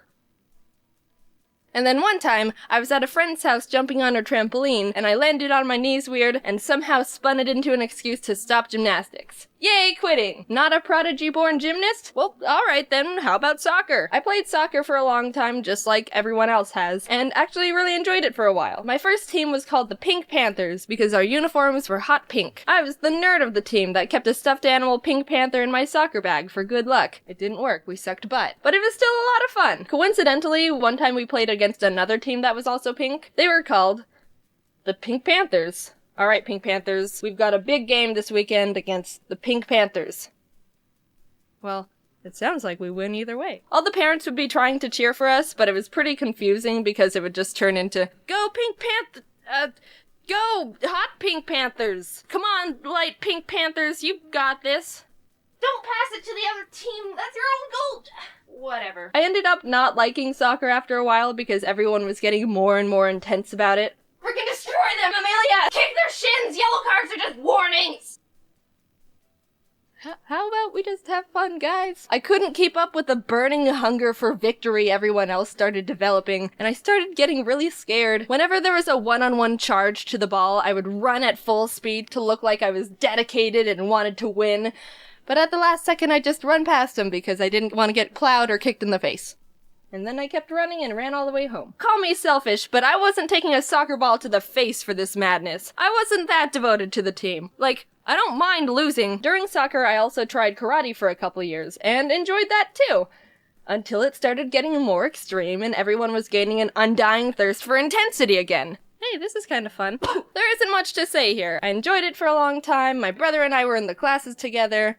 That was some fun sibling bonding time. Yeah! We participated in little tournaments where we would perform our forms and spar each other. Sometimes we would have to perform forms to music, and it was like a little dance recital, except without any 4-year-olds that needed to be shoved off the stage. And I'm not gonna show any footage of those tournaments because it's very embarrassing, and I don't need that on the internet. They were taking them down.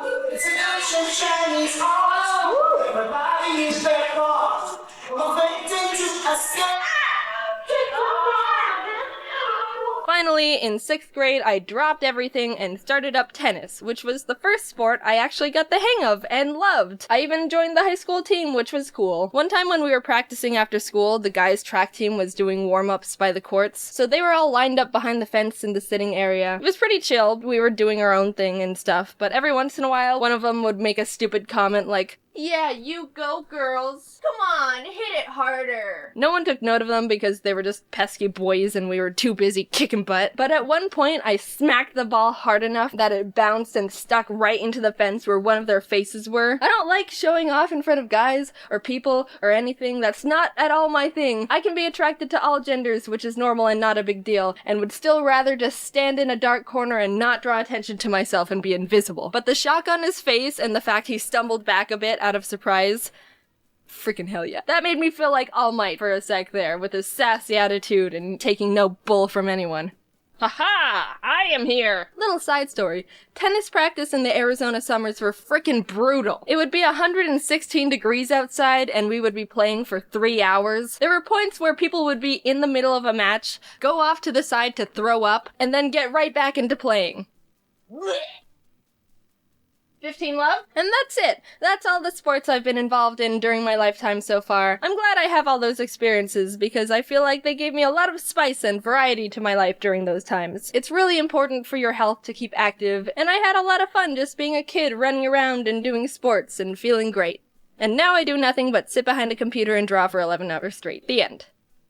Oh hey, funny seeing you here. It's been a while. Sorry about that, but also, I'm not too sorry because I was away on family vacation and I had a good wholesome time because I love my family and want to spend time with them. Anyway, it's been forever since I've done any sort of sports whatsoever because I stopped pretty much as soon as I left high school. There would be a few times where my friend Kate and I would try to go out and play tennis again and be like, yeah, it'll be fun to hit the ball around, just like old times.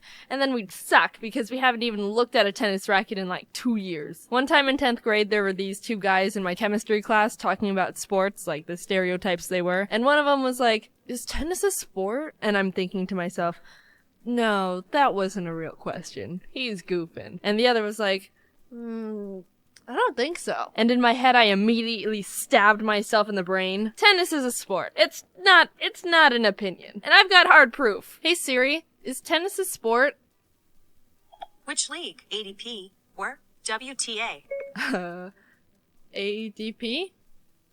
The US Open took place between August. She didn't even question it. She just went, what league? Boom, not even open for discussion. Siri, shut that down real quick. Thanks for watching the video. Talk to you later. Tennis is a sport. If you disagree, you can fight Siri. Bye. You guys know Gabe the dog, right? Well, he died just recently. Rest in tranquility, sweet puppers. Your borks will forever echo in our hearts. I wish his family the best. It's always heartbreaking to hear when people lose their pets. All animals want is love and happy, and it's just so sad because you feel for the people who took such great care of them and loved them, and they had an unbreakable bond, and I'm an animal lover. I can't help myself. Alright, calm down. I'm trying to record. Stop. You're messing up the recording. Calm down!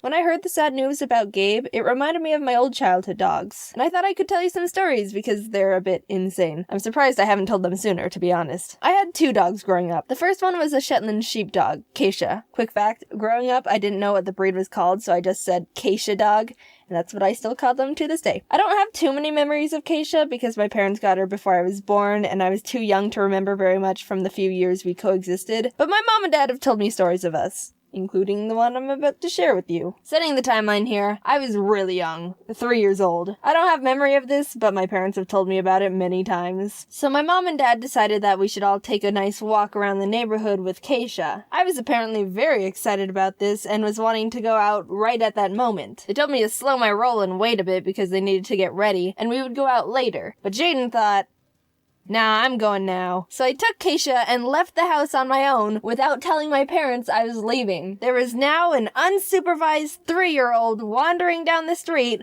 walking a dog. I can't even imagine what that could have looked like. I don't know how far down the road I got, but by some crazy coincidence, a police cruiser just so happened to be driving by and spotted me. As it started approaching, I guess I was like, shoot, they're after me! Abort! Abort! And before they could ask me any questions, I start booking it back to the house. It was around that time my parents realized I left and were getting ready to go out and find me, and they come out to the front to see their frickin' child, dog leash in hand, hightailing it from this police cruiser that's following me down the neighborhood. Everything was fine. I was fine. The dog was fine. But now you know about the one time I was chased by the police. Keisha was a great dog, as I was told. She was gentle with me as a baby and was like my own fluffy bodyguard / babysitter. But she passed away before I was old enough to really remember her. I've always loved animals my entire life and would beg my parents to let us get another dog. Years and years of nagging and just, please, Mom, I promise I'll take good care of it, and I'll feed it, and I'll water it, and give it sunshine, and everything a dog needs to grow into a big, strong doggo, please! And on my 7th birthday, my dad went behind my mom's back and got me a dog without telling her. Now, okay, we went to look at dogs before as a group, but it was never an official decision we'd get one. So here's the story of when we got our new dog. My dad went to the place to pick him up. We got him from a dog rescue, which is a recommended place to get animals because you save a life and all that. Try to look into rescues and adoptions over breeders, just a tip I thought I just mentioned. And when he was holding the dog, getting ready to take him home, the dog started peeing on him. Obviously, my dad didn't want that, so he tried to hold him away from his body, but that made the dog nervous, and he turned around and bit my dad's hand. Not wanting to drop the dog on the floor, he tried to shift him over to the other hand, but he bit that one too! My dad came home with pee on his shirt, 2 bleeding thumbs, and a dog. I named him Scruffy. Scruffy was a weird little dog, Havanese breed if you're wondering. He hated my dad and loved my mom, who was ironically the only one who didn't want him. He would follow her everywhere, and when she was at work, he'd sit in the living room and do nothing but wait for her to get back. We always joked that he was just a cat in a dog's body. Come here, Scruffy! Come here! Come here, Scruffy! But we loved him anyway. My mom gave him haircuts to make it look like he had a mohawk. So back to stories. Every morning our mom would drop us off at our elementary school down the street, and Scruffy would ride in the car too. He'd sit in the back with us and stick his head out the window, but one day he just jumped out. He freaking jumped out the window of a moving car! We weren't driving fast, mind you, because we weren't on the main road yet, but friggin' heck it, Scruffy, you can't just jump out moving cars whenever you want! He ran into the desert because he was freaked out, and we lost track of him. Of course, my brother and I still had to go to school, but I was pretty messed up for the rest of the day. And by the time I got home, he still wasn't found. This was in summer, too. A little black dog in the Arizona sun without water isn't a good combination. And he definitely wouldn't survive a night with all the coyotes around. He'd be like a little Happy Meal to him. We drove around looking for him for a long time. I was leaning out the window calling his name. And no, I didn't jump out and run away too. We didn't need two family members jumping out of car windows that day, you know what I'm saying? After searching and searching for so long, we were actually starting to lose hope. But we finally found him! Scruffy! Time for a bath. Finding Scruffy again was the biggest rush of relief I've ever experienced in my life. Want to hear about the second time he ran away? This was several years later. We were driving back from visiting my aunt in Tahoe, as I mentioned we do in a previous video. But it wasn't just my mom, dad, brother, and Scruffy with us. My dad's dad was with us too. We call him Opa. He's this old retired 4'11" horse jockey to give you an image of what he looks like. So we were driving in the middle of the desert on our way home, and we decided to stop at a gas station. My mom and I had to go to the bathroom, so she gave Scruffy to Opa and told him to let him go to the bathroom while we went to the bathroom. He was on a leash, so nothing could have gone wrong, right? Right? Yeah, of course not. While we were in the stall, I was still young enough to go in the same restroom stall as my mom, okay? Opa busts in and yells for my mom. There were a few other women in the bathroom too, so they were a bit startled to see this tiny old man come in and start making a ruckus. Yeah? And she sees Opa holding the leash with no dog on the end. Oh, great! Pull up your pants, we're going on a run. Since it was all mostly flat open desert, we were able to see Scruffy still booking it down the side of the road. And since it was a tiny middle-of-nowhere gas station, the few people that were there were all chasing after him too. Everyone was screaming at each other, "Get the dog! Get the dog!" and running around. Ugh, what a disaster. The thing is, even though Scruffy was a small dog with tiny legs, he could run. Those things can friggin' run. And when he started running, you couldn't stop him. It was like tunnel vision. Need to run, need to run, need to run. Where am I going? I don't know. If I just run, I'll get there. You could try to yell his name. It wasn't like he was gonna listen. He hardly did that anyway. So how'd we catch him? Driving down the road towards us was a white van. They saw that there was a herd of people chasing this tiny dog down the road, so they turned sideways, opened their big van car doors, you know, the kind I'm talking about, the ones that they slide. And Scruffy just jumped in. What? Scruffy, hasn't anyone taught you not to jump into white vans with strangers? They didn't even have to offer you dog treats to get you in there. And I could try to lie to you and say they closed the door and drove off with a free dog, but they didn't. They gave him back to us. But think about how easily they could have. Oh, thanks for catching our dog. We could have never caught up to him. I don't think you would have forgiven me if I tried to pull off that ending. And that was runaway attempt number 2.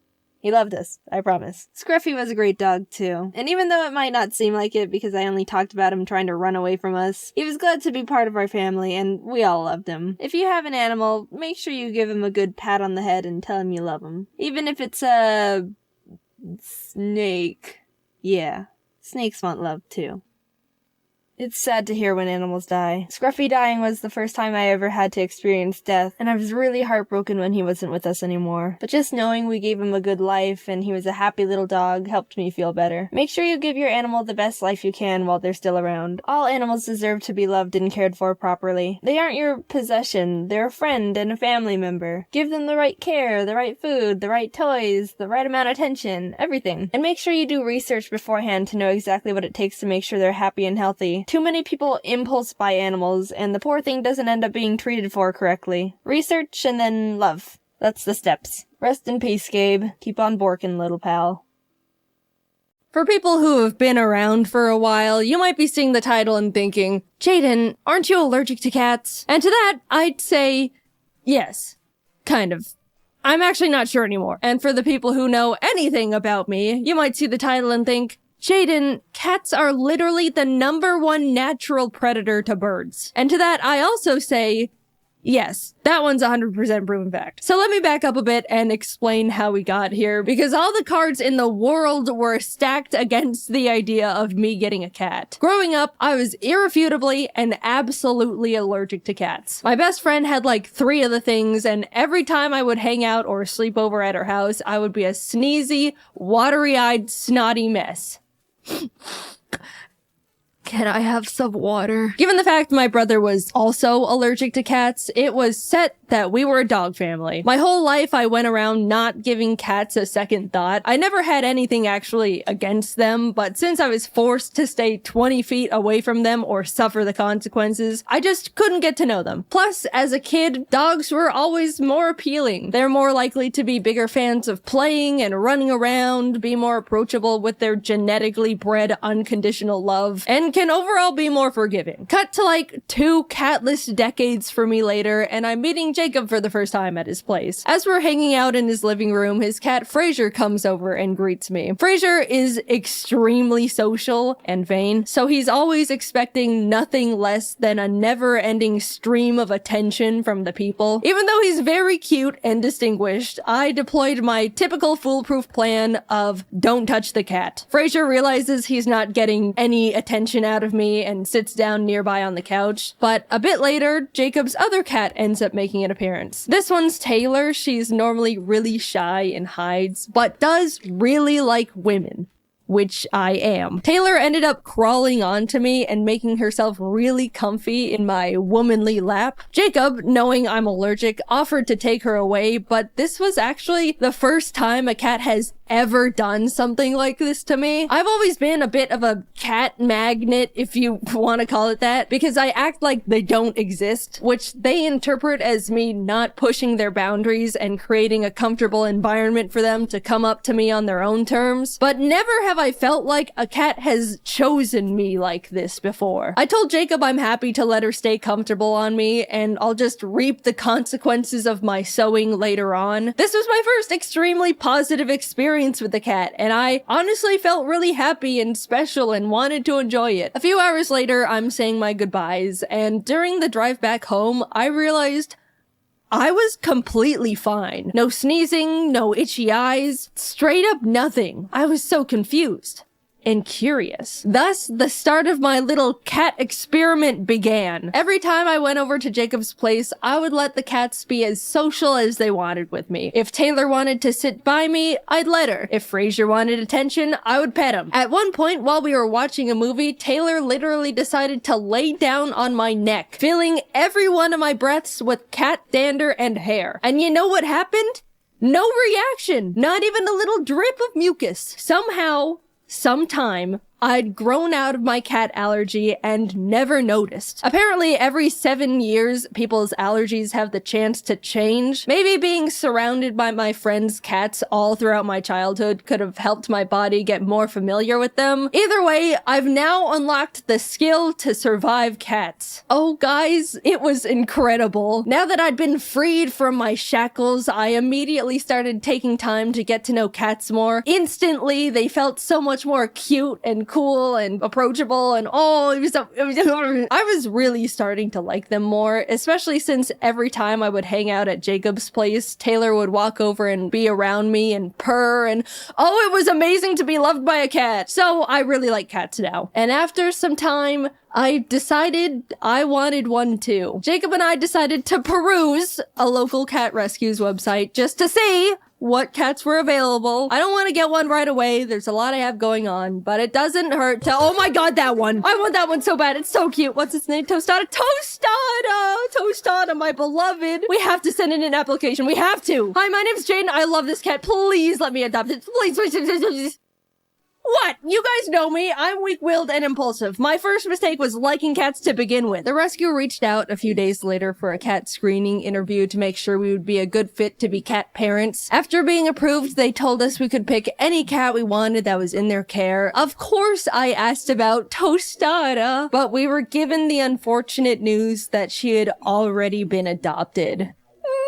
No! We looked at the other cats available on their website, but unfortunately none of them really stood out to me. The rescue ended up inviting us to a little Meet the Cats event they were hosting where we could see all the cats they had up for adoption in person, which was awesome because that was actually the first time I'd ever actually seen and held a kitten before. It was amazing. But as cute and tiny as they all were, there still wasn't one that called to me. I pried Jacob away from the kittens, headed home, and we started waiting. Every day I would check the rescue's cat list to see if any new ones caught my eye. I didn't even know what I was looking for, but waited for the universe to send me my perfect cat nonetheless. One morning I refreshed the page and saw one new kitten added. A tortie they found in some dumpster named Scrabble, with the biggest eyes and forehead I'd seen in my life. Something about this bizarre little creature called to me. I messaged the rescue about Scrabble and they told me she's available, putting me in touch with Scrabble's foster parents. Every day they sent me new little pictures of kitten Scrabble, and every photo I fell more and more in love with her. She seemed so silly and playful, and those eyes. We got on a video call and they told me all about how big of a personality she has. Out of the 5 other kittens they were fostering, she was by far their favorite. The whole time we were talking, Scrabble was flipping around in their arms and looking at the camera with her giant orbs. I left that call knowing I found my cat. I needed to have little kitten Scrabble. Meeting her in person only cemented it. She was shy at first, but after flinging around her worm toy, she immediately started hopping around and being the life of the party. I talked a lot to her foster parents and they just gushed about how they wish they could keep her since they all loved her so much. Even though the rescue called her Scrabble, obviously that was more of a placeholder name. The foster parents called her Cammy, but neither of those really fit to me. However, I knew one name that I liked.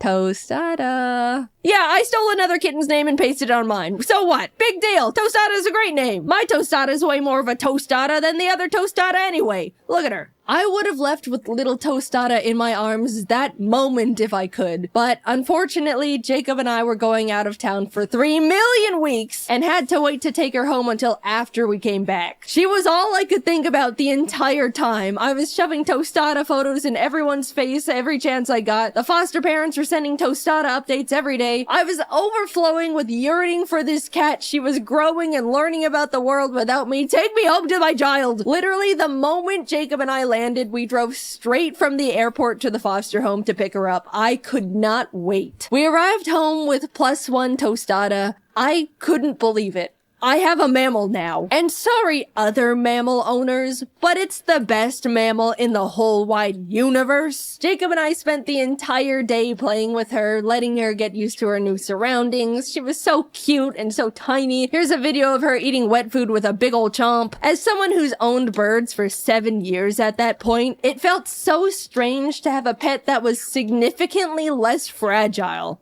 And also draws significantly less blood. You mean this thing can't fly up and get hit by the ceiling fan? Insane! I've had Tostada for a while now. She's 2 years old at the time of me posting this, and let me tell you, this thing has become a creature. First of all, eyes, still giant, and she never blinks. Look at this. She was sitting on my desk looking like that long enough for me to notice, get my phone out of my pocket, pull up the camera app, put the camera in her face, and take a photo.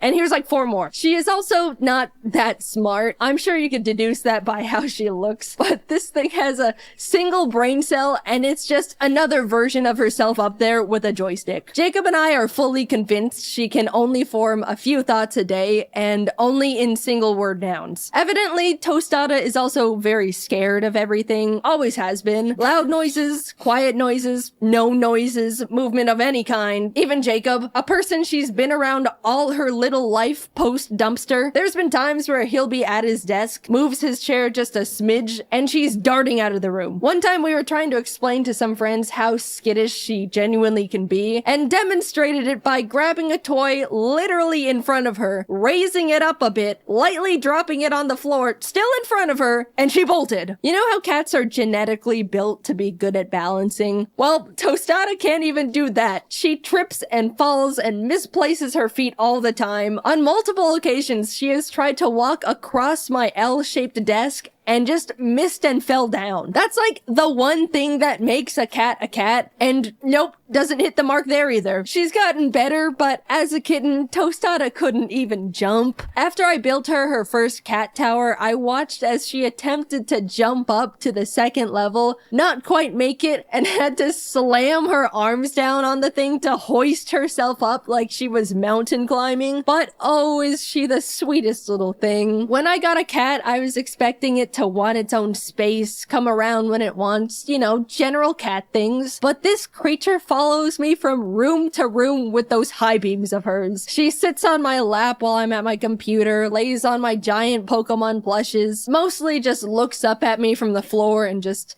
stares. When I'm sleeping, she'll just crawl into bed and tuck herself up right next to me. Look at all these photos of her straight up on me when I'm sleeping. Don't look too close though, I don't have makeup on. Bedtime is sacred to her. She loves bedtime. If I'm working late, Tostada will come into my office around 9 or 10 p.m., aka past Tostada bedtime, and just start crying, scratching on my chair, rolling around on the floor. It's pitiful. And if I still don't move after that, she'll go into the bedroom and drag over her string toy she always plays with. It's just so sad and pathetic. I always play string with her when she brings it over though, don't worry. But lately, she's picked up another routine habit, which is pats. Not all cats like the pats, but Tostada lives off them. It's when you just slap a cat's butt and it looks like you're hurting them, but they actually love it. However, Tostada's really particular about pats. First of all, I'm the only one allowed to give her pats. Jacob has tried and she runs away scared and offended every single time. Second, she has to receive pats on a specific spot on the floor of the closet. If I try to give her pats in like my office, she bolts to her floor spot, staring at me to continue them over there. Also, she begs to be pat every single night. Like clockwork, she'll sit like a gargoyle in front of the closet and cry pitifully until I come over there. Now, when I finally come over for pats, she'll flop on the floor and start horizontally rock climbing her way across the floor with her claws and tangle herself up in the Ethernet cables while I keep up the pats. You think I'm joking, but I'm very much not. This is the only way she accepts pats, and I have to give them to her every night or else she's miserable. Tostada's world is so small. She's really just around me, Jacob, Taylor, and Frasier, but she loves her simple family so much. When Kitten Tostada first met Frasier, she was terrified of him. She'd been around other adult cats before, but she'd never seen a flat cat in her life, and she was mortified. Of course, she's since warmed up to him, and they play together and hang out all the time, and they're best friends, but Tostada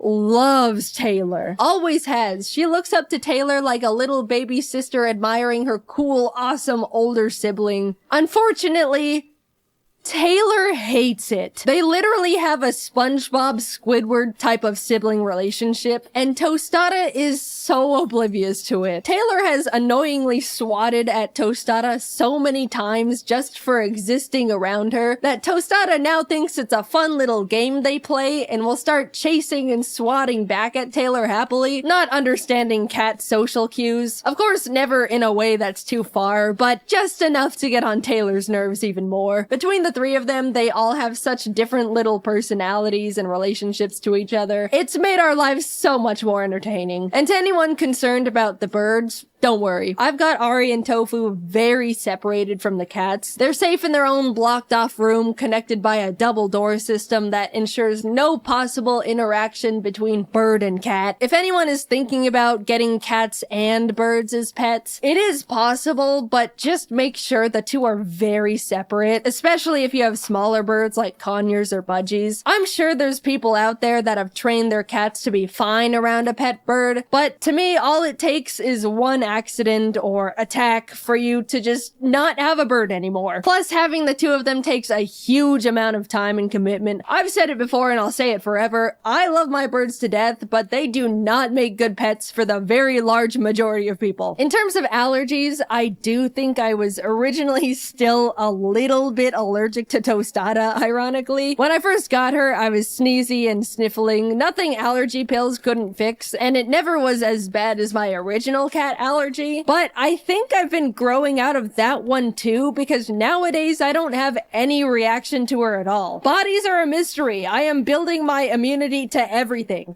Next up is rat poison. I didn't think I would make a video talking about this thing, but Tostada's just got such a funny little personality and has become such a big part of my life. She may be the description of autism, but I love her more than the world itself, and I know I'm the center of her little life too. I don't even see her as a cat. She's just a little creature that follows me around looking weird, but I love it, and I'm so glad I grew out of my cat allergy just so I can have her.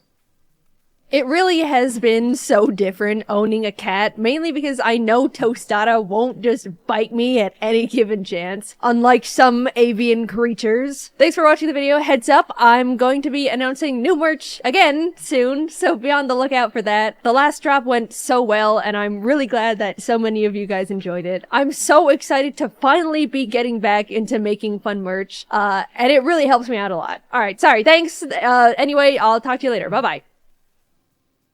As of now, Jaiden Animations is officially 10 years old. Yes, I know I technically made the channel in February, but shut up, I don't count that. On July 23rd, 2014, I uploaded my first ever animation to YouTube. Hey everyone, my name is Jaiden, and welcome. Alright, that's enough, you get the point. It's kind of old news that a lot of content creators have started retiring, especially after hitting the old 1-0. Making content on YouTube for 10 years has significantly changed the entire trajectory of my life. I started Jaiden Animations when I was 16. At the time, I was super shy, quiet, anxious, knew nothing about the world. I could count the number of friends I had on one finger. But not in a sad way, I liked my simple little life. For the longest time, I didn't even realize YouTube had channels or that people were uploading things like vlogs and series and skits. I mean, it was definitely less established at the time compared to now, but I saw YouTube as just the place to watch funny cats and compilations of people getting hit in the crotch. The way I found out about this whole online world was after coming home from school one day to find my laptop not turning on. Meaning, I couldn't play Minecraft anymore. We've all been there, it's tragic. To satisfy my desperate Minecraft hyperfixation, I typed Minecraft into the YouTube search bar to see if anyone just so happened to upload any Minecraft-related videos.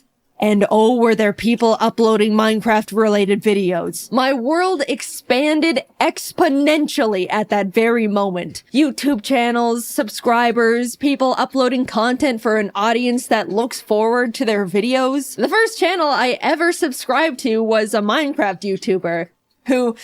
I don't even, I'm blanking on the name, but I was now aware of YouTube as an actual community beyond funny fail compilations. Watching videos became a huge part of my day-to-day life. I put stuff on when I wanted to relax, laugh, needed background noise. If I was having a tough day, I would lock myself in my bathroom, lay on the floor, and watch videos on my phone, and I'd feel better. Even before making content myself, YouTube was an essential part of my life. I branched out from Minecraft to general gaming videos, even the occasional vlog series, until I stumbled upon a very special video in my suggested feed. An animated story time from a YouTuber called Domix. It was his emails video, I remember it so clearly. After watching it, I immediately binged his whole channel. I loved his animated stories, they made me laugh so much. For the first time ever, I thought to myself, I want to do stuff like that. I want to animate. And around the same time, I was really into Aya's Cupquake's Minecraft Oasis series and had even sent in a few fan arts I drew for her. She posted a couple at the end of her videos, which genuinely made me so extremely happy. I was totally freaking out. Anyway, in one of the episodes, she mentioned that she wanted to find an animator to animate some of her funny Minecraft moments. And suddenly, I saw the stars align in front of me. I sent her a little message attached to another fan art, basically saying, "Hi Cupquake, I'd love to animate for you if you're interested." And she ended up reaching out and was like, "Hey, we love your style and would love to work with you. Do you have an animation portfolio we can look at?" To which I responded with, so I've never actually animated before. But I'm learning, and honestly, they shouldn't have hired me. I wouldn't have hired me. But somehow I had secured my first animation job. And for my favorite YouTuber, this was by far the biggest thing to ever happen to me at the time. I wanted to make the best animation they could ever ask for. Now, I just had to learn how to animate. No joke, I literally typed how to animate and Adobe Flash tutorial into the YouTube search bar. That's how I learned. No class or school or nothing. I vividly remember opening Adobe Flash for the first time and wishing I could just skip forward in time to when I already knew how to even use the program because I was so confused. Humble beginnings, what can I say? And honestly, that's all it takes. People ask me all the time how I learned to animate, how I do this and that, what program to use. But you already have the biggest source of free online information at your fingertips. Just type whatever you want to learn into the search bar and people will literally teach it to you, no strings attached. While working on the animation for Cupquake and her husband Red, I talked to them about how I also wanted to make YouTube videos, that I wanted to animate little stories but was too nervous. They were both really supportive and encouraging, saying they'll put a link to my channel in the description of the animation to help me and stuff. I'll be completely honest, if Cupquake and Red didn't hire me and offer to help give me that initial push to start a YouTube channel,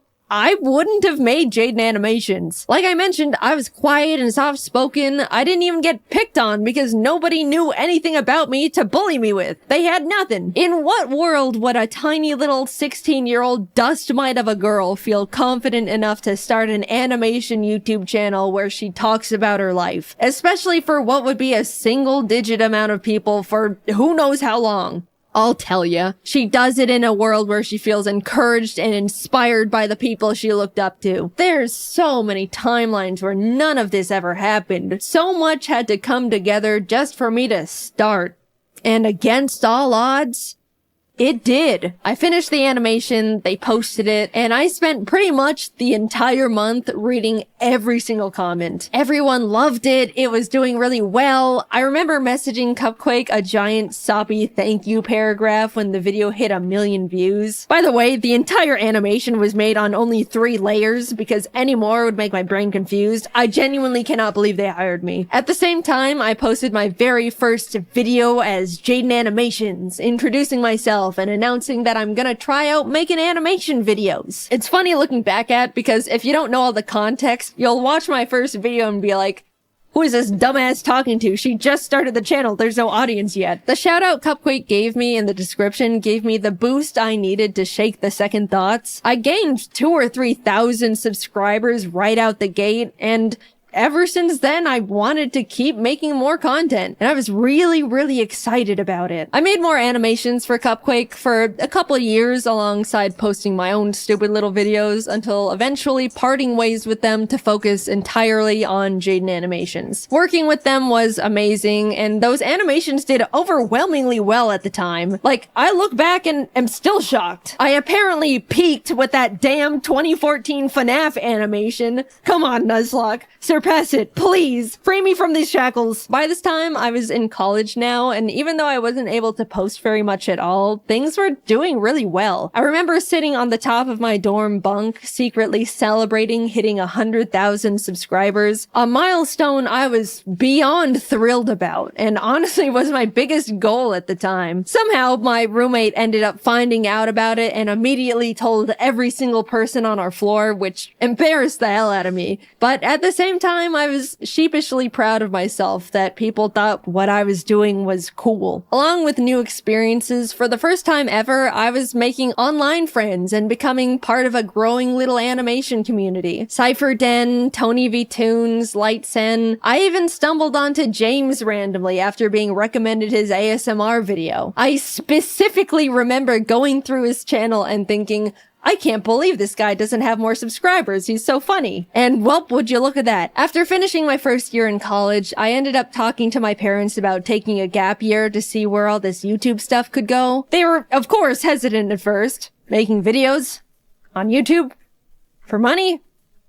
Can you even do that? But eventually agreed and have been my biggest fans ever since. I was officially doing YouTube full time. I don't really know what happened, but a few months later, James started blowing up. In our little animation group chat, we were like, whoa, James, congrats. What's happening? And he was like, I don't know. Oh my God. And then I started blowing up too. And suddenly the entire storytime animation community was rising and thriving. It felt like we were strapped onto a rocket heading straight for the stars. People really loved watching storytime animation. We went to our first ever VidCon and there was a whole line of people that wanted to meet us, which is a crazy experience for our first convention ever. Since then, everything has kind of just been history. I kept posting, obviously, met new people, made incredible friends, started building my own animation team, learned a lot about the world, but most of all, being on YouTube forced me to grow thicker skin. I'm sure most of you can relate to some degree. Mindless hate, online arguments, people nitpicking and speculating that you're actually a horrible human being. Because of how normalized posting content is now with TikTok, Instagram, Twitter, YouTube, I'm sure everyone has gotten their fair share of the hate hammer, but 10 years ago, it was pretty much only big online personalities who were familiar with it, and it comes at you pretty fast. Suddenly, you have to figure out how to hide your personal information and tell family members to private their Facebook accounts, which they don't know how to do. Scary emails come in, uncomfortable comments,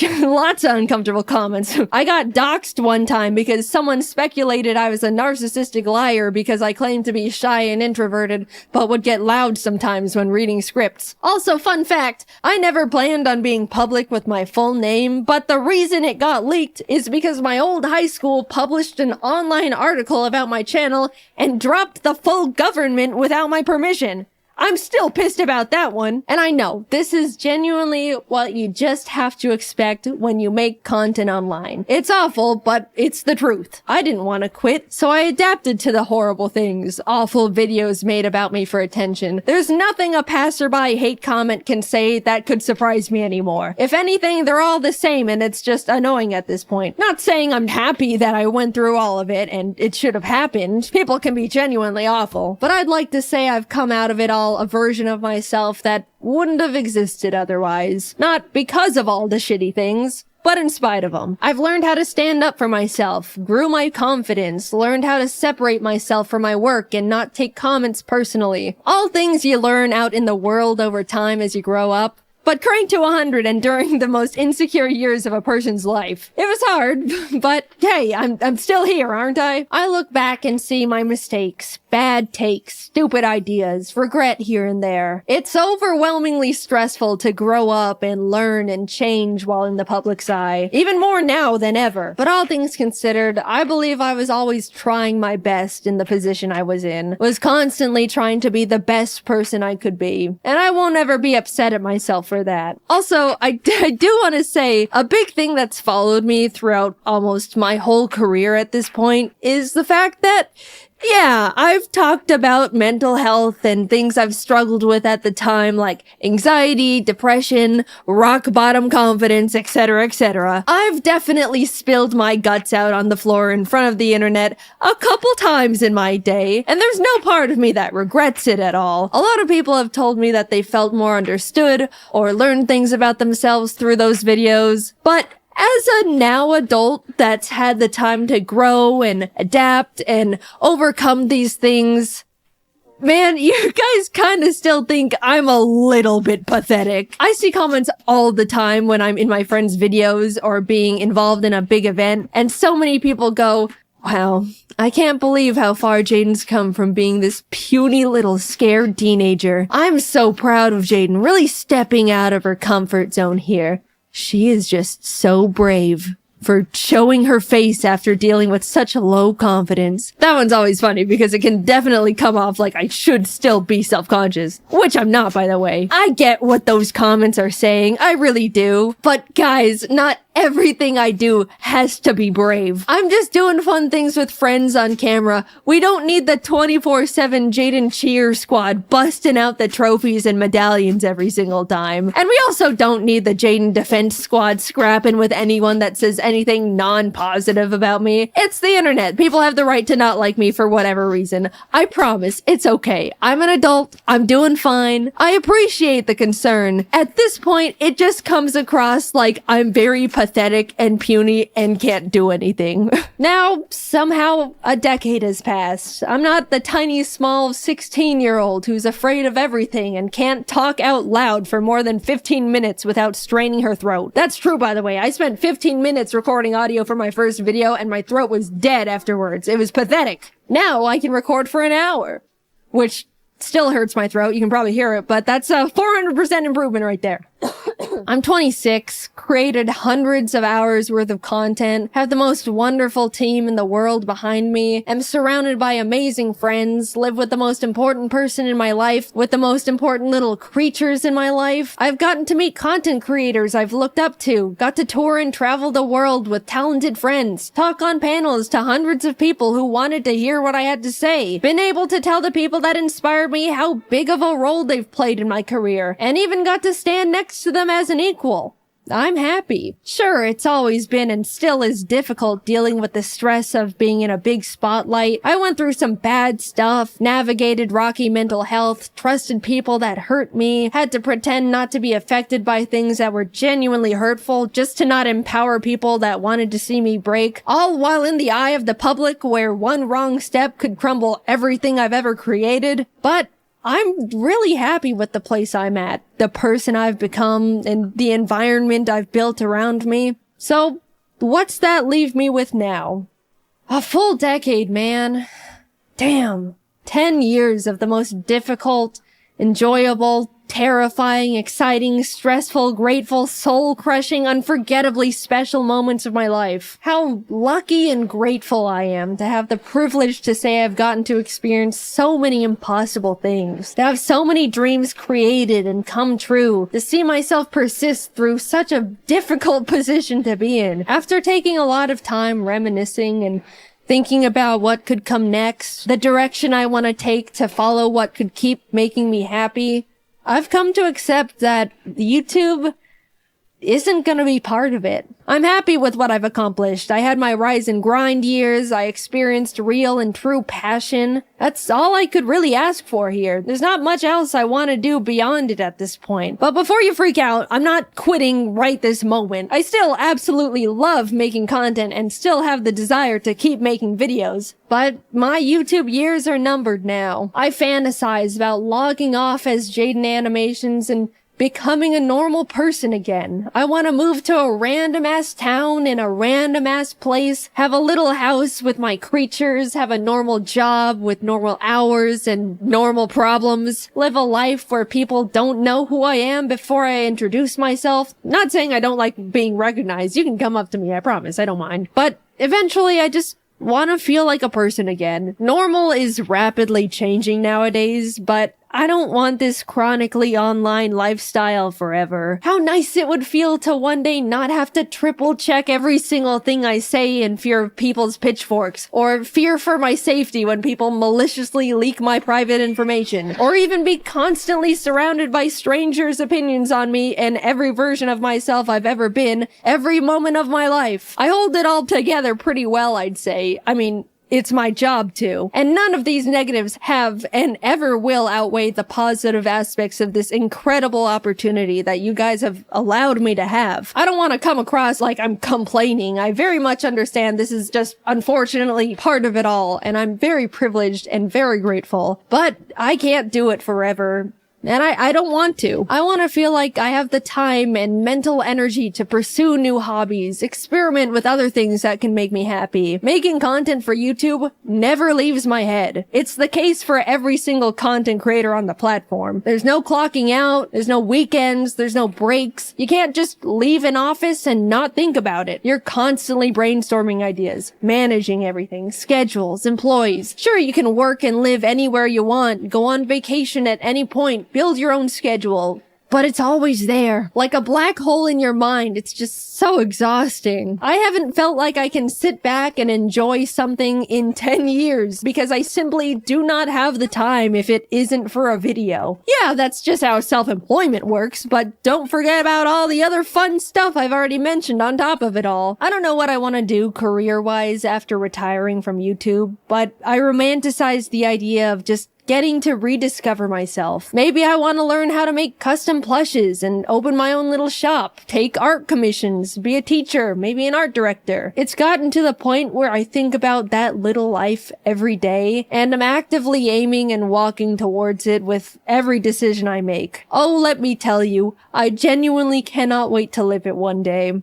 But there's this other side of me that's so terrified. I've spent my entire young adult life in front of an audience doing pretty much one thing. I don't know what it's like to live without a platform, surrounded by a huge audience anymore. It scares me. Like a lot. I don't want to need this, but I'm scared that I do in some way. When the time comes, I'll definitely work on that fear in therapy or something, but I do think about it a lot. I'm not done with YouTube just yet. I still want to make animations and tell stories, animate little gaming videos. I still just love it so much, and I'm not going away just yet. Sorry to disappoint some of you. I just wanted to let you guys know how grateful I am that you've helped me be right here. I've gotten to meet hundreds of people who told me how much they liked my videos, felt inspired, discovered something about themselves, even did something as small as laugh at one of my stupid ass jokes. I can't wrap my head around the idea that a lot of you grew up watching my videos and are like functioning people in society now. That one always feels like, I know you're not calling me old, but you're calling me old. I'm grateful for all the art people have drawn for me. Even now, it's still so surreal. From the cute little doodles from kids to jaw-dropping, fully rendered pieces from artists of all ages. Like, you guys are better artists than me at this point. What do you mean I inspired you? Why does my art look like that then? The whole reason I show fan art at the end of my videos is because I look back at the feeling I got when Cupquake put my art in her videos, and I want to be able to give that back to other artists. People have told me they watch my videos to laugh, listen to while working, to feel better after a crummy day. All the ways I used to consume YouTube back in my day. Even though it's easy for me to tell myself, they're just little stupid videos I make. What's the big deal? It kind of also feels like I get to contribute to a cycle I used to be on the other side of and pay it back. I don't know, it just feels good knowing I've made stuff that's made people feel better in a way that other content creators used to make me feel better. I've rambled quite a bit, but thank you for letting me make these silly videos for 10 years. I never would have thought any of this could have happened to little old me, and definitely not for this long. I absolutely thought I would have been tossed aside and forgotten by now. I look back at when things were starting to roll, and I was like, I've got like a 3-year shelf life left.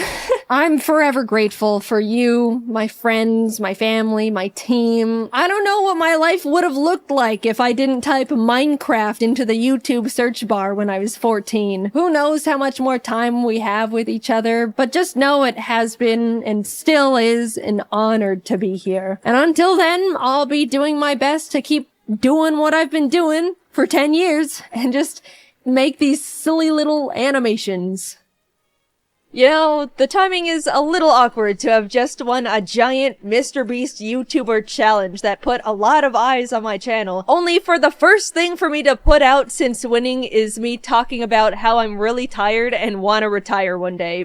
That was not intentional, I'm sorry. But yes, the next video coming out will be about me winning the Mr. Beast Cube. We're still working on getting the money all set up to be given away, so you can stop emailing me asking for money. It's not gonna work like that. Anyway, thank you to everyone who's been with me at any point of my YouTube career. I've still got a little bit more juice left in the tank. I'm forever lucky to have lived the life I have and to continue living that life. And I appreciate you guys for sticking around. I'm excited to spend a bit more time with you all. So I'll see you in the next video. Bye-bye. My first memory as a child is being strapped down with belts to a chair while a dentist rips out all my teeth as I scream bloody murder against my will. That's not true. But ever since I was little, I've had a really intense fear of the dentist. I'm not sure why. I mean, yeah, going to the dentist is a bit freaky, but even as an adult, I understand the fact that I'm not in any danger, and the dentist is just trying to pick out bits of plaque I've built up over the past 6 months. If anything, I should be scared of how much they charge.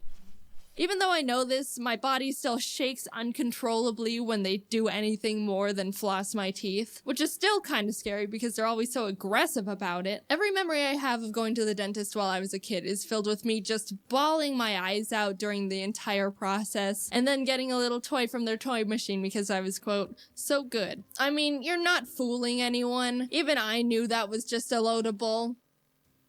No, I still want it. When I was in 6th grade, my parents decided to finally slap some braces on my mouth. My teeth were pretty straight, but I had an overbite, so I just looked like a nice horse. My mom made an appointment with the orthodontist to talk about the process, and while there, he told me I've still got 5 baby teeth, and I'll need to pull them out before I get braces for common sense purposes. So they sent me out, and I basically had a month to pull out all 5 teeth before they were gonna have to rip them out for me, which I did not like the idea of. The imagery of them sticking a needle in my mouth fueled both my motivation and intense, overwhelming fear, and I wiggled those 5 baby boys every single day since that meeting. A few of them weren't even wiggling yet, so it was gonna be a race against the clock. Does anyone want to get into a fight? By the end of the month, I managed to pull out 3 teeth on my own. A PB. But it wasn't enough, which meant my mom was gonna have to schedule that dreaded nightmare appointment where they were gonna shove needles down my throat. I was in the living room and could hear her make the call, which made my stomach sink, and I felt petrified that doomsday was going to be my reality in a few days. I could hear them preparing all 100 needles and barbed wire over the phone. That little reality check was enough to fear charge me into new power levels, because maybe an hour or 2 after she confirmed the appointment with the orthodontist, I'd ripped out the last 2 of my teeth. The conversation where my mom had to cancel the extraction appointment 2 hours after she booked it was the biggest feeling of relief I've ever had. She also ended up paying me $75 because she said I just saved her like $500 for yanking the teeth out myself and not having to pay the dentist to do it. Wow. The tooth fairy been scamming me for years. What a happy ending to the story. Jaiden went on to never have anything scary done to her teeth. She continued to live a happy life, only needing to go to the dentist for cleanings and no freaky mouth procedures for the rest of her days. She got her horse teeth fixed, and the rest is history. So last year in June, I had to get my wisdom teeth taken out. My wisdom teeth had been growing in and shoving their aggressiveness into the sweet harmony of my existing teeth for a few years. My mom intended to get them removed when I turned 18, but I think she forgot, and I thought I could get away with it, but they were starting to get really painful and annoying. One was coming in sideways, which made my gums get in the way while I ate, which made me only chew food on the left side of my mouth for like a whole year. I'd had enough and figured I just needed to get it over with and have them ripped out. I scheduled an appointment to get them removed on June 11th and braced for impact the rest of the week. Before the extraction, they wanted to have a meeting with me to discuss the process of what they're doing and how they're doing it. They put on one of those 90s informational videos and everything seemed fine until we got to the part where it was talking about sedation. In the video, they said that some sort of gas is used to induce conscious sedation, the kind that makes you really loopy and not remember anything. But then the nurse piped in and said, "We don't do that here," and let the video continue. So what? I'm just gonna be fully conscious while you needle and drill and probe my mouth? Answer the question! After the video, I said, so is there a way I can be at least semi-unconscious for this? The nurse prescribed me medication called Valium that'll help calm me down, which was relieving to hear. All I wanted was to not be conscious. I picked it up and the day came. I'm excited to not be conscious. My roommate and I got into the car to take me to the appointment, and that's when it really sunk in. This medication isn't doing anything for me, and I am extremely conscious. Do you have any chloroform? Apparently, Valium's supposed to relax you enough so that you're awake, but don't really care what's happening. But by the time the dentist was calling me back to the chair, my nerves were still going haywire. Proof of consciousness. I desperately asked the dentist if I could take another one because one pill wasn't doing enough for me, but she said I'll be fine. Okay. They leaned me back in the chair, put that mouth opener thing in my mouth, put sunglasses on me so I don't hurt my sensitive little eyes, and put the first needle into my mouth. And that's when I couldn't hold it anymore. Fear was overwhelming me the entire day, but that was the moment it really got me. Tears burst down my face, and I was trying desperately not to make that annoying noise when you're trying not to cry too hard, but you need to breathe, but you breathe too much. I kept apologizing because I knew physically I was fine. There wasn't any pain I couldn't tolerate. They hadn't really done anything yet, and I was being irrational. But just the idea that I was awake and present was so intense, and I couldn't handle it.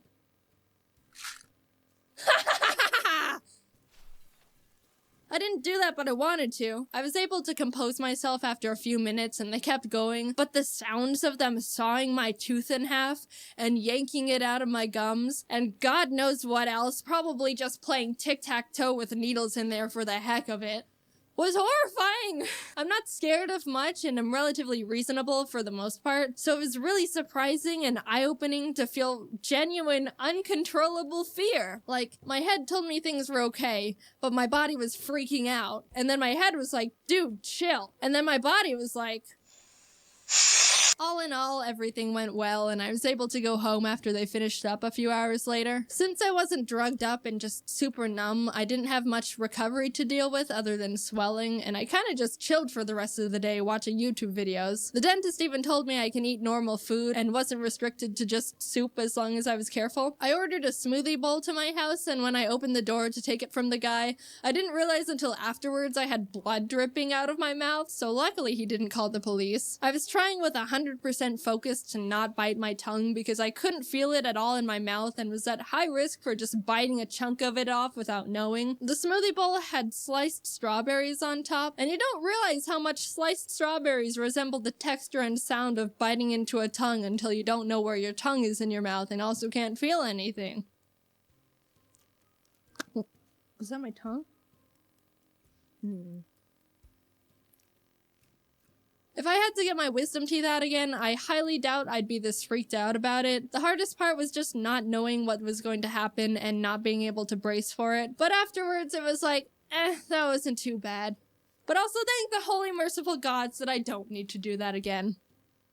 So I've got an update. I think I've just been going to a not great dentist.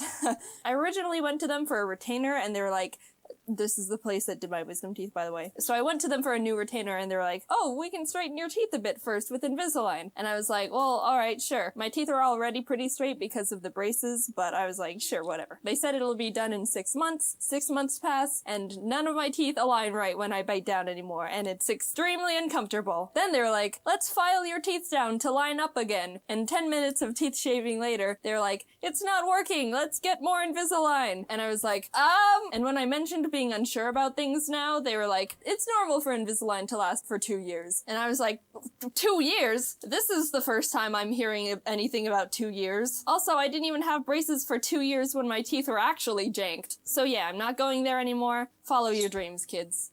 You know those parent or adult parties your parents had when you were little, where all the adults would get together at a house and push all their kids off into another room and say, now play together. Well, one time when I was probably about 6 or 7, my family had a parent party, and all the kids decided to play hide and seek together.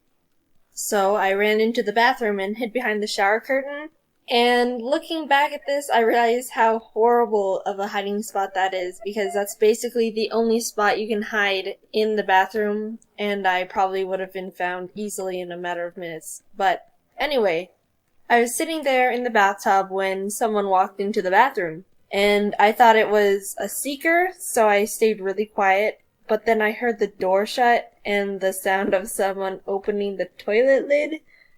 It was definitely not a seeker. Or one of the kids, for that matter.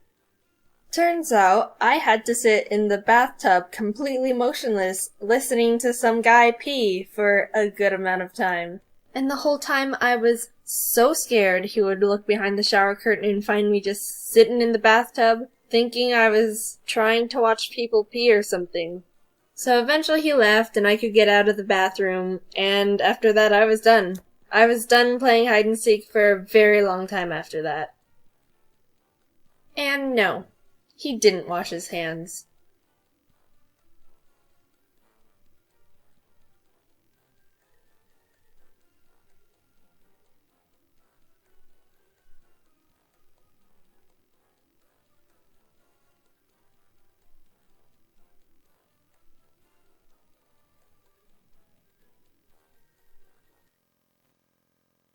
導け星影最後まで戦えるように泥まみれだって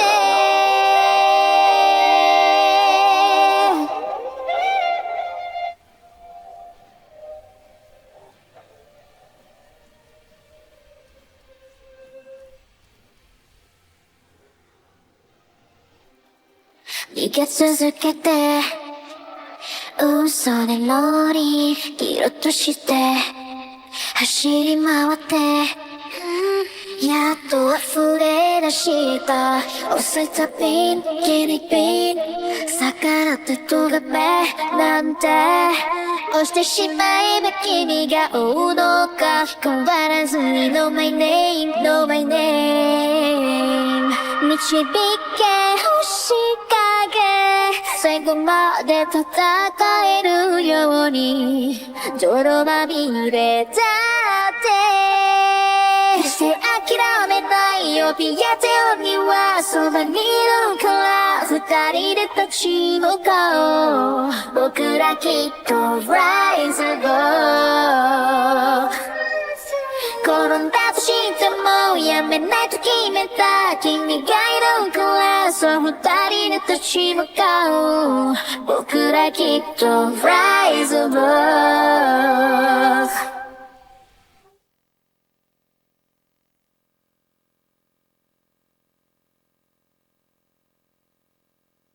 I've always been an animal lover. Ever since I saw a picture of a dog, I've been like, I want that. I still love and respect animals, but as a kid, it was pretty intense, not gonna lie. Can we get a dog? Can we get a dog?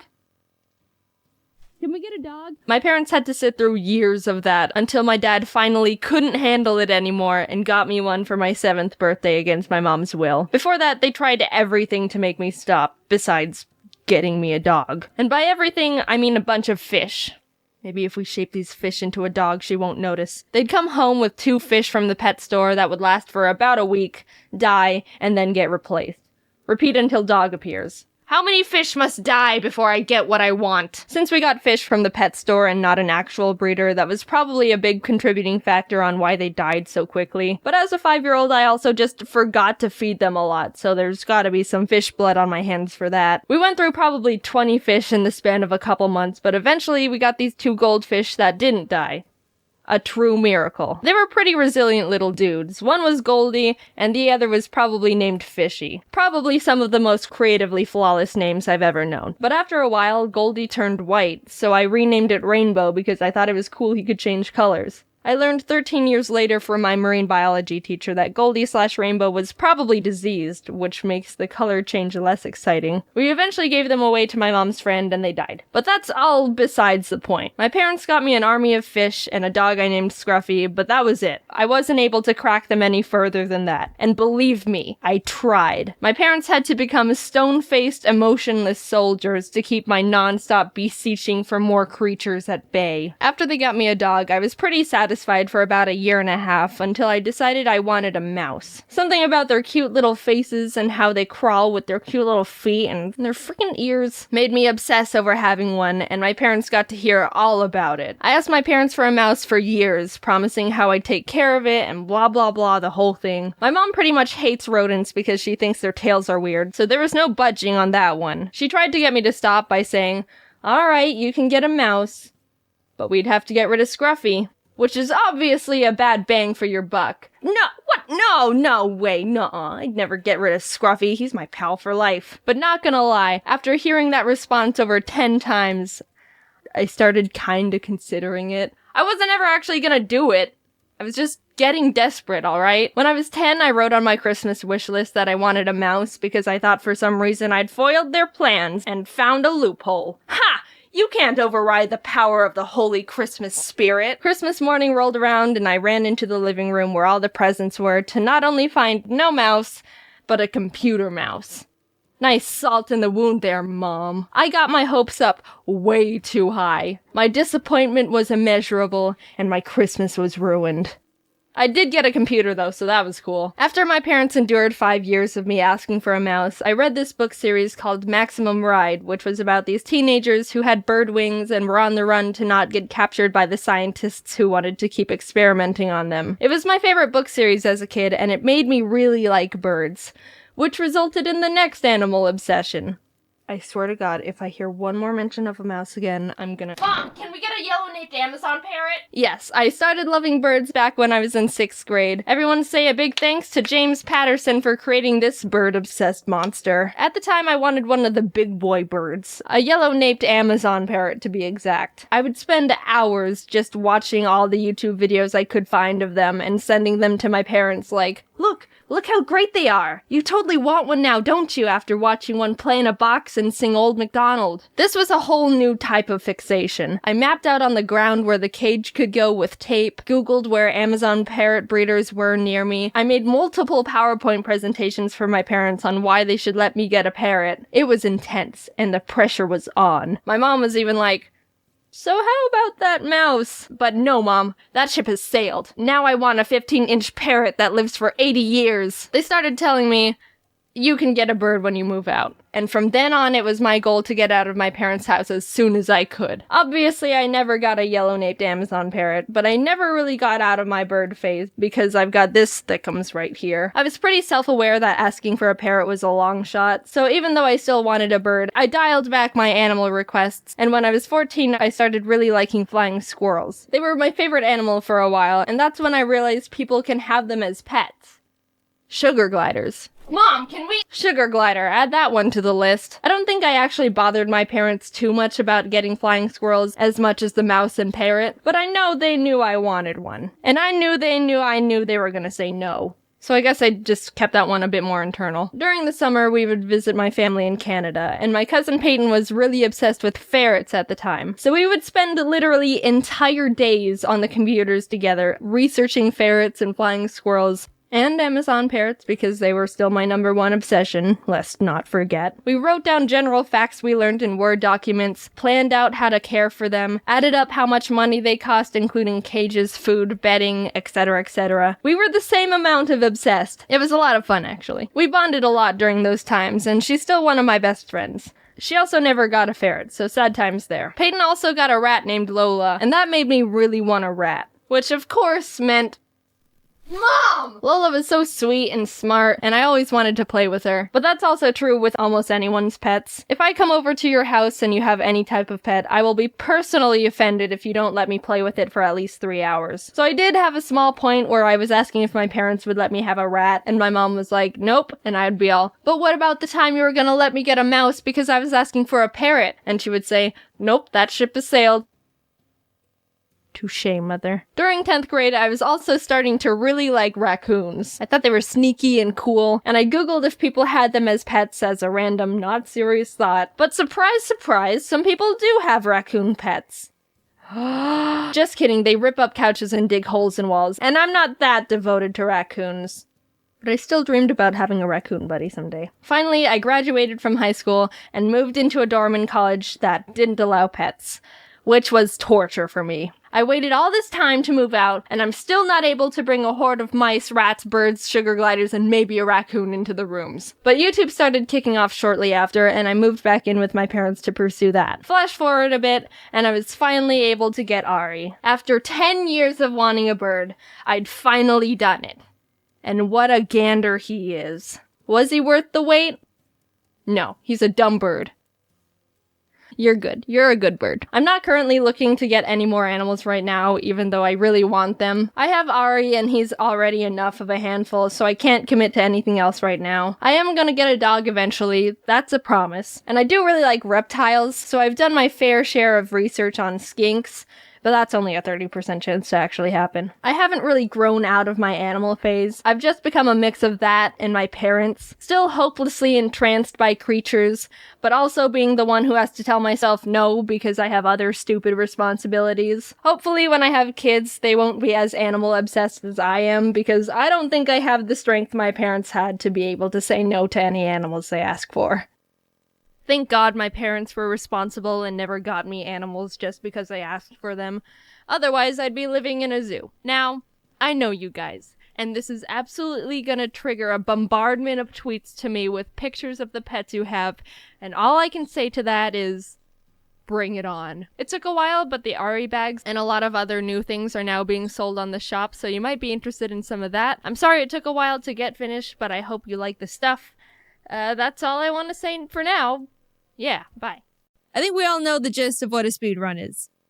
Play game fast. But there's so much more that goes into it than what's on the surface. People spend hundreds of hours practicing games, finding optimal routes, discovering the most precise glitches that can save from minutes to just a few frames, which if you don't know is basically risking your entire run just for a few milliseconds of time save. I've come to love speedruns, watching them at least. Something about them is really cool to me, and I think the community is really cool. It's all cool. I've been lurking and watching various speedrunners for a decent amount of time, and I decided that I wanted to do a speedrun. Now, I don't really have the time to set aside hundreds of hours to hone my skill on whatever game I want, so I decided I had to do a blind speedrun where I just play it for the first time and try my best. I spent a few days racking my brain on what game I'd like to run. I like Pokemon. Maybe I could run a Pokemon game. But that's a lot of researching and memorizing and luck.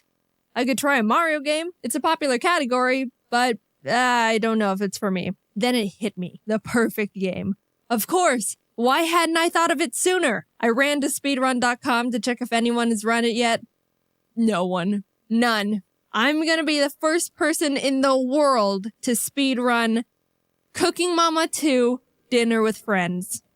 That I know of. Why did I choose Cooking Mama? Because, dude, Cooking Mama is awesome. If you haven't played, it's a DS game where you follow steps to make food and impress Mama. The better you do, the better score you get. Plus, I'm at an advantage when it comes to preparing food. I've seen Food Wars. I know all the techniques and secrets. If you're under 18, don't look it up. Why did I choose the second game and not the original?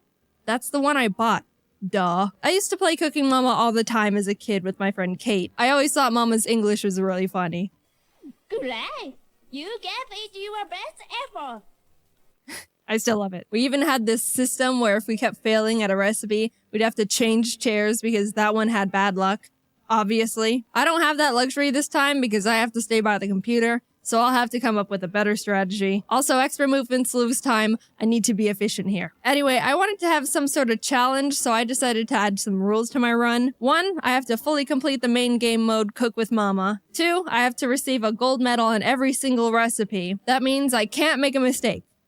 Ever. Can't burn a single onion, can't accidentally pour the rice into the sink, can't smack my hand while pounding mochi. If I do, the whole recipe needs to be redone. 3, that's it. Do it fast, I guess. The first recipe is pizza, and I was off to a pretty good start. Obviously, it's a speedrun, so I didn't have time to read the little description on what to do each step, but for the most part, I was able to use my massive IQ and big, strong brain to decode the objectives in split seconds. Except in the last step where I didn't know how to work the oven and failed immediately. Again, off to a great start. After deciphering how the oven worked, I was moving on quickly. Peanut butter, poke the peanuts, done. Oops. Recover, adapt, overcome. Done. Sea bream carpaccio. Exfoliate the fish, chopping, restart. Choose smaller knife, easy peasy. Corn soup. Ew. Bald the corn, boil, strain. Oh, come on! Not all the corn came out. Alright. Admittedly, I was making a lot of mistakes at the beginning. I was nervous because it was my first speedrun, and I didn't know what I had to do most of the time, and was generally panicking. But then I remembered that no Cooking Mama 2 speedruns exist yet, so that means I'm on world record pace, and that made me feel better. One mechanic I had to learn the hard way was, when it comes to the oven, choose the low heat. The first attempt, I decided to go with the medium heat to go a little bit faster. And look at this! Oh no! What was that? That was a speedrun in itself.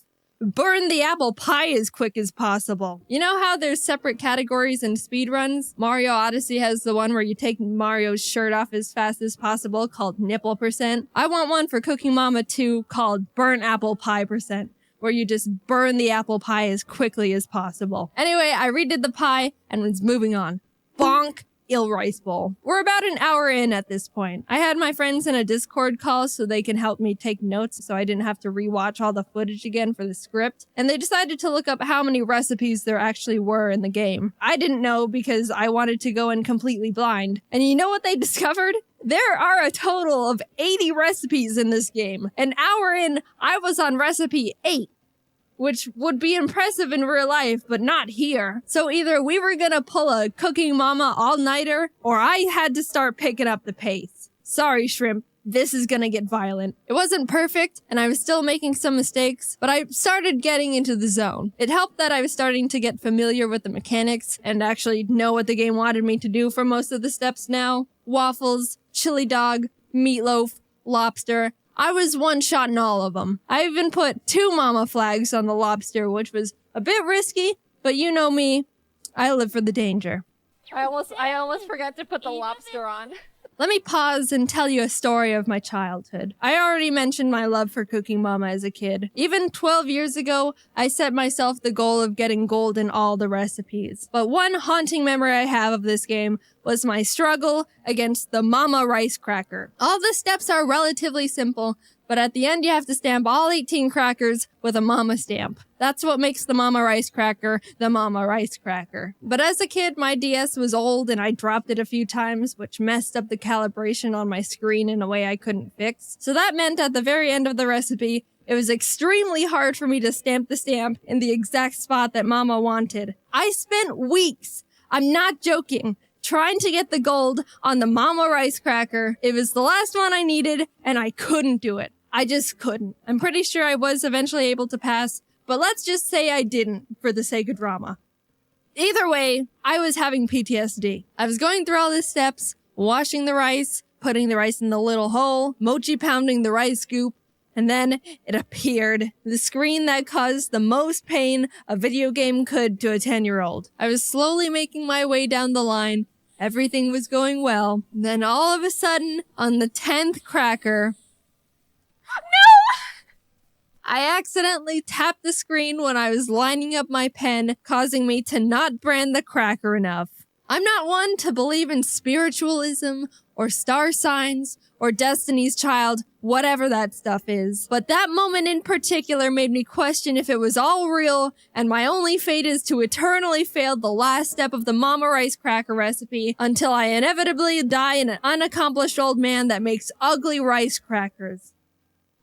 I did it right the next time, but that would have been unfortunate, right? With the Mama Rice Cracker conquered, now nothing was in my way, and I was making my way through the rest of the recipes. At the 2-hour, 37-minute mark, 27 recipes in, Ari got out of his cage and was running around the room, so I had to spend precious time getting him back under control. That was a loss of 2 minutes right there. Then I missliced the raviolis, so I'm blaming all of that misfortune on Ari. I actually struggled a lot on the ravioli recipe. The pasta is really hard to cut because you have to time the slice with the line, but since I was so focused on when to cut, a lot of the time I would deviate from the actual line to cut from and mess up. Then when I was able to get past that stage, for some reason the mic had trouble hearing me blow, so even though I was doing what I was supposed to, I'd fail anyway.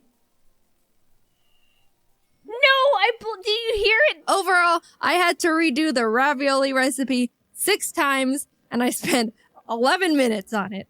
Not great. Thanks, Ari. But after that, I was able to one-shot both the cake and the spring rolls. And can we talk about how the ice cream recipe literally just makes you scoop out store-bought ice cream and put sprinkles on it?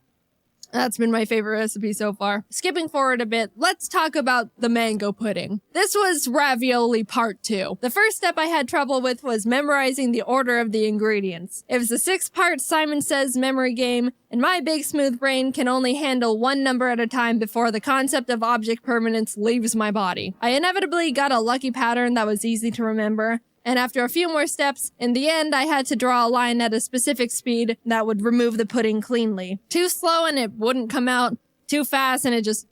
For the life of me, I couldn't get the pacing right 3 consecutive times in a row. And with the combined difficulty of that, along with the memorizing, I spent another 10 minutes trying to get it right and still failing. My confidence was shattered and I had to take a mental health break. I'll be back for you, mango pudding. I'll come back stronger. and I'll cook you so well I'll become the mama. I was in shambles from the pudding, but was able to move on and started getting back into a rhythm. All these foods, I was knocking them out one by one. I will note that I struggled with popcorn because I thought there was going to be some sort of indicator or something on when to open the lid. So I just sat there until I realized I burnt it all. Oh, wait.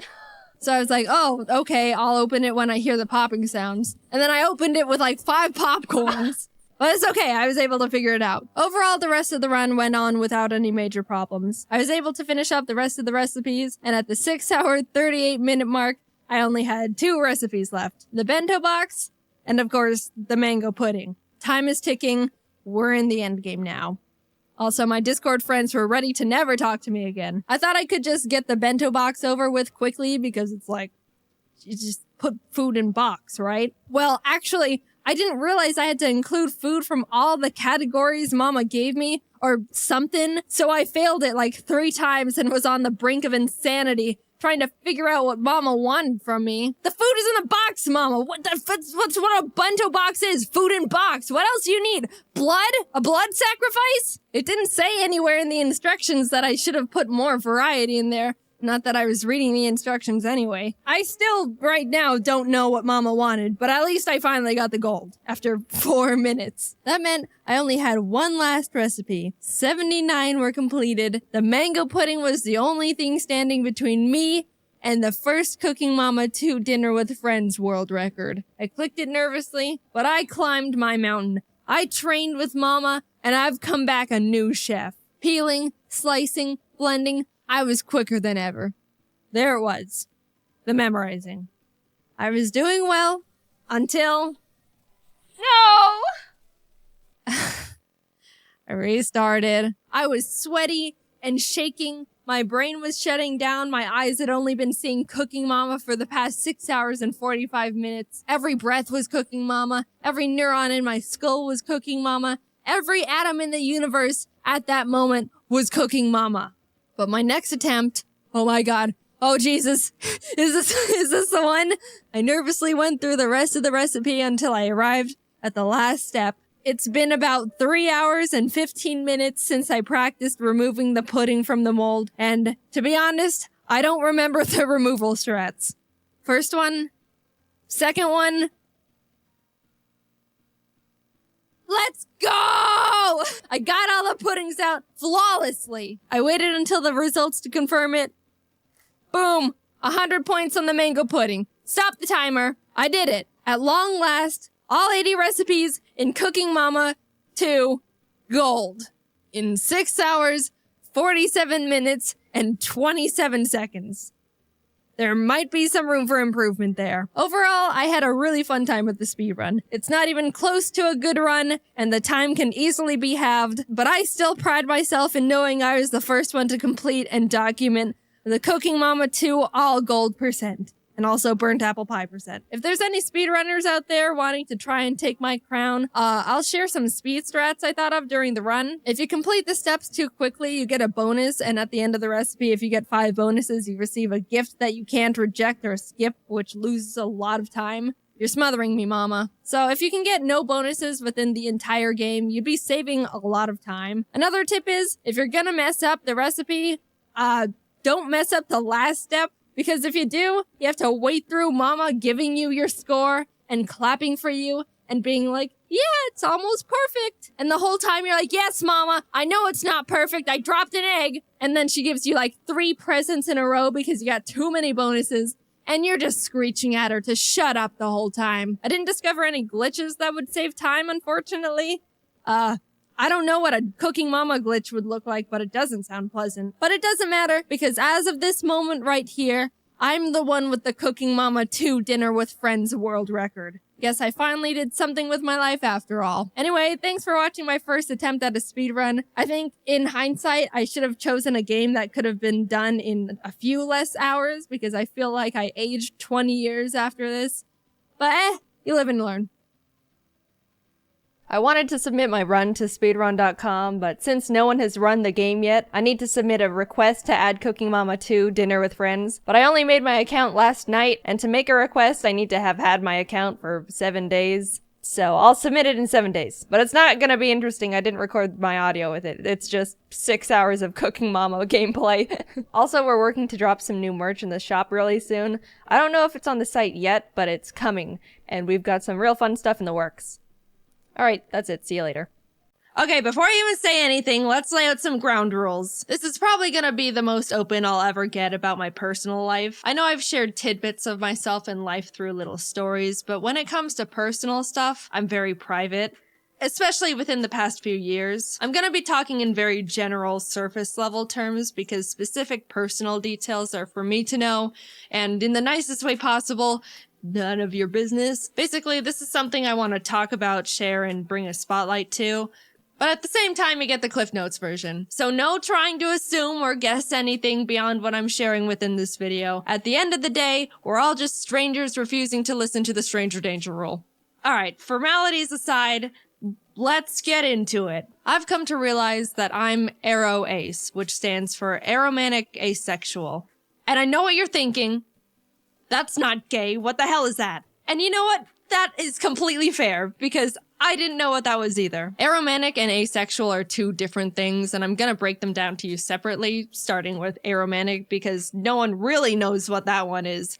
And also, it's my personal favorite. Someone who's aromantic is defined as a person who feels very little to no romantic attraction to anyone at all. So like, they might not develop crushes on people, or feel the need to be in a romantic relationship with anyone. Very general terms, but hopefully you kinda get the gist. If not, here's a little story example from me. Growing up, I never developed crushes on anyone. I remember when I was in 5th grade, kids were talking about their crushes left and right, and it was starting to feel like something I had to experience too, just because I thought that's just what happens. Don't make fun of 9-year-old me, I was a sheep. Anyway, I decided I needed to have a crush because that's just what happens to people. And I very robotically chose this random kid in the class who we can call Pikachu. That's not his name. He didn't mean anything to me and I didn't do anything about this crush. Like, I didn't tell anyone or anything. It was just a headcanon thing for me to feel up to speed and like I was hitting my normal human emotions quota. But it's funny because on Valentine's Day, you know how in elementary school everyone would bring cheesy Walmart Valentine's cards for everyone in the class, and then you'd have a box full of candy and hollow emotions from everyone. Well, my school did that. When I went through my box, I pulled out Pikachu's Valentine and thought to myself, someone who has a crush on someone would keep this. I think. So I put Pikachu's copy-paste Batman Valentine in my drawer and promptly forgot about it because it meant nothing to me, but hey, that's just what I thought I was supposed to do. Man, I'm so good at this. Then like a year or so later when my mom was going through my room, she pulled out the card and was like, why do you have this? And I was like, honestly, I have no idea. Years passed, I entered junior high and thought to myself, alright, this is the time where people start developing crushes and then do something about it. Like get into relationships or something. So I was like preparing to be interested in people. On the first day of school, I scoped out the room to see if there was anyone that I thought looked like someone I could develop a crush on. And this was when classes started being divided up into periods, so there were like 6 batches of people I sifted through. But no one caught my eye, and I thought, man, unlucky. Went through the whole school year, next year rolled around, classes changed, I did the same potentials crush scoping again, and the same thing happened. I wasn't drawn to anyone at all. Man. Unlucky again. Every year I thought something would change, especially going into high school when people started actually hitting puberty and were getting conventionally attractive. But my entire school life, grades kindergarten to senior year, which I'm pretty sure is like 13 years, I wasn't interested in a single person throughout any of it. And what's funny was I was thinking, man, what's the deal? Why is no one attractive? And I went to a big high school. There were like 3,500 students there. Surely I am not the outlier in this formula. Why are none of you attractive? By the time I was going to college, I really felt like I had to find someone. It felt like I was falling behind the curve, or if I was gonna find someone, it was gonna have to happen now. I made a lot of new friends, and that's when I thought I developed my first genuine crush. Long story short, in hindsight, no, it wasn't a crush and I was just wrong. I just met someone who I thought was cool and funny and had a really strong desire to be close to them. But looking back, knowing what I do now, it wasn't in a romantic way. I realized I can get very excited and tunnel vision on people I think are really cool or interesting, and kind of obsess over getting to know them or just want to spend a lot of time with them. But whenever I got into those tunnel vision moments, if I sat down and asked myself if I actually wanted to be in a relationship with them and hold hands or cuddle or kiss, the answer was not really, but if they wanted to, I could go along with it. Which I do not think is right. In my very old flirting video, which I refuse to rewatch, I think at one point in it I said something along the lines of, if you're interested in someone but they just want to be friends, I don't understand why some people can't deal with that. And that was primarily because I didn't realize there was an emotional difference between a crush or falling in love and just being really good friends with someone. So, oops, sorry for the bad take, I think. I really just thought having a crush on someone was wanting to be their number one best friend. Look, I said don't make fun of me. To me, it used to feel like if I was wanting to become friends with someone to that high of a degree, that would be the next step or justify why I wanted to put this much time, effort, and energy into one person. And it didn't feel right or even fair going through all of this with someone and then tell them they're just a friend. I don't know, it just didn't feel like it made sense, even though I really didn't technically see them in a romantic way. I just didn't understand what was going on really, or that there was supposed to be real emotions instead of a logical understanding of steps. And the fact that I was under the assumption that I was supposed to be interested in people in a romantic way didn't help with anything. I always preferred to stay good friends, but never felt like I could have that, and I worried that if I said no, that we would just start drifting apart, which I obviously didn't want either. It's been a very long journey discovering this about myself. Everything I'm saying has all been extremely subconscious and not understood or defined for many years. I even used to think I was bi or pan for the longest time because I would think to myself, well, bi is being interested in both genders. I don't really care for either, but 0 is equal to 0, so I guess I'm bi or pan. I got math involved. If I knew what aromanticism was when I was growing up, things would have been a lot less complicated for me a lot sooner. I think it's mainly because people don't really talk about it or even know what it is or that it's real. Romance and love is the number one most talked about topic on the planet. Everything I've been taught or learned through society is that love and romance is everywhere. Everyone feels it, and it's gonna happen to you. Just a funny little note, there was a point where I was listening to some generic romance song on the radio. You know, like all of them. And I just suddenly thought to myself, wait, do people actually feel these things towards each other? Like all these mushy lyrics are real emotions? They're not joking? And that's when I started feeling like something was different. I approached romance under the blanket term thought of, sure, why not? And didn't recognize it was actually a feeling, which might sound stupid, but look, I don't know. No one presented me with any other options. I did a lot of rationalizing. If someone ever expressed romantic interest in me, I would mentally make a kind of logical list of their pros and cons and the pros and cons of what a relationship would look like with them based on what I knew about them as a person. I didn't realize there was supposed to be an extra, excited feeling, or the fact that you're not supposed to think about it as if it were a business exchange. I understand compatibility is a huge important variable when it comes to sharing a relationship with someone, but at the end of the day, it's still, apparently, still a very emotionally driven thing. And I literally had to make that discovery and teach it to myself. Now, I'm gonna talk about being asexual very briefly, and I'm gonna preface it with, let's all just be mature about this, alright? We're all pretending to be adults here. I've got my eye on some of you. Behave! Okay, this is definitely treading into uncomfortable personal boundary territory for me, but yeah, I do want to share that I'm asexual too, which is defined as someone who feels little to no intimate attraction to anyone.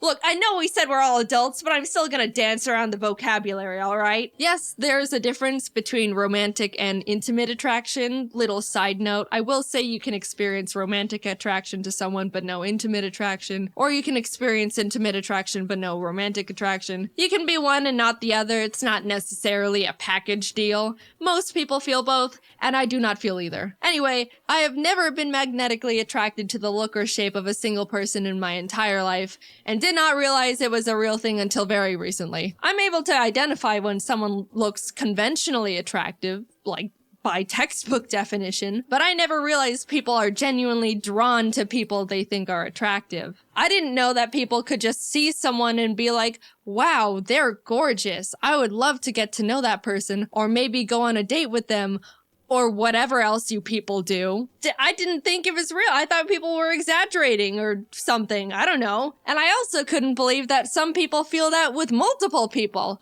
Or like celebrities, which sounds absolutely exhausting. It ties back to when I was in school, like looking around for people to like. It makes sense now that no one caught my eye because that doesn't happen to me. I was just wasting my time for 13 years. I feel like such a fool. Now, there's an easy assumption to make about asexual people and that they all have zero interest in being intimate with anyone at all, which actually isn't true. Some of them are genuinely turned off by it, and some aren't. Some reasons would be that they just don't mind it, or they want to make their partner happy, or enjoy the emotional closeness of it. There's a million different reasons and a million different people. Am I sharing what kind of a people I am? Nope. And you don't know me personally enough in the slightest to be able to try and parasocially analyze where I stand on that spectrum. I'm just here to say I am this. We are moving on. When I stumbled onto the term aro ace and started realizing I fall into that category, it helped me feel much more confident and sure of myself. I've read a lot about how people say they felt broken or that something was wrong with them. But honestly, I was the complete opposite. Coming from my very biased perspective, I think aro ace is one of, if not the coolest and most confident orientations out there. Not needing a single gram of romantic or intimate validation from anyone is so cool. All you need is yourself to be happy, maybe friends and family too. And birds. The more I came to terms with the fact I'm aro ace, the more empowered and capable I felt.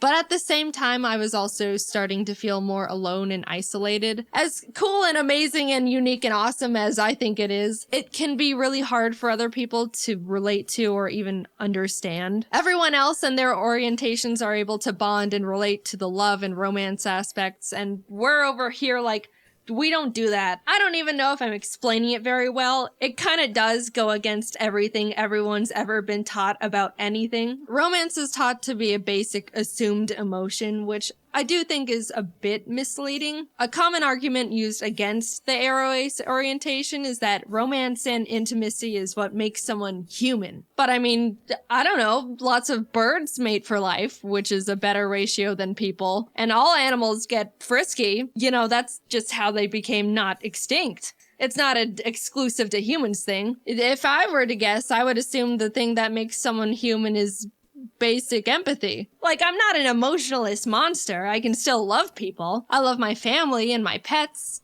just platonically. And I would hope that you're the same. I just don't experience romantic love, which, I don't know, I don't think that's harming anyone. Definitely not me.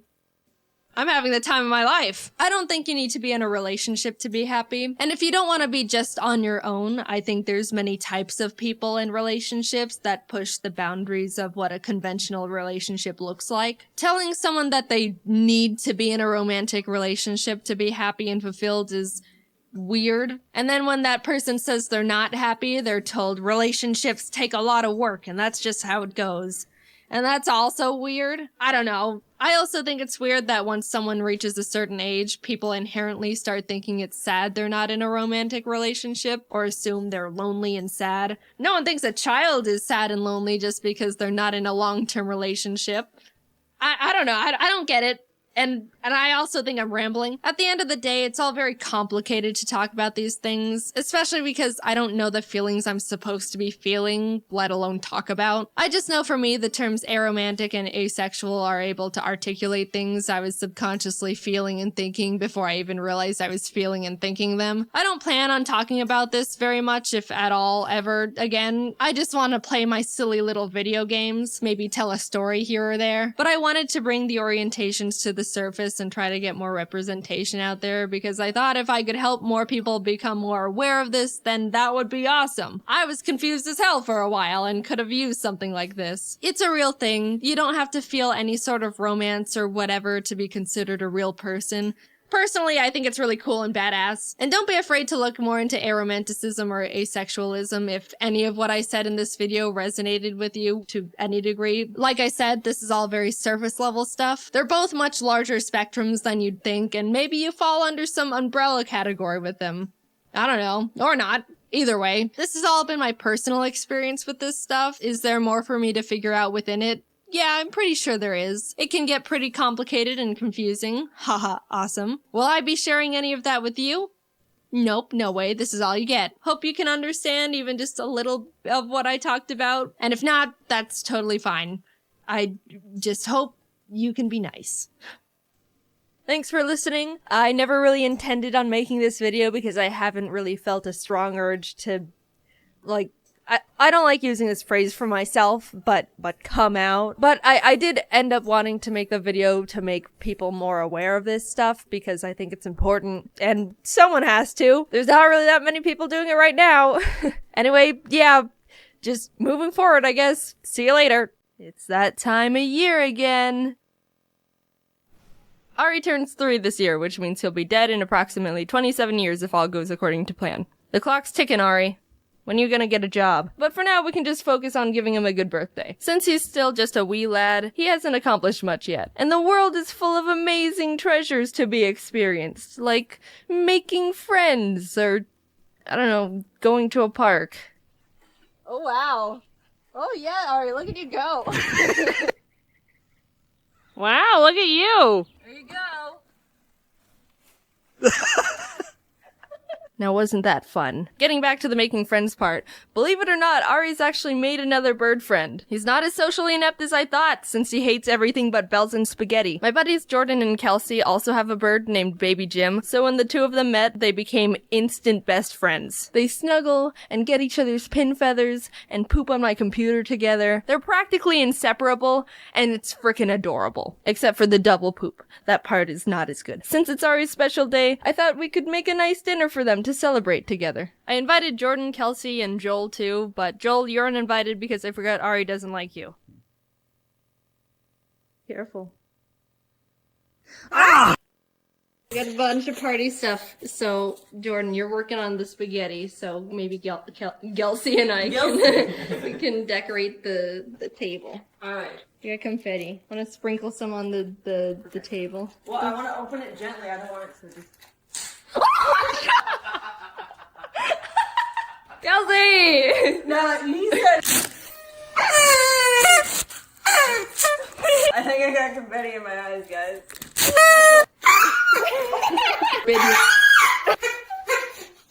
Aww. You got a little heart.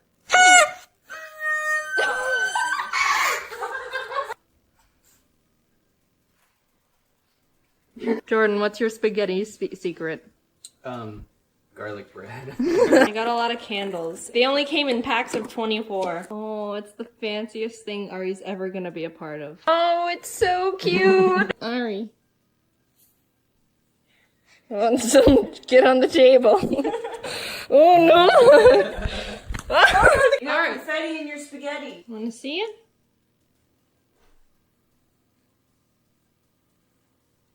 No, it's spaghetti. Oh, oh no! You want spaghetti? You don't have saucy feet. Oh, that's the good stuff, isn't it? Oh, it's a good party after all. Yeah. Oh, good boy. Oh, it's like Lady and the Tramp. He's got spaghetti on his wing. Right here. Does he? Yeah.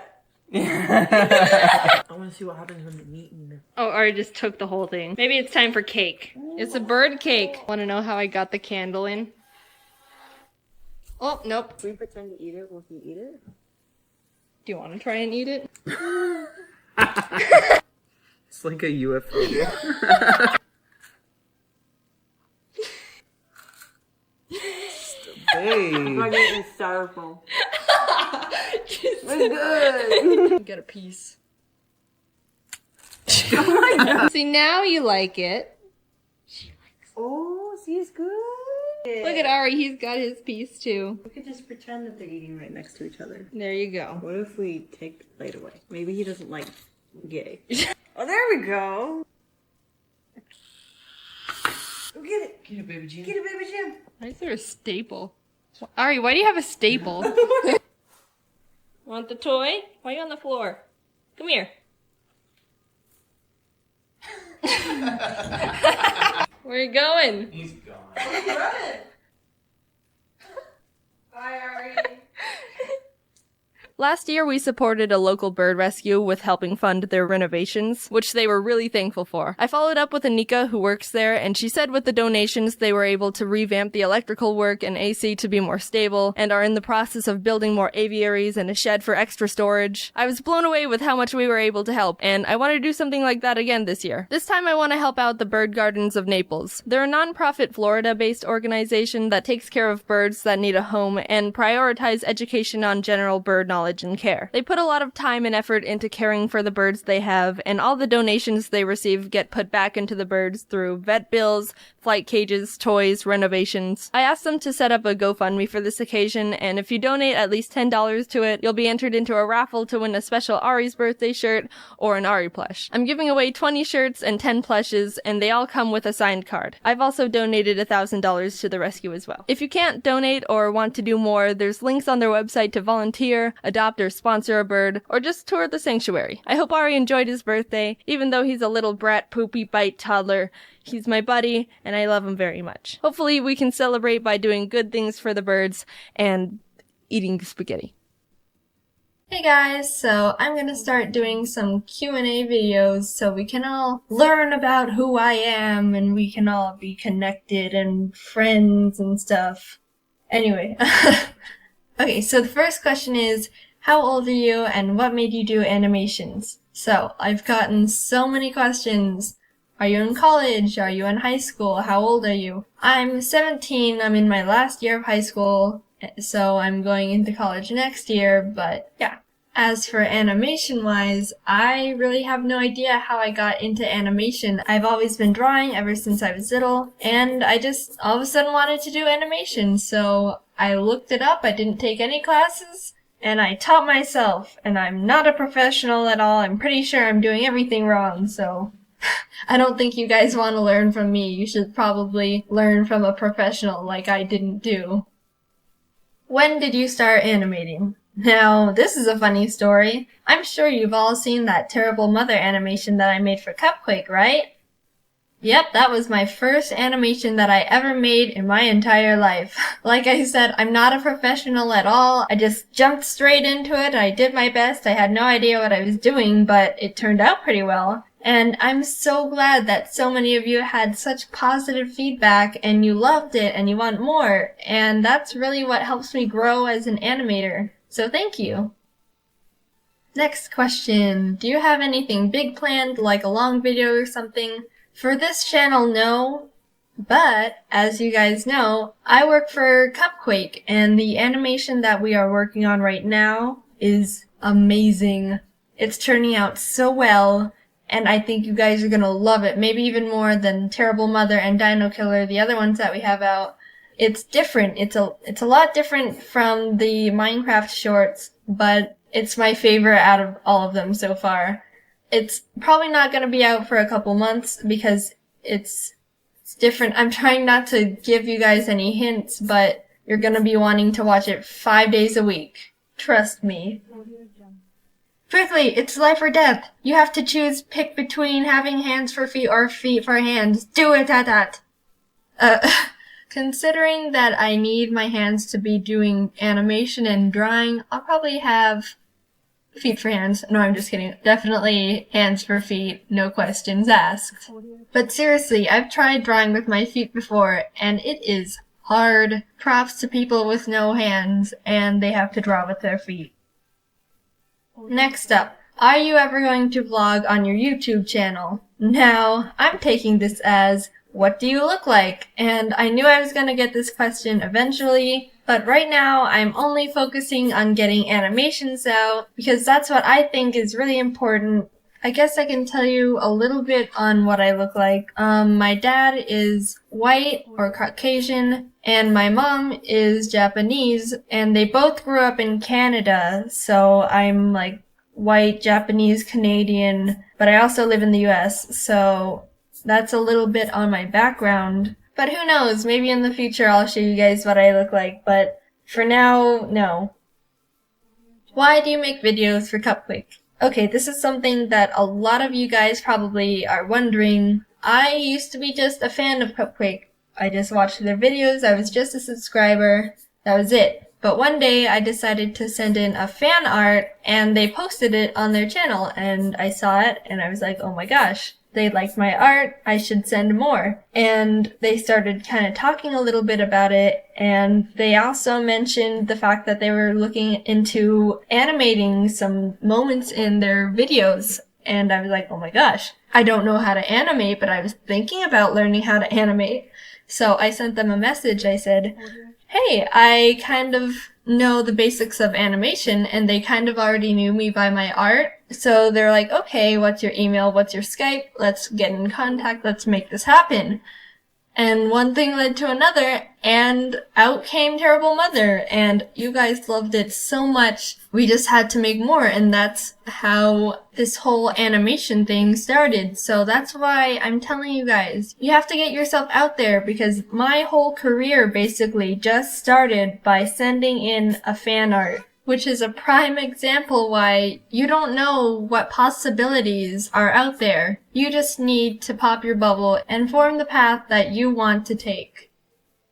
What inspires you to draw or animate? And this is a really quick answer. It's you guys. All the support and all the love and comments you guys leave for me is the most inspiration that I could ever have. And you guys don't know this, but I really doubt myself when I make animations. On all my videos so far, I've always been working on it in the middle of working, and I just think to myself, I don't even know if this is funny. I don't even think that you guys are gonna like this. And I think about just starting over and doing something else, but I just post it and all the comments are so nice. There's a little bit of criticism, but it's like really good criticism. And it's like, maybe you should do this. And it's really nice. And you're all so polite. And that's really what inspires me. So as long as you guys help support this channel and me, then you guys are definitely going to be getting more animations. So thank you guys. I want to also thank you guys for 13,000 subscribers in 2 months.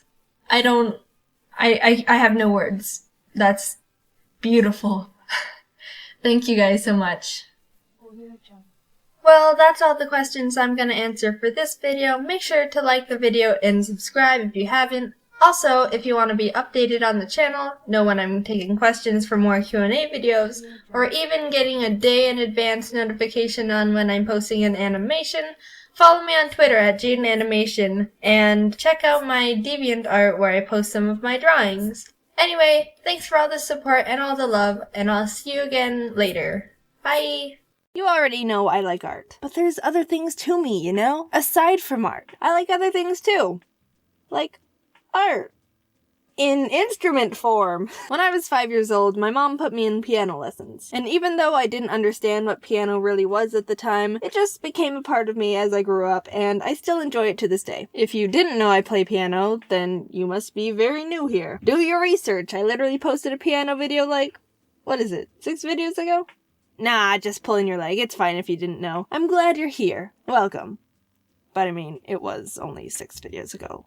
So, I took lessons at this little place down the road. It was quaint and homey, just a really great atmosphere. The owner was this sweet old lady, and she had so much passion for running the place and teaching kids piano. It was great. Until around 8 years later when the place was bought out by another owner. I don't know the exact details, but I'm assuming it was because the place was going downhill a bit and the owner couldn't keep it. So now the little piano place is being run by new people. And they sucked. They literally had no care or respect for the place and only wanted to make money. All the passion was gone, and you could feel the life drain out of the poor place every day. They branched out to other lessons, which doesn't seem bad, but there would be electric guitars playing at the same time as violins, and during my private lessons there would be some kid blasting it on the drums a couple rooms down. Nothing worked. There was no synergy.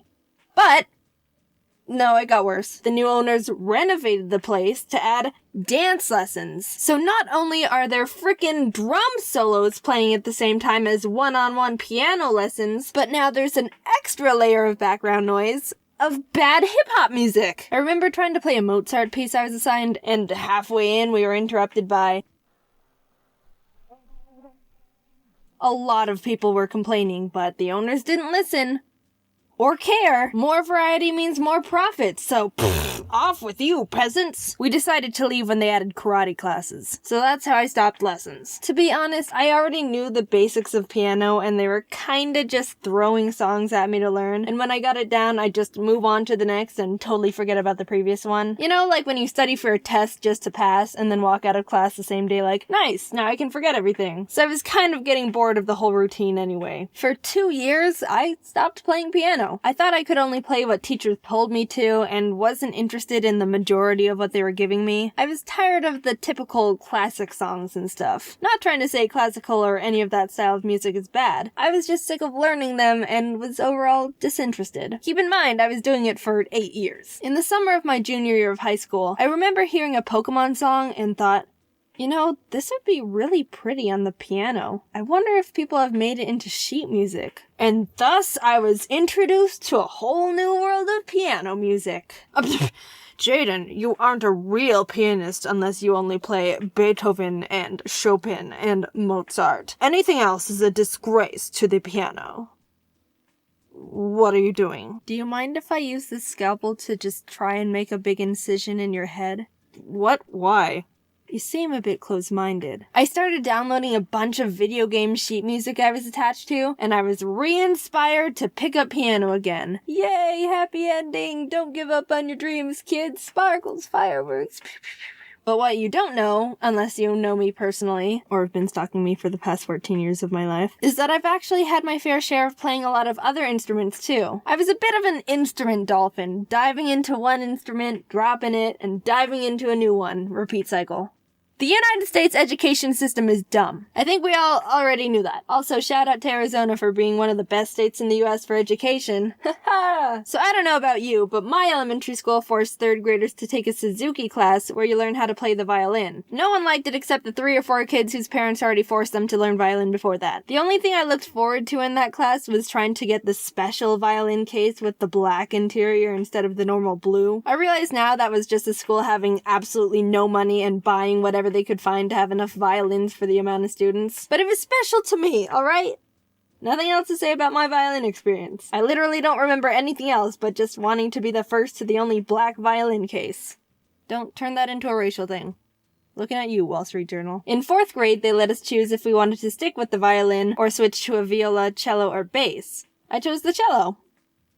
Nothing else to that story either. I just played the cello for a year and then dropped it. There was this one girl in class who was literally the smallest out of everyone. Insert easy typical short joke. She chose the bass. The thing was frickin' 2 times the size of her, height and weight-wise. It was almost torture watching the poor girl haul this obnoxiously large instrument to class every week.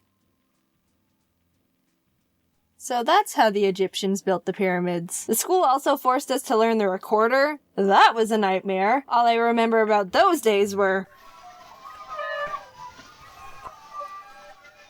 guitar! Dudes, calm down with the instruments. What are you trying to do? Turn us into a parade? Again, the school was shoving more instruments down our throats when they barely had the budget to pay for complimentary pencils in their own classrooms. Hey, I don't think you need to be throwing away your money to random crap. You know, I think there's some other people there who could benefit from a bit extra in their salaries. So the school bought guitars, but not enough guitars. They couldn't afford enough for all the students in a class, so we had to share them in groups of 3. 3! Not even 2! You tried. One student would have to play a chord, and then the other 2 would just stare at them. No one learned anything. Imagine trying to learn how to write the alphabet. But hey, no. You can't write the letters. You have to watch someone write the letters. Kinesthetic learning style. What's that? School...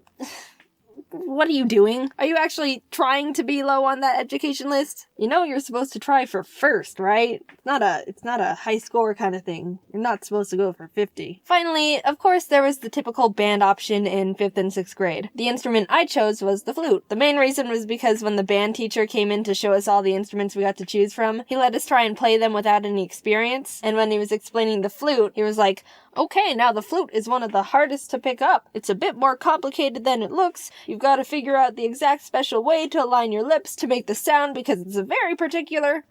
Holy Mother, I am the chosen one. This is a sign from the heavens. Greek god Apollo has destined me to play this flute. Get wrecked, mates! I actually really liked playing the flute. Since I already knew how to read sheet music from my piano lessons, I was already a step above most of the students, and I had fun. But I had to drop it after 6th grade because taking band in junior high didn't fit into my schedule. Instead, I chose to take an art elective. And you know where that led to. Alright, serious business to talk about here. It's actually important. I've noticed a lot of people have been going out of their way to send threats and really horrible messages to other people that, I guess, create similar content to mine. And I just wanted to say, dude, like, stop. I'm getting embarrassed on behalf of what you're doing. These people aren't copying me or anything. They're just having fun making videos. Calm down. They're getting really unmotivated and sad. You're kind of ruining it for everyone. You may not believe it, but what you say and do online does have an impact on people. You have the power to really hurt someone, but at the same time, you also have the power to make someone happier. So I mean, it's your choice if you want to create a good impact or a bad one. Like, I don't really care what you do. I'm not here to be your mom. Freedom of speech and everything. But, I don't know. Stop comparing everyone to each other. Just let them do their thing. They're not pretending to be me or anything. There's a difference between taking inspiration and straight up copying. Think about it. If everyone was copying each other, then there would only be like a few channels on YouTube. Only one animation channel, only one gaming channel, only one vlog channel, etc. Everyone else is a copy in your eyes, right? What makes channels different are the personalities behind them. Content can be similar, but everyone's so unique identity and charisma-wise that every channel is kind of in their own category. Just everyone chill, okay? Cool.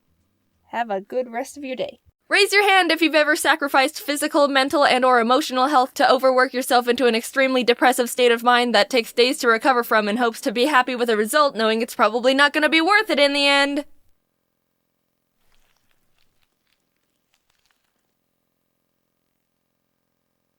If a friend came up to you and said, "Hey, I'm gonna go run 50 miles and refuse to eat, sleep, or take care of myself until I'm done," you'd be like, "No, you doof. That's a horrible idea. You need sunscreen first." Overworking yourself has such a confusing interpretation right now. Everyone knows it's not good, but at the same time, it's also glorified. The best examples are in school or work environments. Dude, I had 6 hours of homework last night and didn't get to bed until 4 a.m. You think that's bad? The other week, I had 3 tests to study for, so I pulled an all-nighter and only drank coffee for 2 days straight. I have not slept for a week. My blood flows with Red Bull and Xanax. When someone's driven to work exceptionally hard, obviously that's really admirable. But when they start forfeiting self-care in place of hard work, that's when you start crossing into the realm of pain and uncontrollable suffering. Yeah, but enduring the pain and pushing forward is super strong. No. Admiring something that's stupid and unhealthy isn't commendable. Instead of encouraging it, tell your brain, "Hey, no, bad.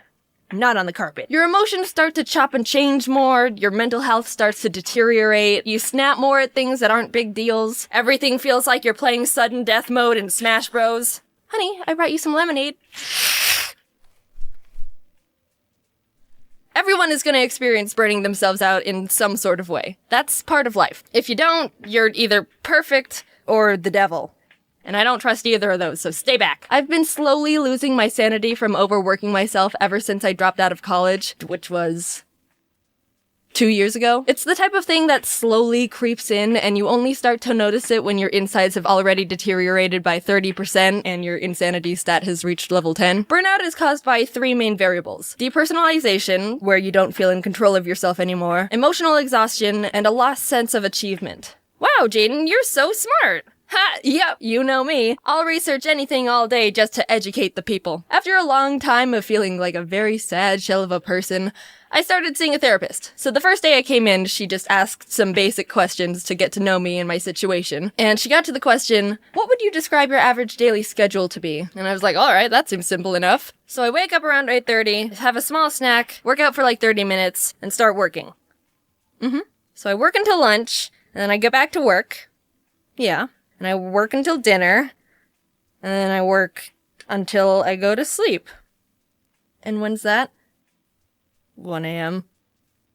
Yeah, I see the problem now. I was and still am struggling with the mindset of, if I'm not working, I'm being lazy. And the fact that I work for myself in my own home and am my own boss doesn't help at all. Taking a break to play games? But I could be working. Eating dinner? I could be working. Sleeping? But I could be working. Working? But I could be working harder. I'm not saying this just for you, but for myself. It's okay to take personal time for yourself. Don't work your life away! I'll take a break when I'm dead. Frick. Never got to come up with a funny tombstone. I asked a bunch of my friends about their experiences with overworking themselves, and they were all like, oh yeah, burnout is torture and can go frickin' suck a jellyfish. Their stories consisted of not sleeping for hours or days on end in exchange for more time to work, denying themselves food or water until they finish something, breaking for a minute to go to the bathroom only to go right back to work, snapping at friends or family for no reason. It sucks, because these aren't even uncommon experiences. It feels so good to be validated and admired for working hard, but there's a slippery slope there of accidentally forgetting to keep yourself alive and sane if you're not careful. I'm here to save you from yourself! What? What? Wait, I've got to study for final exams! No time! Go take a nap! 46% of Americans drop out of college anyway! I'm kidding. School is important. If you drop out, you don't get to use me as an excuse to your parents. But it's important not to die from burnout. Or in general. Don't ever die. I also asked my friends if overworking themselves negatively impacted their relationship with the end product, and there were two different interpretations. Some of them said, holy frick, yes, I hate that thing now. Stressing and pushing themselves too much made them sloppy and make awful mistakes. They cut more corners and agreed the final product suffered because of the pressure they put on themselves. Another friend, with better hair, described it as being a sick, twisted reward for unhealthy behavior. Of course, they were able to finish the project, which they wanted, but the steps they took to complete it led to painful burnout and definitely was more emotionally damaging than if workflow was more evenly distributed. My scientific conclusion? You suffer either way. Here, have some tips to not be emotionally damaged for a week after overworking yourself. Don't do too much of the same thing without any sort of change whatsoever. You're not a mindless work zombie in a hamster ball. Doing the same thing over and over and over and over and over and over and over is a formula for absolute misery. Atrox, who helps with animating the videos, had a good analogy, so I'm gonna steal it. So say you like chocolate. I do like chocolate. No one asked you. So imagine you hypothetically enjoy eating chocolate, but when you only eat chocolate and nothing else, you feel sick. That nauseous feeling in your throat and stomach that makes you want to lay down and throw up for the rest of the day. It's the same with anything else. Do more than just work and eat hypothetical chocolate all the time. 'Cause otherwise... Take time for self-care. Yeah, it sounds generic and straightforward. So then do it, you dummy! Spend time with yourself. Do something that'll refuel your juice tanks. When you're running on empty, you gotta take time to fill the tank back up to full. Don't just try to avoid the inevitable by pouring a little cup of gas in and hoping that'll tie you over. Enjoy yourself! I'm not yelling at you. I'm yelling at me, because I still have a really hard time with that one. Take a shower. You've probably been working for 5 days straight. Take a break from social media. Sounds cliche, but it works. Spend time with friends.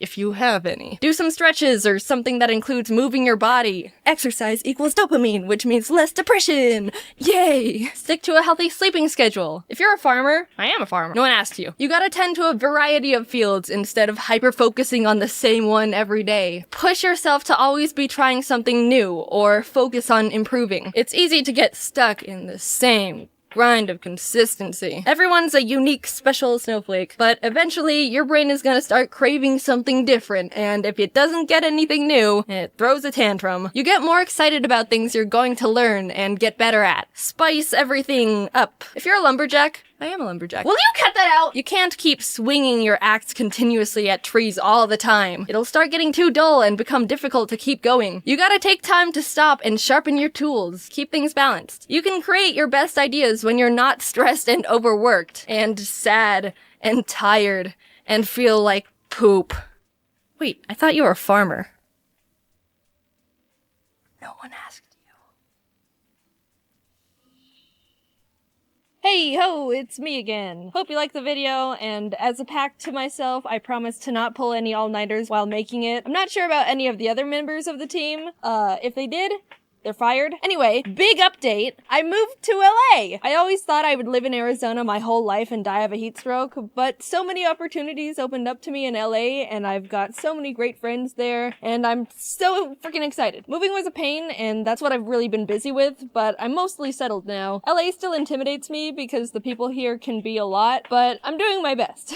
I'm excited about the future, I'm excited about the videos, I'm excited about some projects in the works. Also, school is starting up again. Sucks to suck, and I wish you the best of luck, soldier. Maybe you can be the 54% of Americans that doesn't drop out. Anyway, thanks for sticking around, and bye. Some of you might know, James, Dom, Ross, Aaron, and I went on a tour back in October doing a show called Scribble Showdown. It was the first tour we've all been on, besides Aaron, because he didn't wait for us. The shows were all super fun, and we all enjoyed touring with each other a lot, and honestly, it was the most entertaining thing I've done in a while. But this video isn't about the shows. It's about the in-betweens. We had to perform in Boston, Brooklyn, Austin, San Francisco, Medford, Seattle, and Portland, all within 11 days. So you know that those off times are gonna get a little hectic while we're just trying to survive and not leave our souls behind. The first leg of the tour, we took flights to our destinations. Boston and Brooklyn had no out-of-the-ordinary stuff going on, besides the fact Ross, Dom, and I were super addicted to Pokemon Go and were spinning Pokestops left and right together on that grind. Don't worry, it only took 2 days for peer pressure to crack James down enough to download it and get addicted with us. We arrived in Austin on the 3rd, and this was our first completely free day. Ross and Aaron really wanted to get some Texan barbecue, so we all went to dinner at this little barbecue chain they heard was really good. Everyone got their food and we're in heaven, except for me because vegan check. But honestly, it did look really good, and I was glad they were enjoying it. Afterwards, Aaron and James wanted to go to a card shop for Magic the Gathering cards since a new pack was coming out. So we headed over there, and one of the employees' names was Jojo, and he was a dog, and I miss him. The next day, we got into the van to head to the venue, and Ross just goes, "So, did anyone else have a rough night last night?" Turns out, Ross, Dom, and Aaron all got food poisoning from the barbecue. James and I were safe because I didn't eat any, and I don't know, I guess James is weird. The next free day we had was in San Francisco. We were a good 5 days into traveling, and some of us were running out of clean clothes to wear, so instead of finding a laundromat, we headed over to a Target nearby to just buy new ones. After shopping a bit, we noticed there was a huge arcade right next door, so of course, we went in. Aaron and Dom played some DDR, but what caught Ross and James's eyes was this big, elaborate VR setup where the players are strapped into these adult baby walker-looking things. I mean, anyone with eyes could tell this thing was jank as hell, but that just made it more essential to play. Ross asked the guy at the stand if they could play, which the guy said they needed arcade cards to scan, so they went and did that, and when they came back, the guy was finishing up working at the bumper car booth, looked over at us, and just walked out of the arcade and left. Rude. We got another person over and Ross and James got set up, and I think this video explains the whole thing.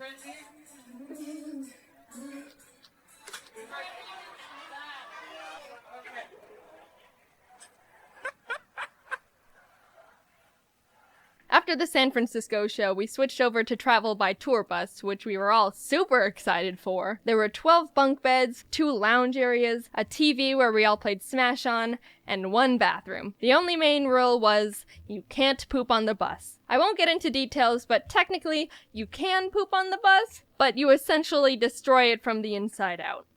So no pooping on the bus.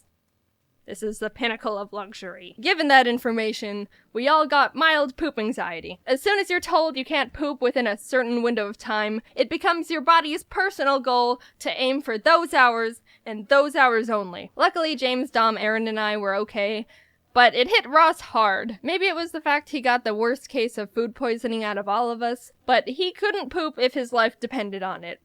And it kinda did. He went 2 days without a single poop. And he was scared. By the time we got to Oregon, he was going crazy. Guys, I've got to poop today. I don't know what I'm going to do. We all checked into the motel rooms our tour manager Matt booked for us to shower and finally do laundry, and had a bit of time to spare. So, as the friends we are, we decided to dedicate it to trying to help Ross poop. Aaron shared some poop exercises he said always helped him, and I pulled up this song on YouTube my friend showed me that was titled Music That Makes You Poop. And with all variables combined, I think it was working.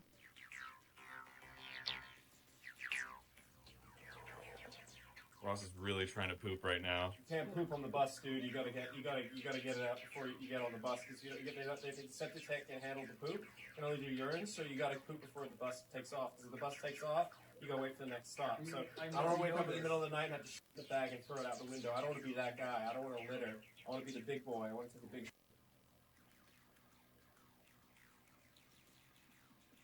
After that whole ordeal, Ross, Dom, James, and I went out to catch some Pokemon. Aaron stayed in the bus to build some magic decks, but the area we were parked in was a bit sketchy. The laundry room sink in the motel had a marijuana in it. So Ross found a knife and we held it while catching a bunch of shroomish. It was well worth it because James, Ross, and I all found shiny Pokemon at the exact same time. By the time we got back, James and Aaron were really hungry. Ross, Dom, and I got Taco Bell, but we also all had that this morning, so James wanted to try and find something else to have, which was a mission failed. So he and Aaron went out to get Taco Bell, but by the time they walked over to it, only the drive-thru was open. They tried to just walk up to the window, but to no avail.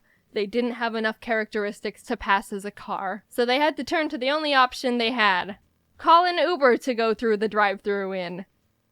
It worked! So basically all of us had Taco Bell for breakfast, lunch, and dinner.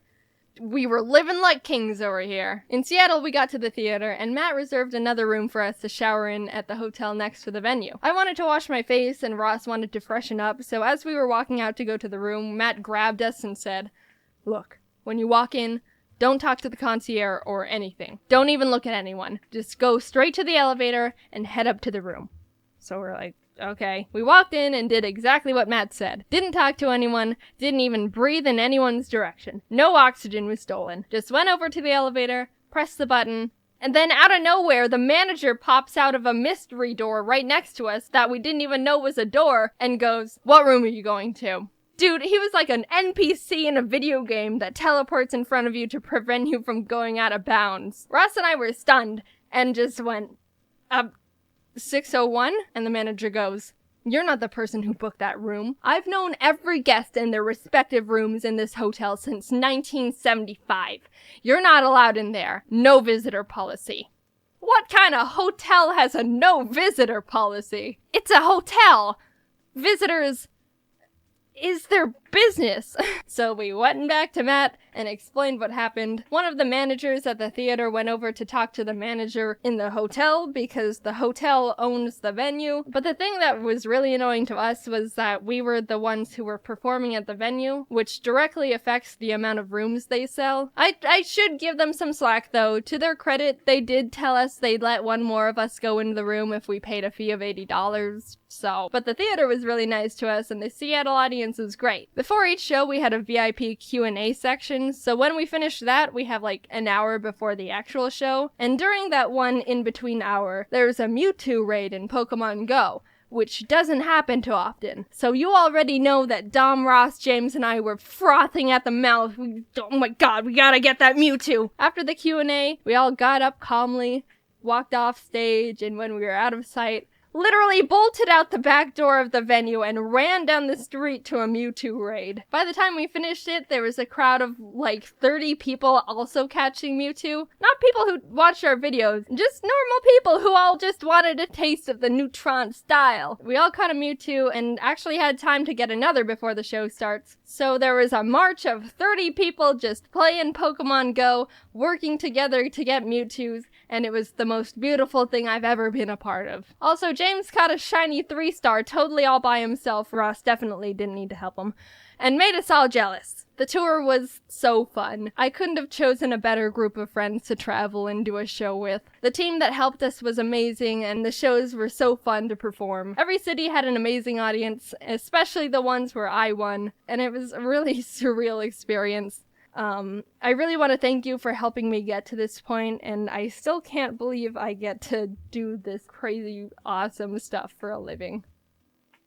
So now you might be saying, "Man, that sounded like a great tour. I'm sad I missed it." Well, this end card is the one for you because we're actually doing 2 more Scribble Showdown tours. In July, we're going to Phoenix, San Antonio, Kansas City, Minneapolis, Chicago, Cincinnati, and Toronto, Canada. Then in October, we're hitting Los Angeles, Orlando, Atlanta, Nashville, Washington, Brooklyn, and London in the UK. So if you're in the area, why not stop by and see the show? Get tickets at scribbleshowdown.com, and we hope to see you there. Also, I'm recording this on my phone because I don't have my microphone right now. Ha!